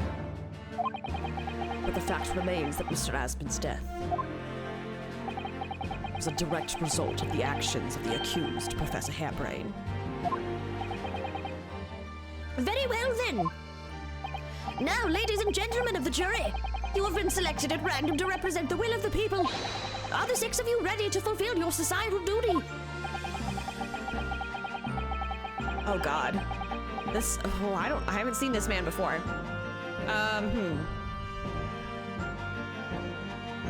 He seems tough. I better give him like a tough sounding voice. I kind of want to give him, like a tough southern debutante man. I'm most gratified to have been selected to carry out this important civic duty, my lord. To have a man's fate in the palm of one's hand. Oh gosh, oh golly, it sends shivers down my spine. Oh boy. Tweedly mustache man. I feel like I gotta give him, oh, shit. Science experiments, magic, conjuring tricks, courtroom trials, all are nothing more than performances. Just so you guys know, obviously you can't see me, but let the record show that when I am doing that man's voice, I am doing quite a lot of flamboyant hand gestures because it just feels right. It just feels right. Okay, this looks like a university man.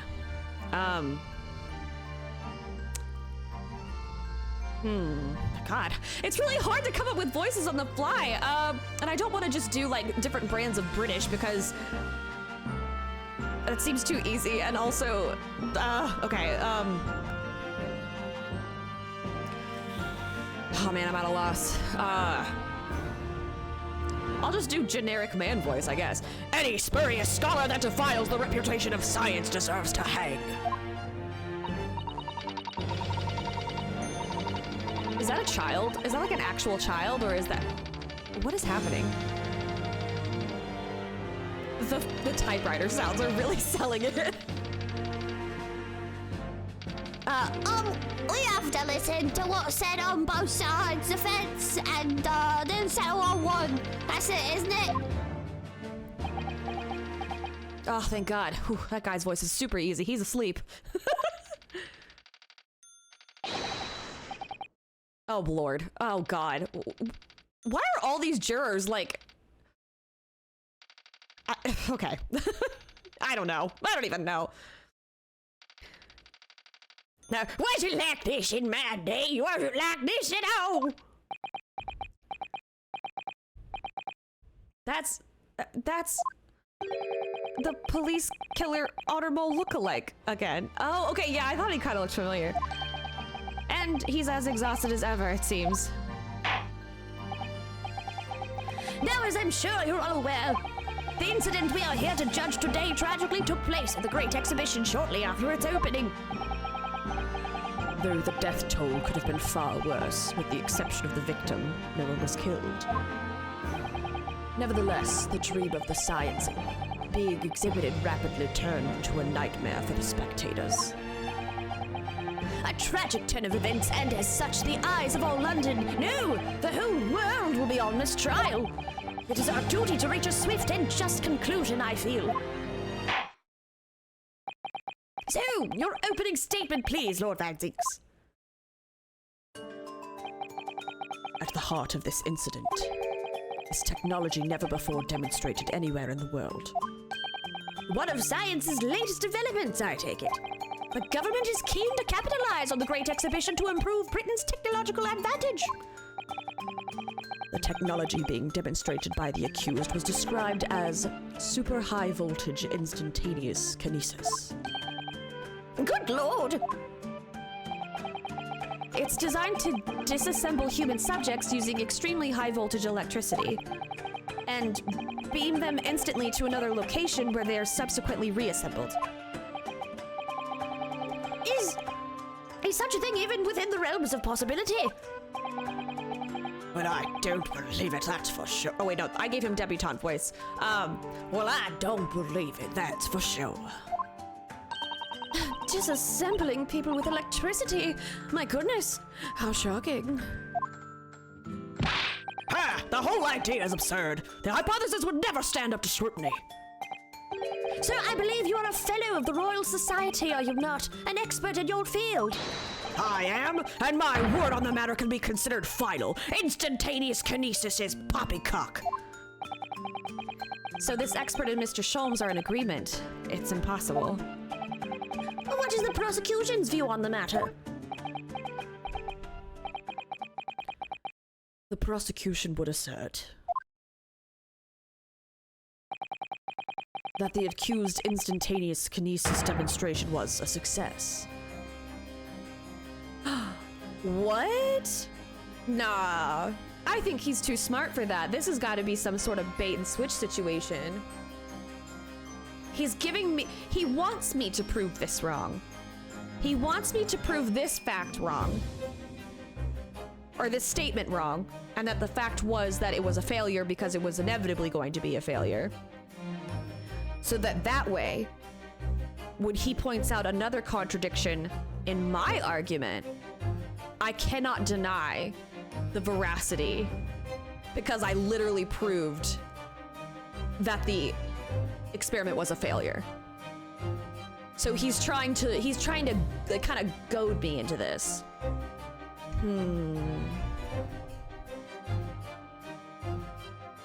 God damn it. This game, just side note, this game is definitely doing the prosecutor thing on me. Or maybe I'm biased. I don't know. I might be biased. I might be biased, but those steely blue eyes, they doing something. They doing something. Whew. Anyway, moving on. What?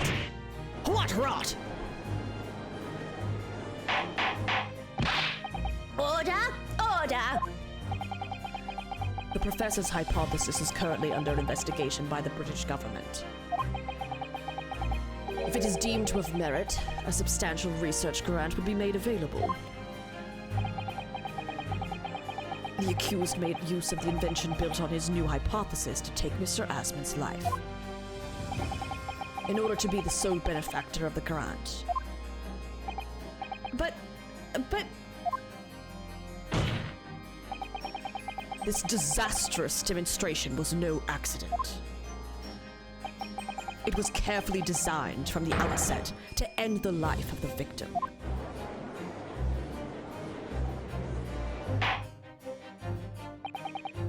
Thank you, Lord Van Zieks. The prosecution's stance is clear. But you will now bring forth witnesses to substantiate your claims. Gladly, my lord.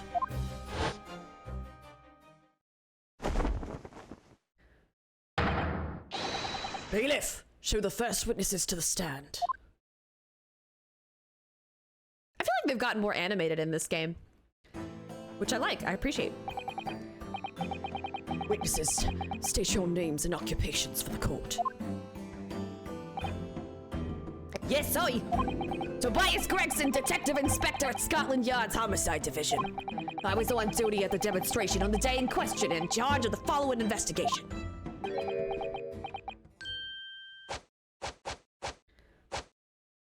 Wow, he went on a he went on a face journey there.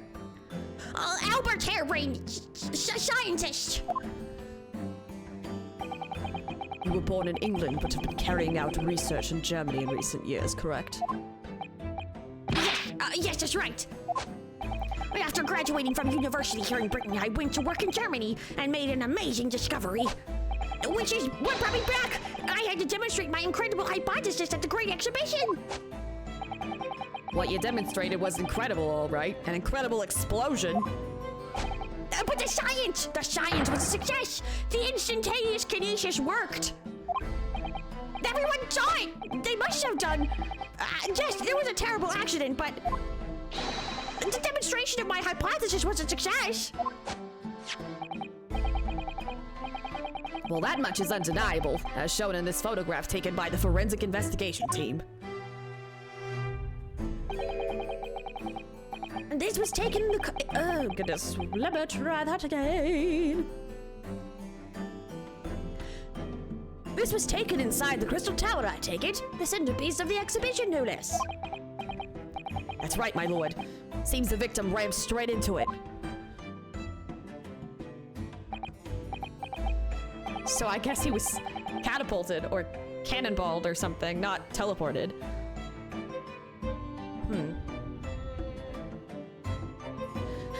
I see. Very well, I submit the photograph as evidence. I will definitely be taking a look at that. After he had been ostensibly beamed. Wow. It shows an apparent stab wound to the chest.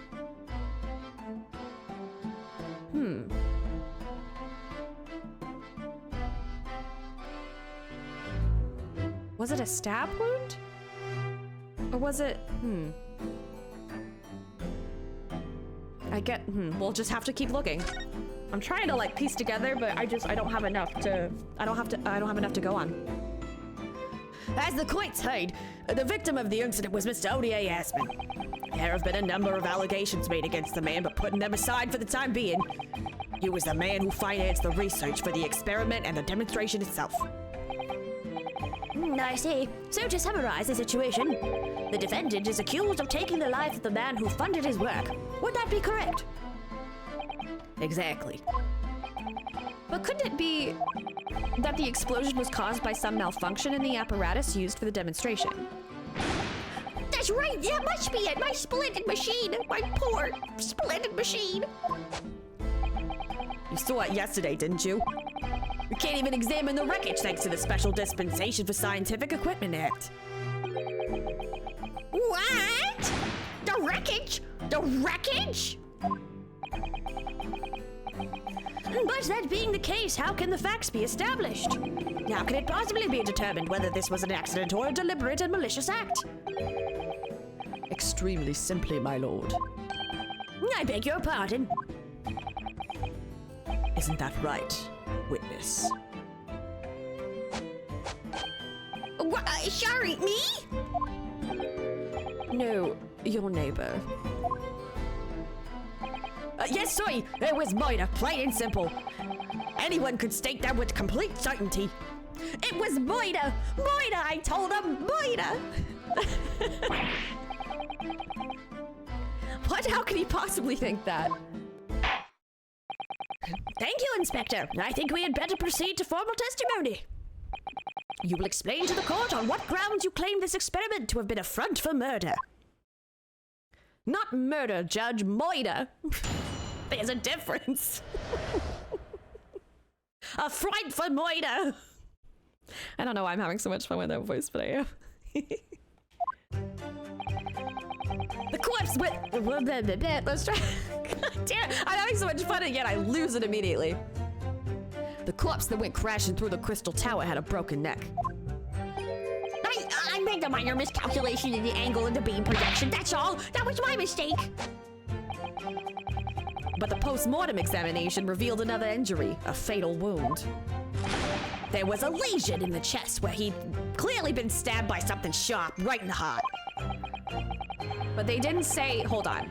I know that I'm derailing already, but he didn't say that it was a knife. A stab, saying that the victim had a stab wound is very, they're pushing the narrative that it's a knife. But I do know that there was the crossbow apparatus thing that we found when investigating the grounds of the Crystal Tower. So it's gotta be some sort of bolt from the crossbow, if I had to guess. I mean, unless the crossbow was actually a knife launcher, and I mean like a literal knife launcher, not like a metaphorical knife launcher, which I guess you could go ahead and argue anyway. I digress.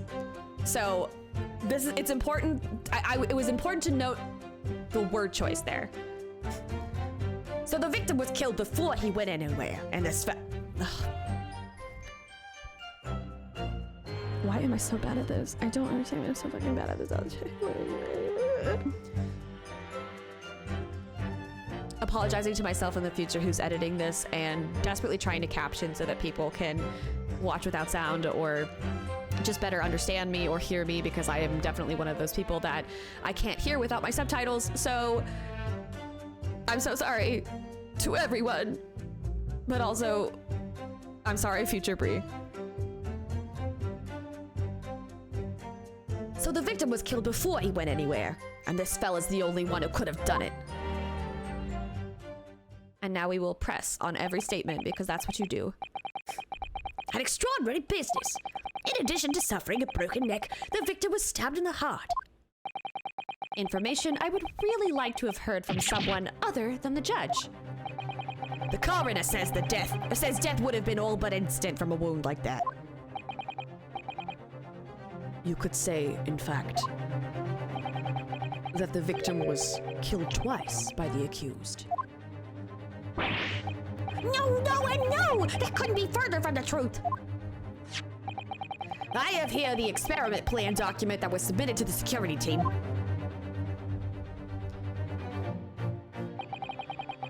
The victim stood himself inside something called the bind cage, ready to be beamed instantly.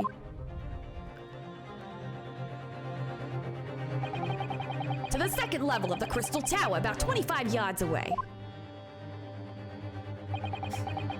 The experiment did not go according to plan, however.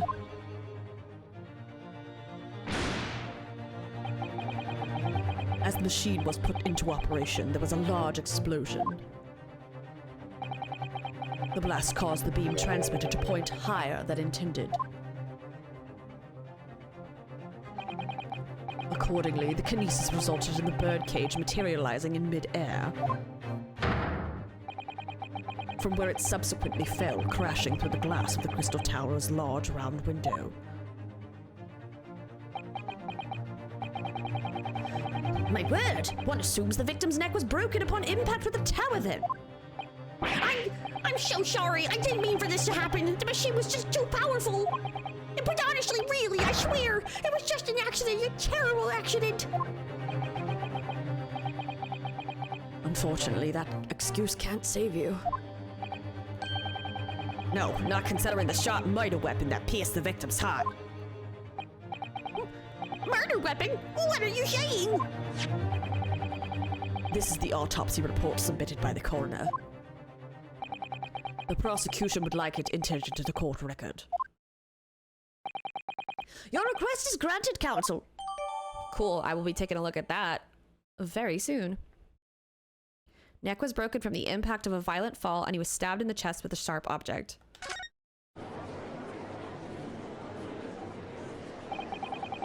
I was there in person, you know. I saw the whole ludicrous performance. And the only other person on the stage with Mr. Asmund was that disgraceful excuse for a scientist. Then really, by all accounts, it must have been him. Hard to think otherwise, really. Very well, counsel for the defense. Proceed with a cross-examination, please. Oh, yes, my lord. I need to focus here. It's been a while.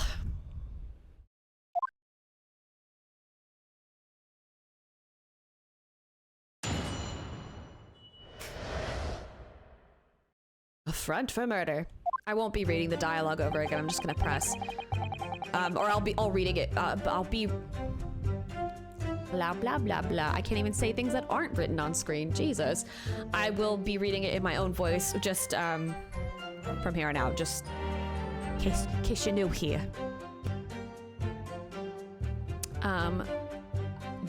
Oh, you know what? Before I do anything, what I'm gonna do is I'm gonna look at everything that I've got in the court record. No presenting, just looking. Just taking a little gander. Do I have... Okay, no, it's just this one page. Sweet. Okay, autopsy report. Coroner is Courtney Scythe. Courtney Sith? It's weird that the name is noted. I don't think that the name of the coroner has ever been noted.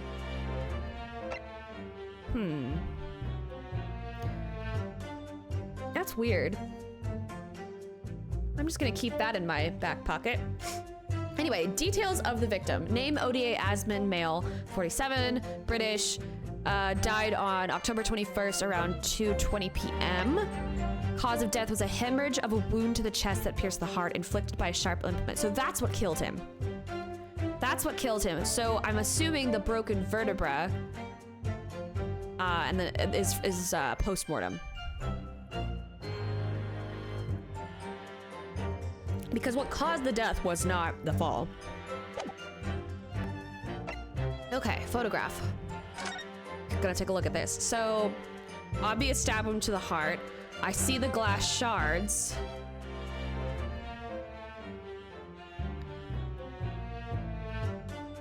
I don't know if this is significant just yet, but that's that. Diagram, we kind of saw the animated version of this. We had already kind of looked at this before. So I don't think I'm gonna get any new information out of that.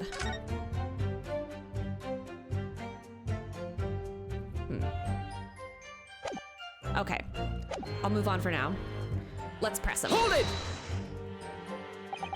Are you suggesting that that's because he fell from a considerable height?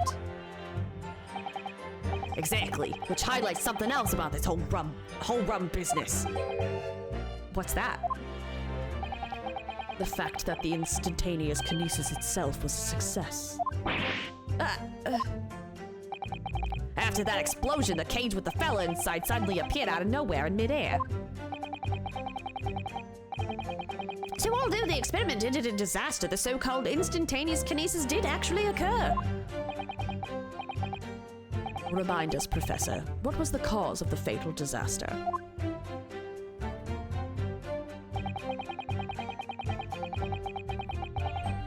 Hold it! So the angle of projection is critical, is it?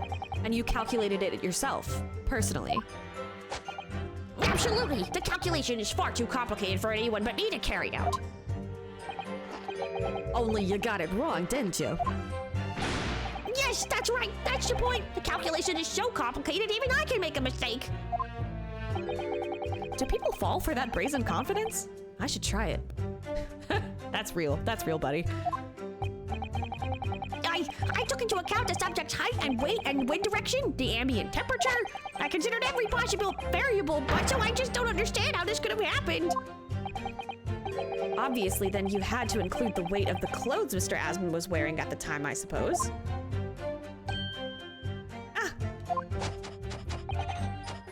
Crackling Cottage! The answer should have been 3! So much for safety first. The 3 must be for safety third.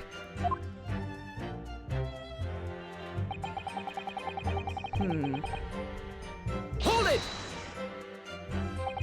Another fatal injury, you say? That doesn't make any sense. I didn't think I'd have to spell this out, but here we go. Just because they were 2 fatal wounds doesn't mean I'm saying the victim had 2 lives to lose, does it? 2 right. Well, obviously at first, we thought the bloke had died due to the spine snapping in half as well. But you're saying that that's not the case. You'll get your answer once I finish my fish and chips, if you don't keep butting in every few seconds. But we all know that's a bottomless bag. It really is, though. The victim plummeted 30 feet into a glass tower. It would be reasonable to assume the cause of death. Or assume that as the cause of death. Right, that's what we all thought. But it was a red herring, wasn't it?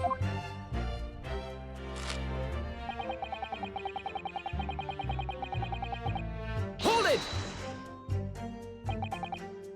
The defense knew nothing of this crucial information. The prosecution received this report from the forensic investigation team only this morning. That was the first we knew of it as well. I can only apologize for the impossibility of informing the defense.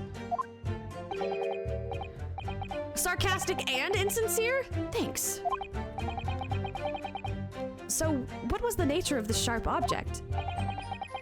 Among the accused tools that were in use at the demonstration, one is of particular interest. This. Ah, yes, that would appear to be some kind of screwdriver. What? Aha! There he is! My trusty little companion, Andrew! Aw, he named it. Andrew, of course. Ah, do you know each other already? He's one of my dear friends, like all my tools. I've named them all, you know. We're one big happy family. Oh my god. Holy shit, I have to...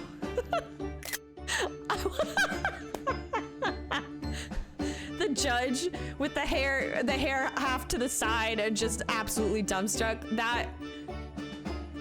That's beautiful. That's a mood. That's a real mood. Andrew is my flathead screwdriver, of course. His brother Michael is a crosshead. Well, it would appear that your beloved Andrew has a red stain on his shank. That isn't... It's blood, beyond all reasonable doubt. I wonder if that could have been loaded into a crossbow. No. And that's not all. The long, sharp shape of this Andrew fellow is completely consistent with the victim's wound. Wait, what? They framing the fuck out of this dude. They're absolutely framing the hell out of him. Order! Order! The court will enter this friend of the defendant as evidence.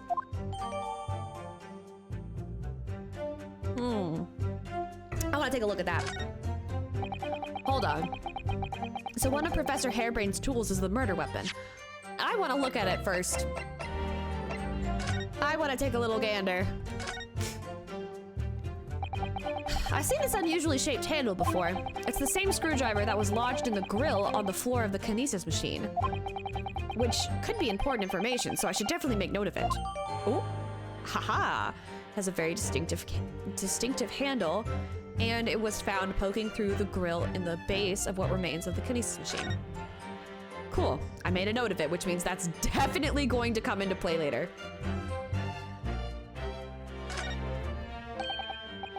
This is blood, Mr. Asmund's no doubt. This is the problem with looking at murder weapons.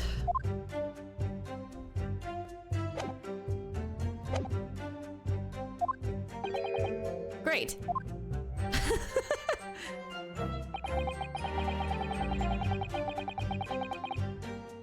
Hold it! What grounds do you have for saying that? Ha! Do you really need to ask?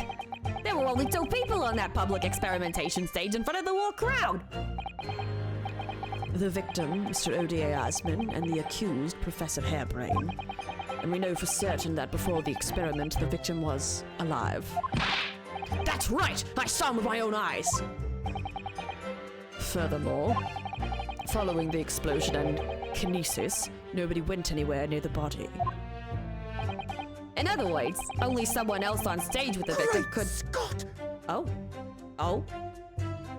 Could have possibly have done it, but he said, "Great Scott, we're pursuing it." Excuse me.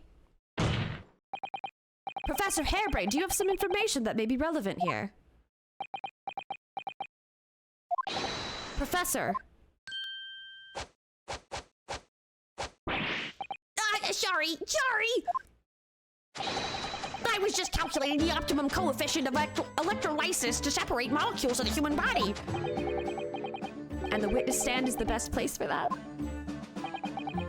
It seemed as though you might have something to say about Inspector Gregson's last remark.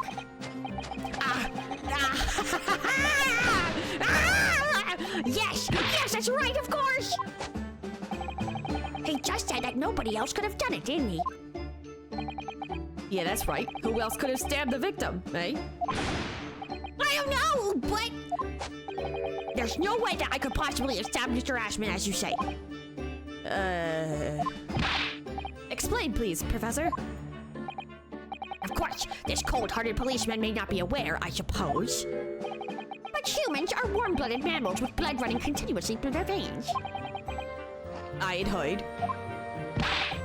And surely you see!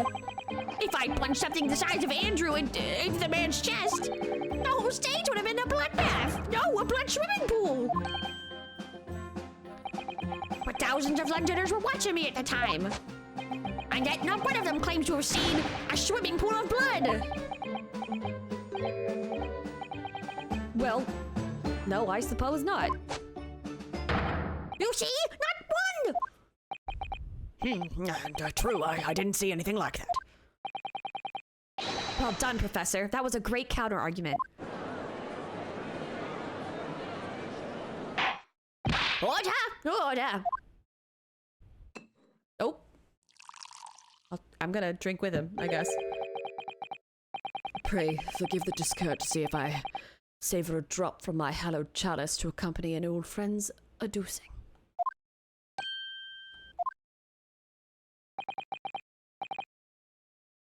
Here's to you, Albert. Oh, you're too kind, Barack. I'm really not a patch on you. No, you're not. Oh,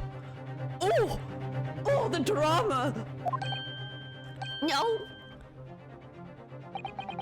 You've neglected to mention one crucial possibility. I have? A particular situation in which very little bleeding would result from a stab wound. Ah, of course! Inspector, enlighten the court, please. Yes, sorry. Where are they going with this? Very well. You'll amend your formal testimony now, Inspector Gregson. Oh, we got a new statement then. The weapon the victim was stabbed with must have been left in his body whilst he was beamed through the air. Hold it! Hold on. Why would you think that, Inspector? With any wound, it's only when you pull the weapon out that profuse bleeding occurs. Whilst it's still lodged in the body, it acts as a stopper of sorts, for want of a better word. And that's true. You want to leave a stab. The damage, I mean, there's damage that's done on a stab. But the real like hurt from it all comes from the release, the exit of it, because it not only does it pull out a little bit, but it leaves everything open and, you know, expelling. As dark as that is. So if you ever get like stabbed, accidentally, I guess, because I would assume that if somebody was actively trying to stab you, they were probably going to pull back. Assuming it was an accident. I don't know your life. Leave the knife in. Leave the knife in until you can find medical medical intervention who can like immediately put a different stop into the wound, cuz yeah. I see. You don't need a medical degree to be aware of this fact. It's common knowledge for any investigator. Where's Susanoo-san when you need her? If you ask me, this bloke masked what he was doing from view with his body before stabbing Asmund in the chest. Then he beamed the victim off the stage with his fancy device, the screwdriver still where he planted it. I would never do such a thing! Not to my precious tools! I would never use them for such dirty work! You only use tools for their intended purpose! That's common knowledge for any scientist! The fact remains, the lack of blood at the scene can be easily explained, as the prosecution has demonstrated. So that's all the testimony I have to work with. I had no idea the victim had been stabbed. That changes everything. Did Van Zieks keep that to himself until now on purpose to gain the advantage? Oh well, I suppose all I can do is press these witnesses for as much new information as possible. Okay, so what I think I have to do...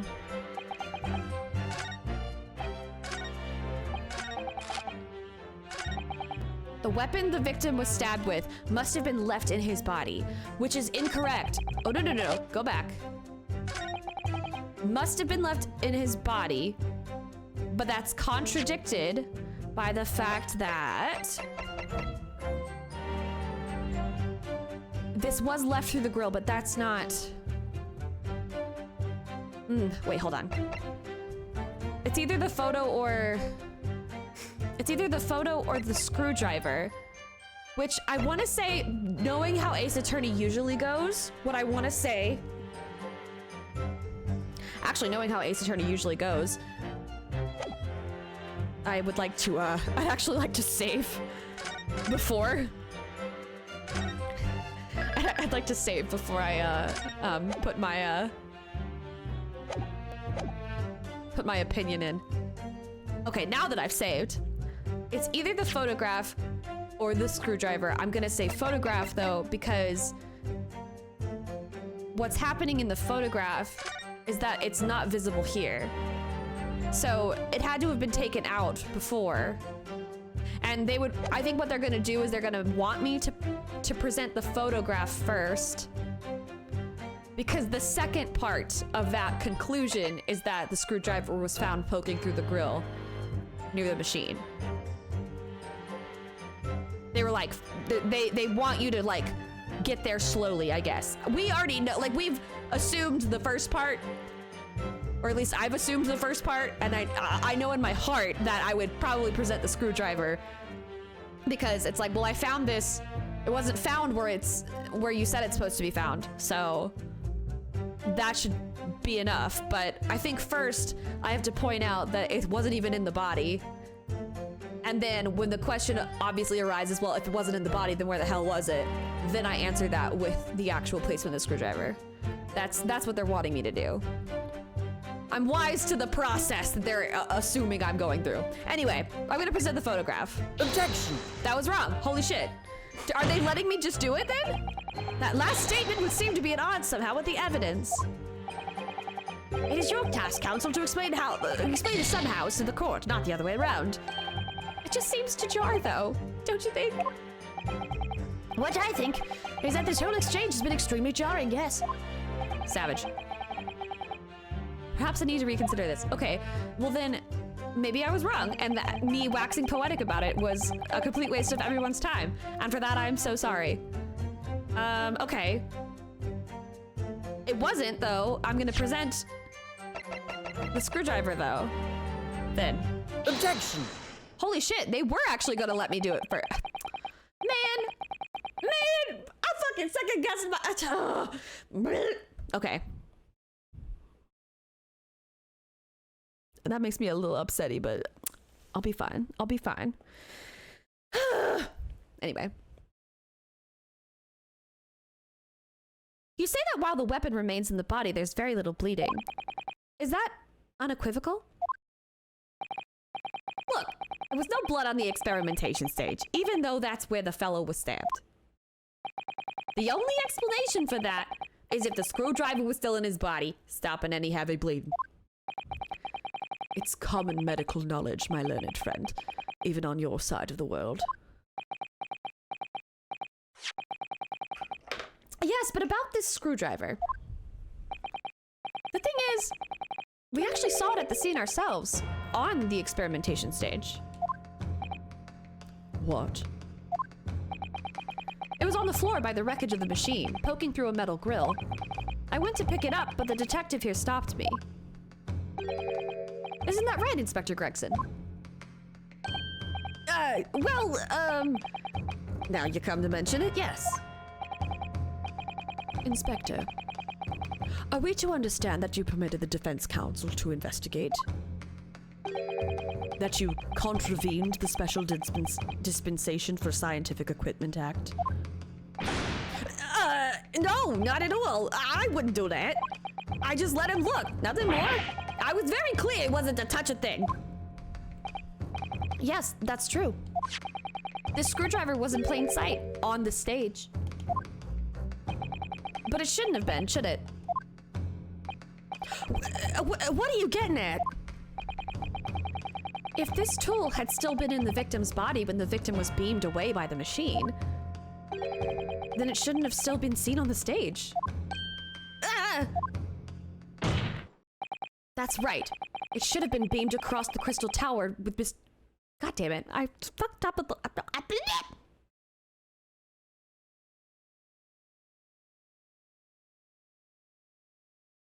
That's right.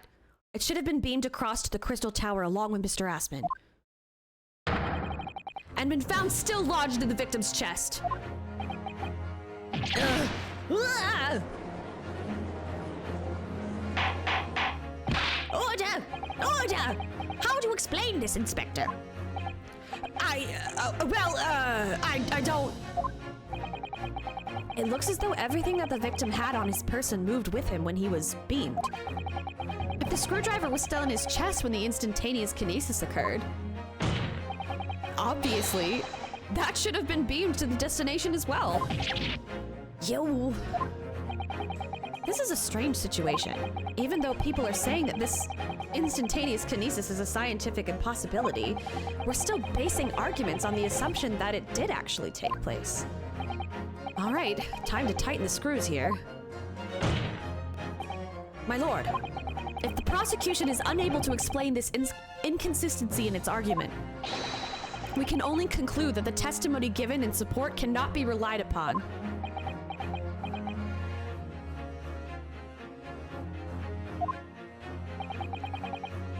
Lord Van Zieks is stumped. Hold it!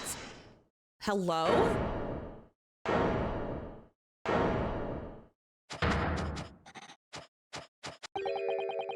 Do you have something to say, witness? Yes, I knew it. It bears out. The equation's hold. Mr. Naruhodo, don't worry.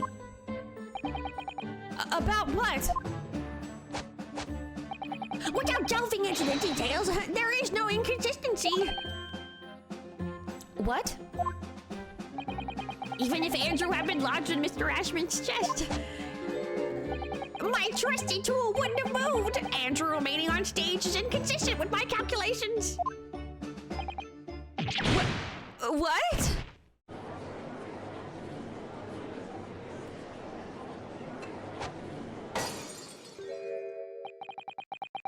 It would seem your illusions have been shattered. Clearly we should hear the accused explanation. Or should I say, this brilliant scientist's explanation. Just when I'd found an inconsistency in the prosecution's argument. Scientists. Very well, the defendant will testify again. Provide us with the scientific explanation as to why the inconsistency asserted by the defense fails to hold. That's ironic. Oh my god. In the name of Apollo, I will, my lord. They did that on purpose. Because somebody else would say in the name of justice, which it, hold on, I got a screenshot of that. Someone else would say in the name of justice, which, haha. But that he says in the name of Apollo. I see what you're doing there, Capcom. You can't slip a reference past me. I fucking love these games!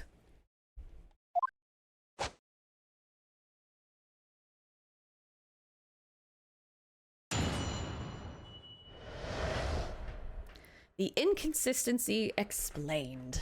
To be clear, I'm still at the stage of gathering data in my research. My hypothesis states that kinesis cannot transport metal, though. Hence, the metal weapon would have stayed put. In other words, the point just raised by Mr. Naruhodo isn't an inconsistency at all. Mr. Asman was the patron of my research. Without him, my work wouldn't have been possible. Now I have a duty to protect the incredible machine that we built together.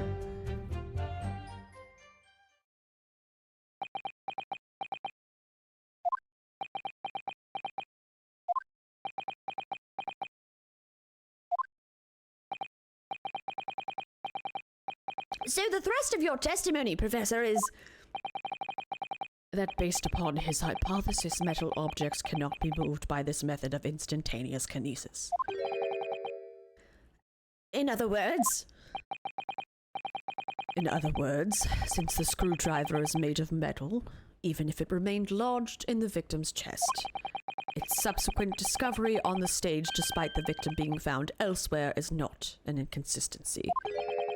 And therefore, Professor Albert Harebrain could still have been the killer. My great hypothesis holds, you see.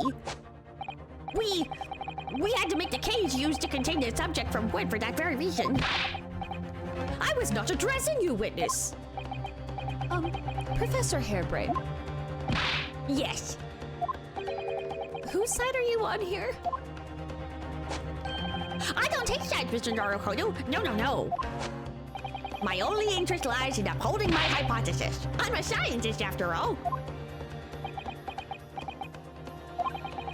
Is he working for us or against us? It's very hard to tell. Let's see how you cross-examine this testimony, my Nipponese friend. Yes, fire away, Mr. Naruhodo.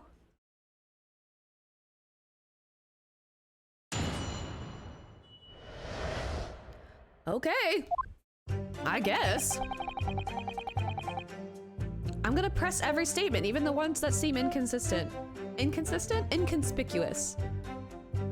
The ones that seem normal. Hold it! And yet your retort to my argument wasn't lacking in confidence in any way. No scientist can find the truth without first finding self-belief. Those were the words of a certain scientist I hold in the very highest esteem.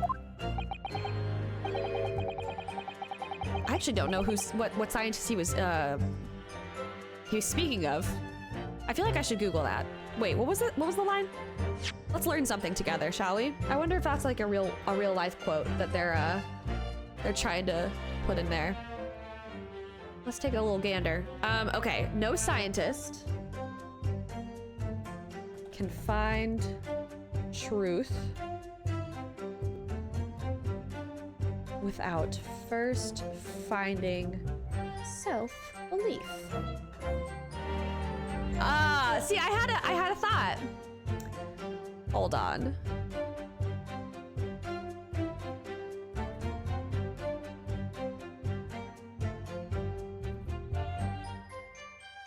People are saying that it's an Einstein quote, but hold on.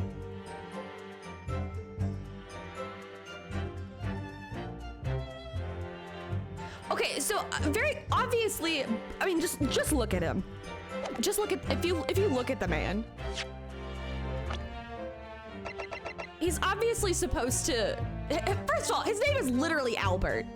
Albert was the first name of Albert Einstein, and obviously he's supposed to be like a young Einstein. Einstein was a German scientist, was he not? So the quote, no scientist can find truth without first finding self-belief. I'm not seeing like that. I'm not seeing that quote exactly, but what I'm getting is a lot of quotes about the relationship between science and religion.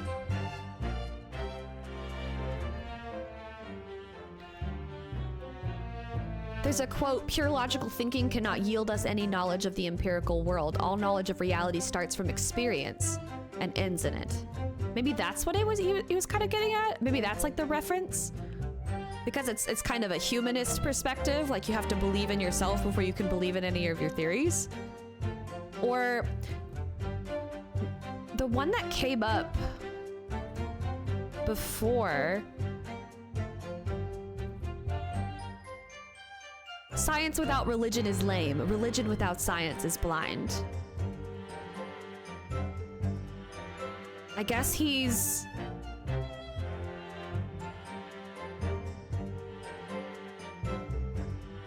I think it's part of an essay he wrote. I'm very much skimming these sources, so don't super quote me on that. But I think that's what he... I don't know if that's what he's getting at. I think the one that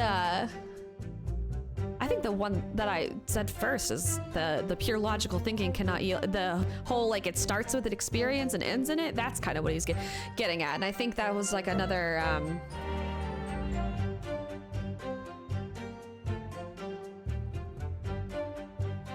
I think that's what he was getting at.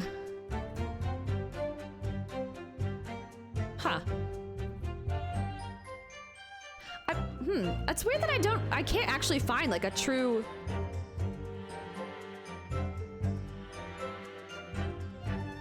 I actually can't find very many things on Google about it. You know what? I'm just gonna, in this case, I think what I'm gonna do is I'm gonna blame the like AI, and I'm gonna move on, because I think with the advent and addition of AI into Google searches, which has already had a lot of problems come through, there's probably a lot of weird editing that's happening there. But anyway, what we do know is Albert Harebrained is clearly a play on Albert Einstein, and I'm going to go ahead and guess that the quote that he just referenced is like a paraphrase of something that is attributed to Albert Einstein. Moving on.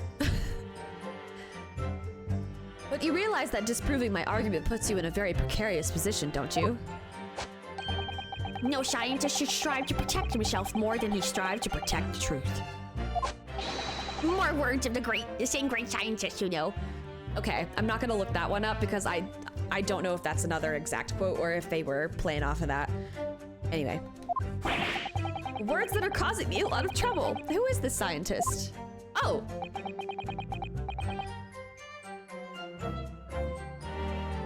Oh no.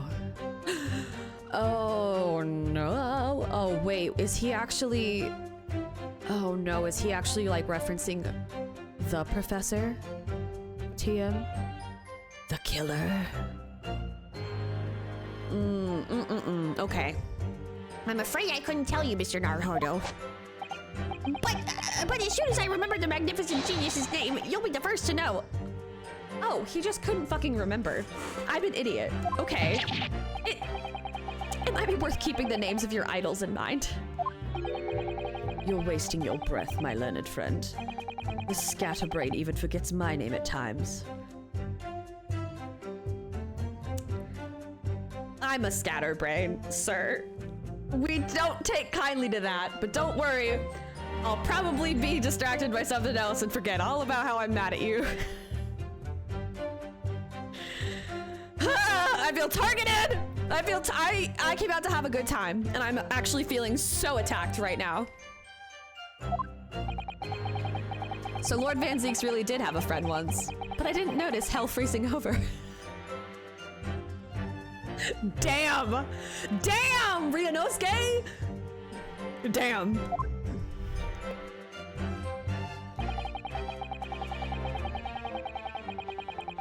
Hold it! Your hypothesis states it, so this isn't proven then. No, of course not. It's merely a hypothesis, but a good one based on thousands of calculations. But it is widely known that metals can't be decomposed by electrolysis. Electrolysis? Electrolysis? Is it electrolysis? I think think it's supposed to be that one. Anyway. Yes, of course. So I am right. My hypothesis is clearly correct. What is it about incriminating himself that makes this man so happy? It's the whole reason that the birdcage is made of wood, you see. Sorry, the birdcage?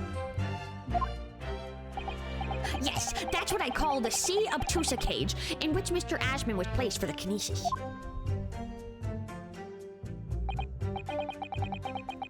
Ah, the jail cell in which the victim was detained. It does indeed seem to be made of a timber of some sort. I'll thank you not to refer to it as an instrument of incarceration, your lordship. In short, any weapon lodged in the victim's...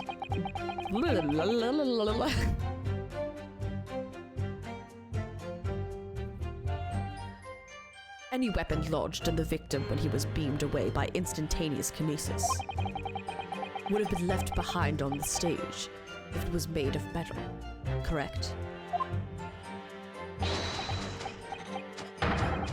Yes, that's it. Yes, yes, yes. It all fits perfectly with the mathematical model.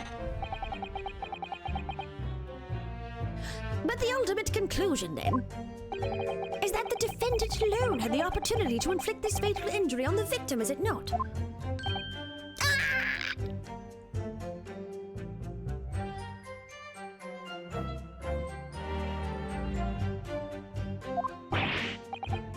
Ah, indeed, sir. Someone beam me out of this nightmare. In other words, Oh, okay, wait, I already read this. Hold it! You seem to be pleased by that. yes, another example of my hypothesis holding true. But I sense some sarcasm, Mr. Naruhodo. Are you not pleased? No. I knew it. Sorry, I have to laugh because it's just like so me. At the end of the day, I'm the one responsible for Mr. Ashman losing his life.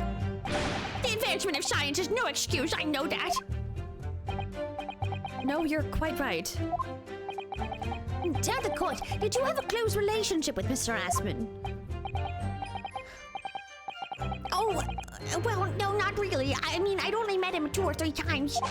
And we only ever discussed my hypothesis in the project, and the research grant, of course.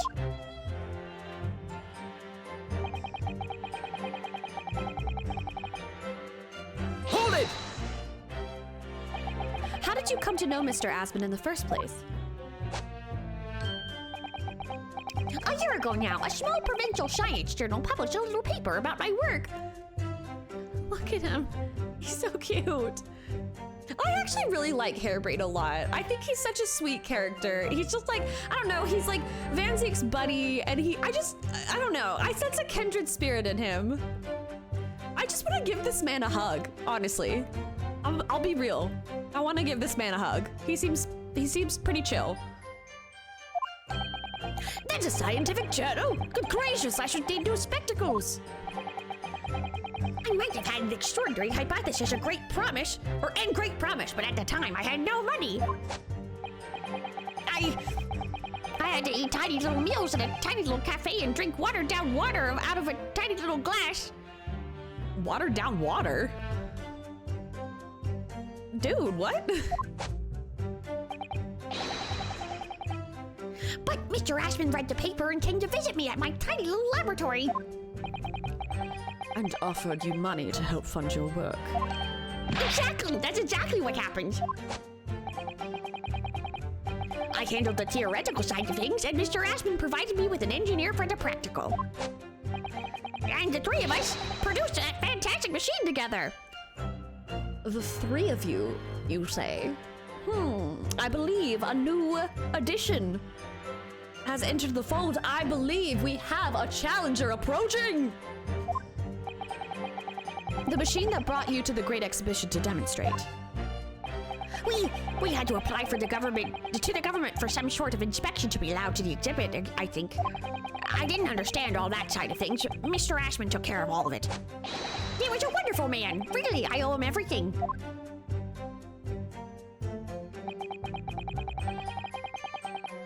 Hold it! When you say that you built the machine together, does that mean you were involved in its construction? Yes. Well, not exactly. I'm not good with the practical side of machines myself, so the physical construction was done by an engineer.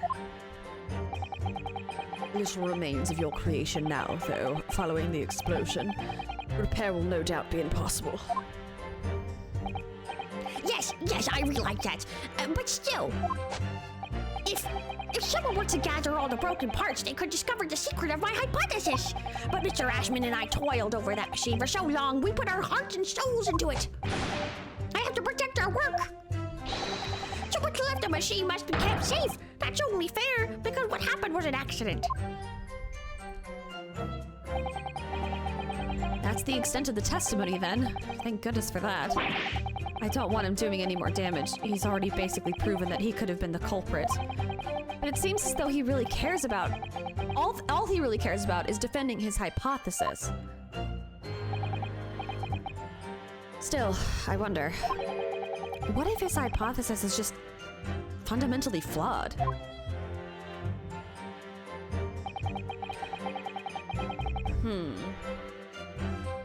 I'm having a little trouble.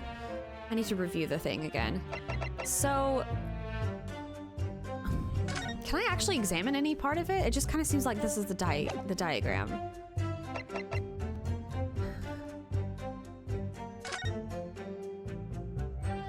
Is there something hidden in here? Hairbrain's on the cover. I don't think there's any new information here.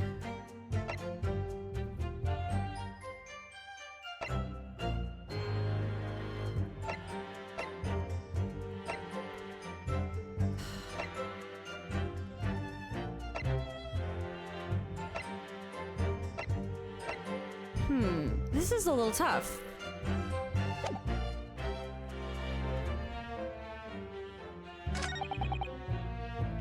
Okay, hold on. To be clear, still at the stage of gathering data.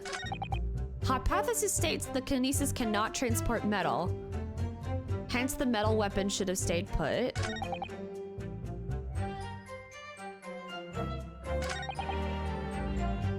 Without him, my work wouldn't have been possible.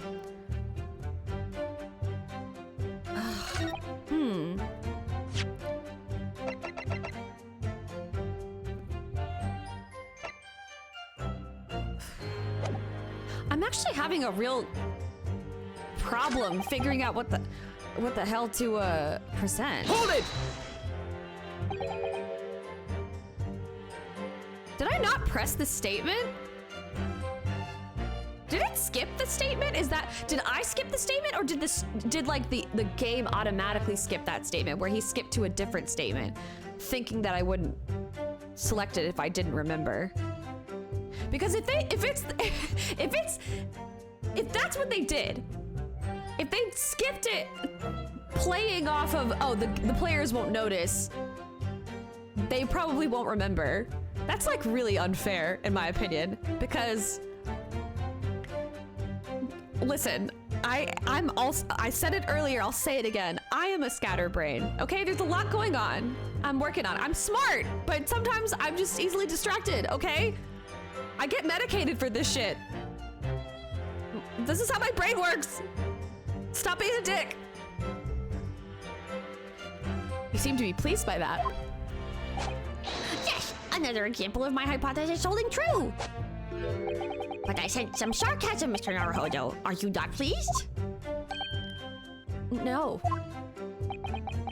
Oh, okay, that wasn't skipped then. Okay, but you know what? Even me... God damn it! Ah! Okay, you know what? This just brings up another point. Or maybe it's not even another point. It's the same point. I still can't fucking remember shit. Y'all, I swear I'm paying attention. I swear there's so much going on in my brain all the time. And then now there's music playing and I'm reading dialogue and I'm doing accents and then also I'm trying to solve puzzles like a logic puzzle. And I'm gonna be honest, I'm recording this at the end of the day. I had a long work day. I worked the whole day. It was busy.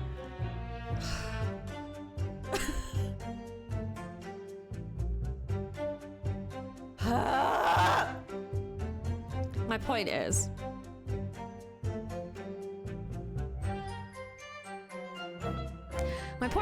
it might not have been like the game trying to skip around, but I still continued to not remember stuff, or I just forgot certain intricacies.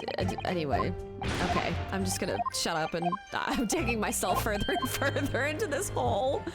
This is so sad. So I have pressed everything.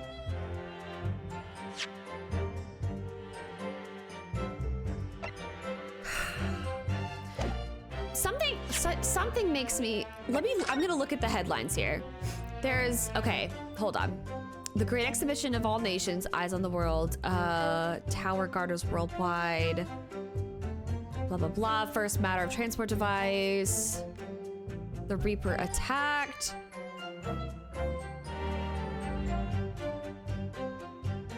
Public something report. I can't say, this is retrospective, but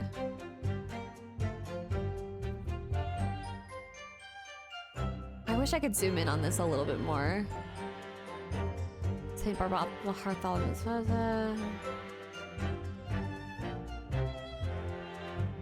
Is this cat one of the developers' cats? Because that would be so freaking cute.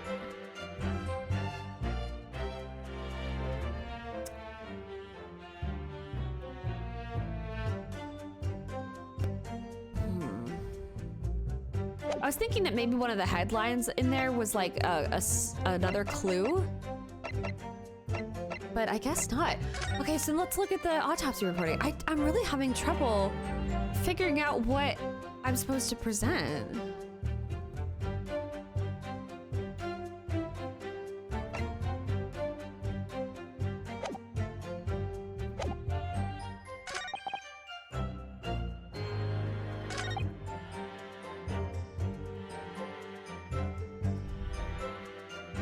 There must have been an I want to get to the engineer, but I don't know how to pull that together.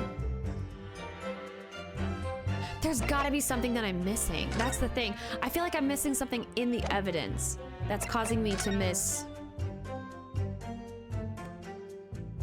Can I examine any? Like I'm really looking at it. Scorch marks. I already examined that. Can I fold it out again? Is that an option? Okay, crossbow, yes. We've established that. I'm gonna look at it one more time.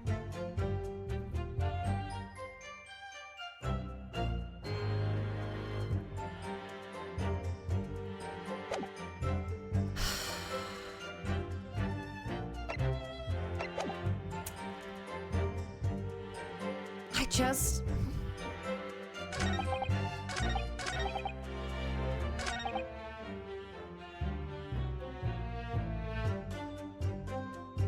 hold it.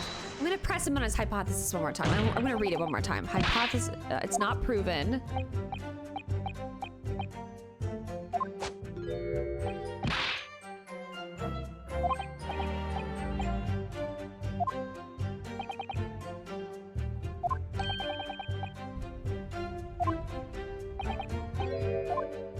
Bird cage is made of wood.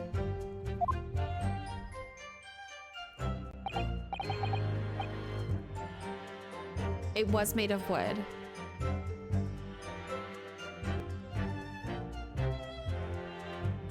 Wait! Wait! Wait! This is gonna be a long shot. This is gonna be a long shot, but I think I had a little eureka moment. So, the argument is that, well, the previous argument was that the reason why the screwdriver would stay put instead of being teleported, basically, to the other side, is because it's made out of metal. So that's what he's trying to communicate, that anything that's made of metal would not have transported. Looking at the victim's clothing, if you take, we're gonna move this dialogue out of the way, I'm gonna actually examine this. If you look at it, these buckles, they have a wood grain on it. They appear to have the same wood grain that the surrounding cage, so to speak, has on it. So that's the assumption, that they're made out of wood. Buttons included. Wooden buttons, wooden buckles, or snaps, or whatever the fuck. Or wait, maybe those aren't even, I thought those were suspenders. Those might be the straps to actually have him strapped in. Okay, whatever, regardless, they're made of wood, and then obviously straps are made of either leather or fabric. His clothes are made of fabric. But his glasses,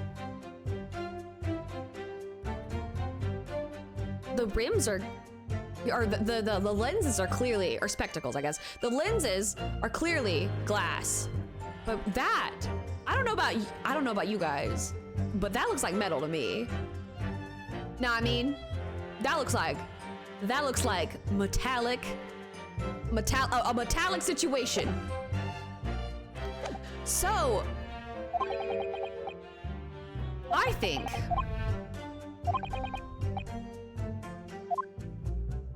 that's the statement I have to actually.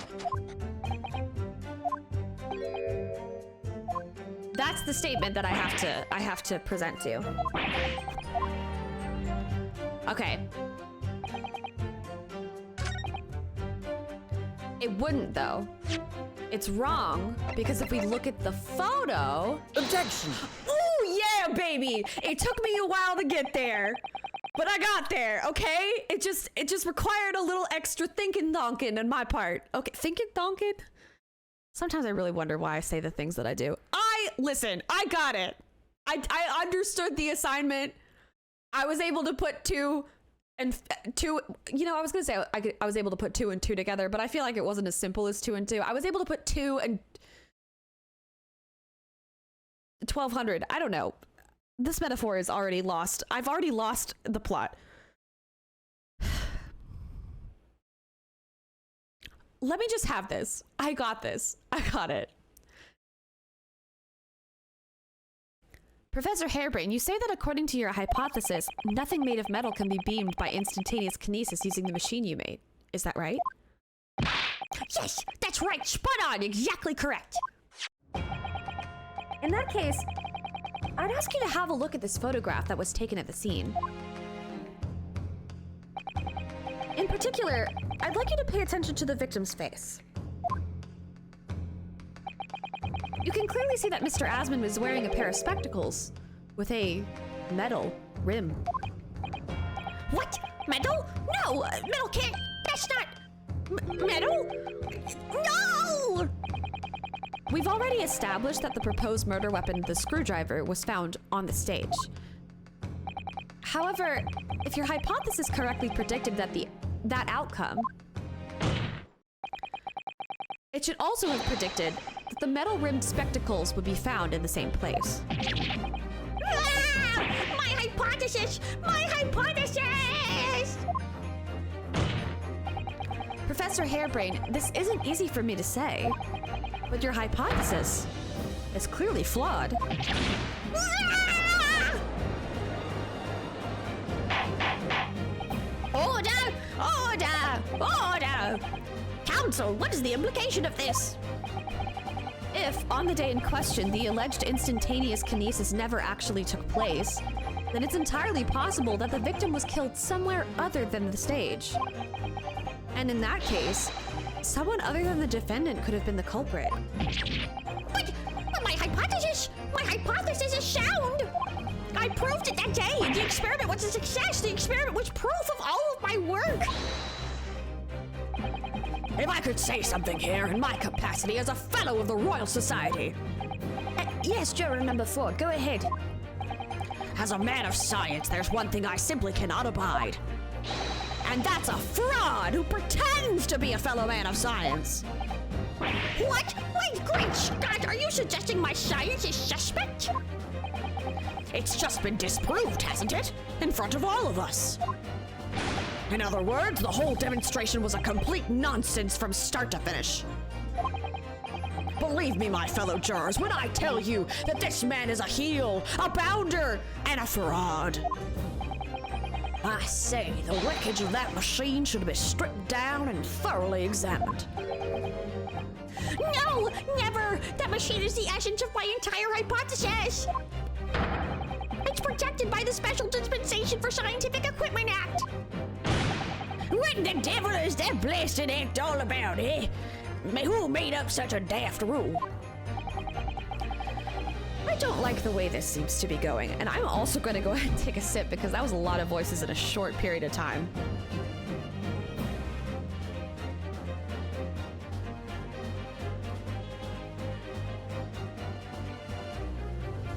Goodness gracious. What's the best way for me to help the professor?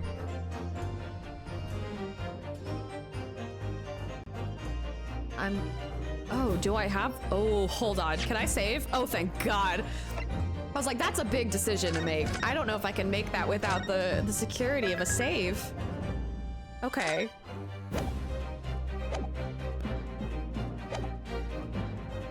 Raise an objection. Objection! That's what I'm going with. Professor Harebrain is yet to perfect his invention. That would seem to be the case, yes. But even so... Even so what? Going to such trouble and expense to create a fake machine to display in public. He would have absolutely no reason to do such a thing. Objection! Oh, it's been quite a while since I've heard his objection. Oh my goodness. He had an obvious reason to do exactly that. For the research grant money. If the government was foolish enough to have deemed the man's ridiculous notion plausible, he and his conspirators would have received a handsome sum indeed. Conspirators? What would be the value of such a grant? 10 pounds? What could a banana cost? $10? Here, go see a Star War. I'm sorry, I get Lucille Bluth vibes from her. You're an order of magnitude out, madam. 500 pounds a year. Oh, you can live on. You can... What fucking voice am I doing for this child? You can live handsome on that much for years. The Society's noticed an increase in bogus public demonstrations in the field of science recently. And plenty of scientists arguing with each other to get the largest slice of the funding cake. People's greed is plenty motive enough for murder, I assure you.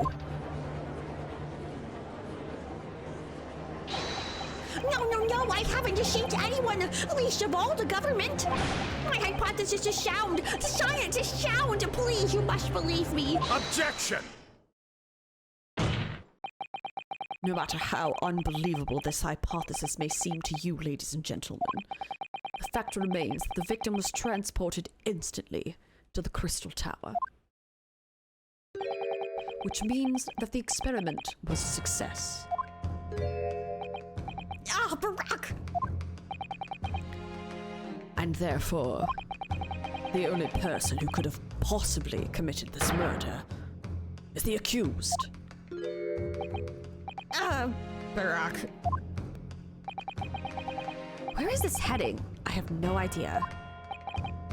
My lord, if I may. Yes, Lord Venzix. The prosecution would like to summon new witnesses to the stand. New witnesses? What would be the nature of their involvement? They were spectators of the demonstration at the exhibition, who were occupying special seats. Eyewitnesses? Very well. The court grants the prosecution's request. I should very much like to hear from eyewitnesses to the incident. The prosecution's stance. Let me try that again. The prosecution's stance is clear. God damn it. I'm trying my best. I'm fighting for my life over here. I cannot do this man's voice. It's so, it's manly. It's a manly voice. It's a manly voice. And I can't do it, but I try my best. The prosecution's stance is clear. This experiment was no pastiche. The accused killed the financier victim there on the public stage before the very eyes of the spectators. Now, my learned friend. Oh, yes? It's time for you to make your own stance clear. There's clearly a flaw in the professor's hypothesis. I can definitely see that. But where does that leave me? We shall take a short recess for now, and during which time the prosecution will prepare its new witnesses to take the stand.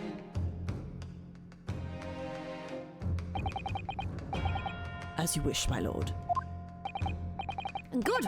In that case, court is adjourned for 20 minutes. Oh boy.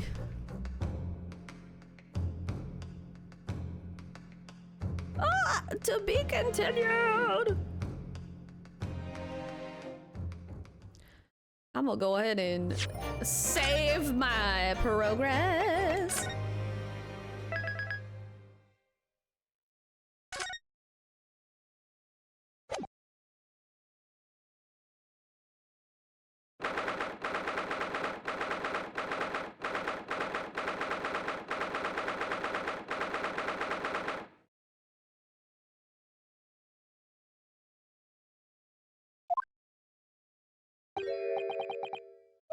Mr. Naruhodo!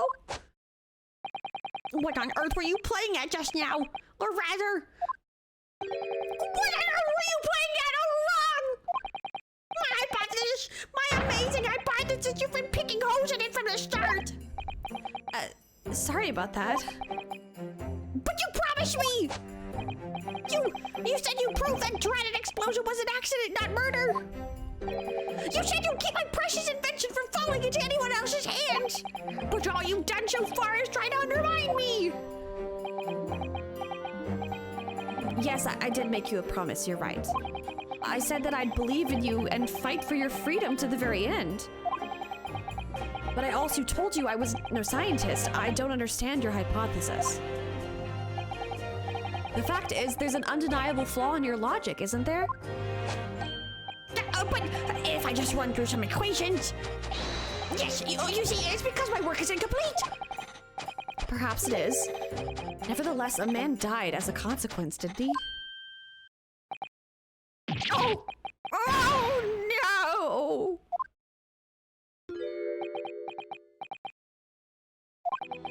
You're right. You're so right. It's all my fault. And I have no right to blame you for my failures. I'm a disaster, not just as a scientist, but as a human being. Well, that might be a little over the top. And while we're on the subject, what about Barack? He's being awful. Claiming his old university friend to be a murderer, you mean? He's a disaster, not just as a prosecutor, but as a human being. Oh, but no, wait, he's the Reaper, isn't he? Perhaps he's not classified as Homo sapiens anymore? Glad that's cleared up.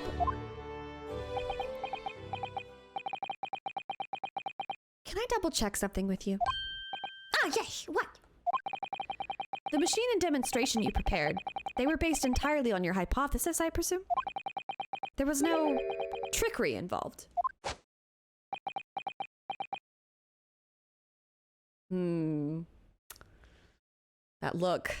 That look is very concerning to me. I drew the plans for the machine with my very own hands. Every line was painstakingly drawn with the firm belief that science is the only future. So yes, it's true that my hypothesis hasn't reached maturity yet. But please, Mr. Naruhodo, you must believe in it. All right, Professor. I understand. Counsel, defendant! The prosecution's witnesses are ready to take the stand. Court is about to be in session again. Make your way into the courtroom, please.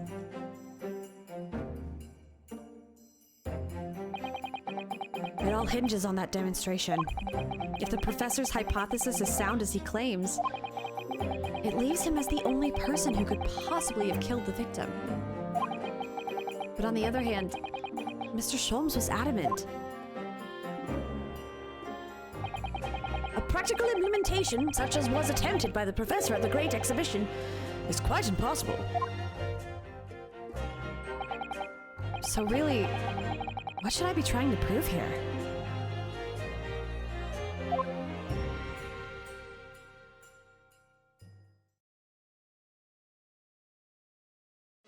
Thank you so much for watching. I really hope you enjoyed. Be sure to follow me on Twitch to catch me live, and like and subscribe here on YouTube if you want to see more VODs from Twitch or off-stream plays like this one.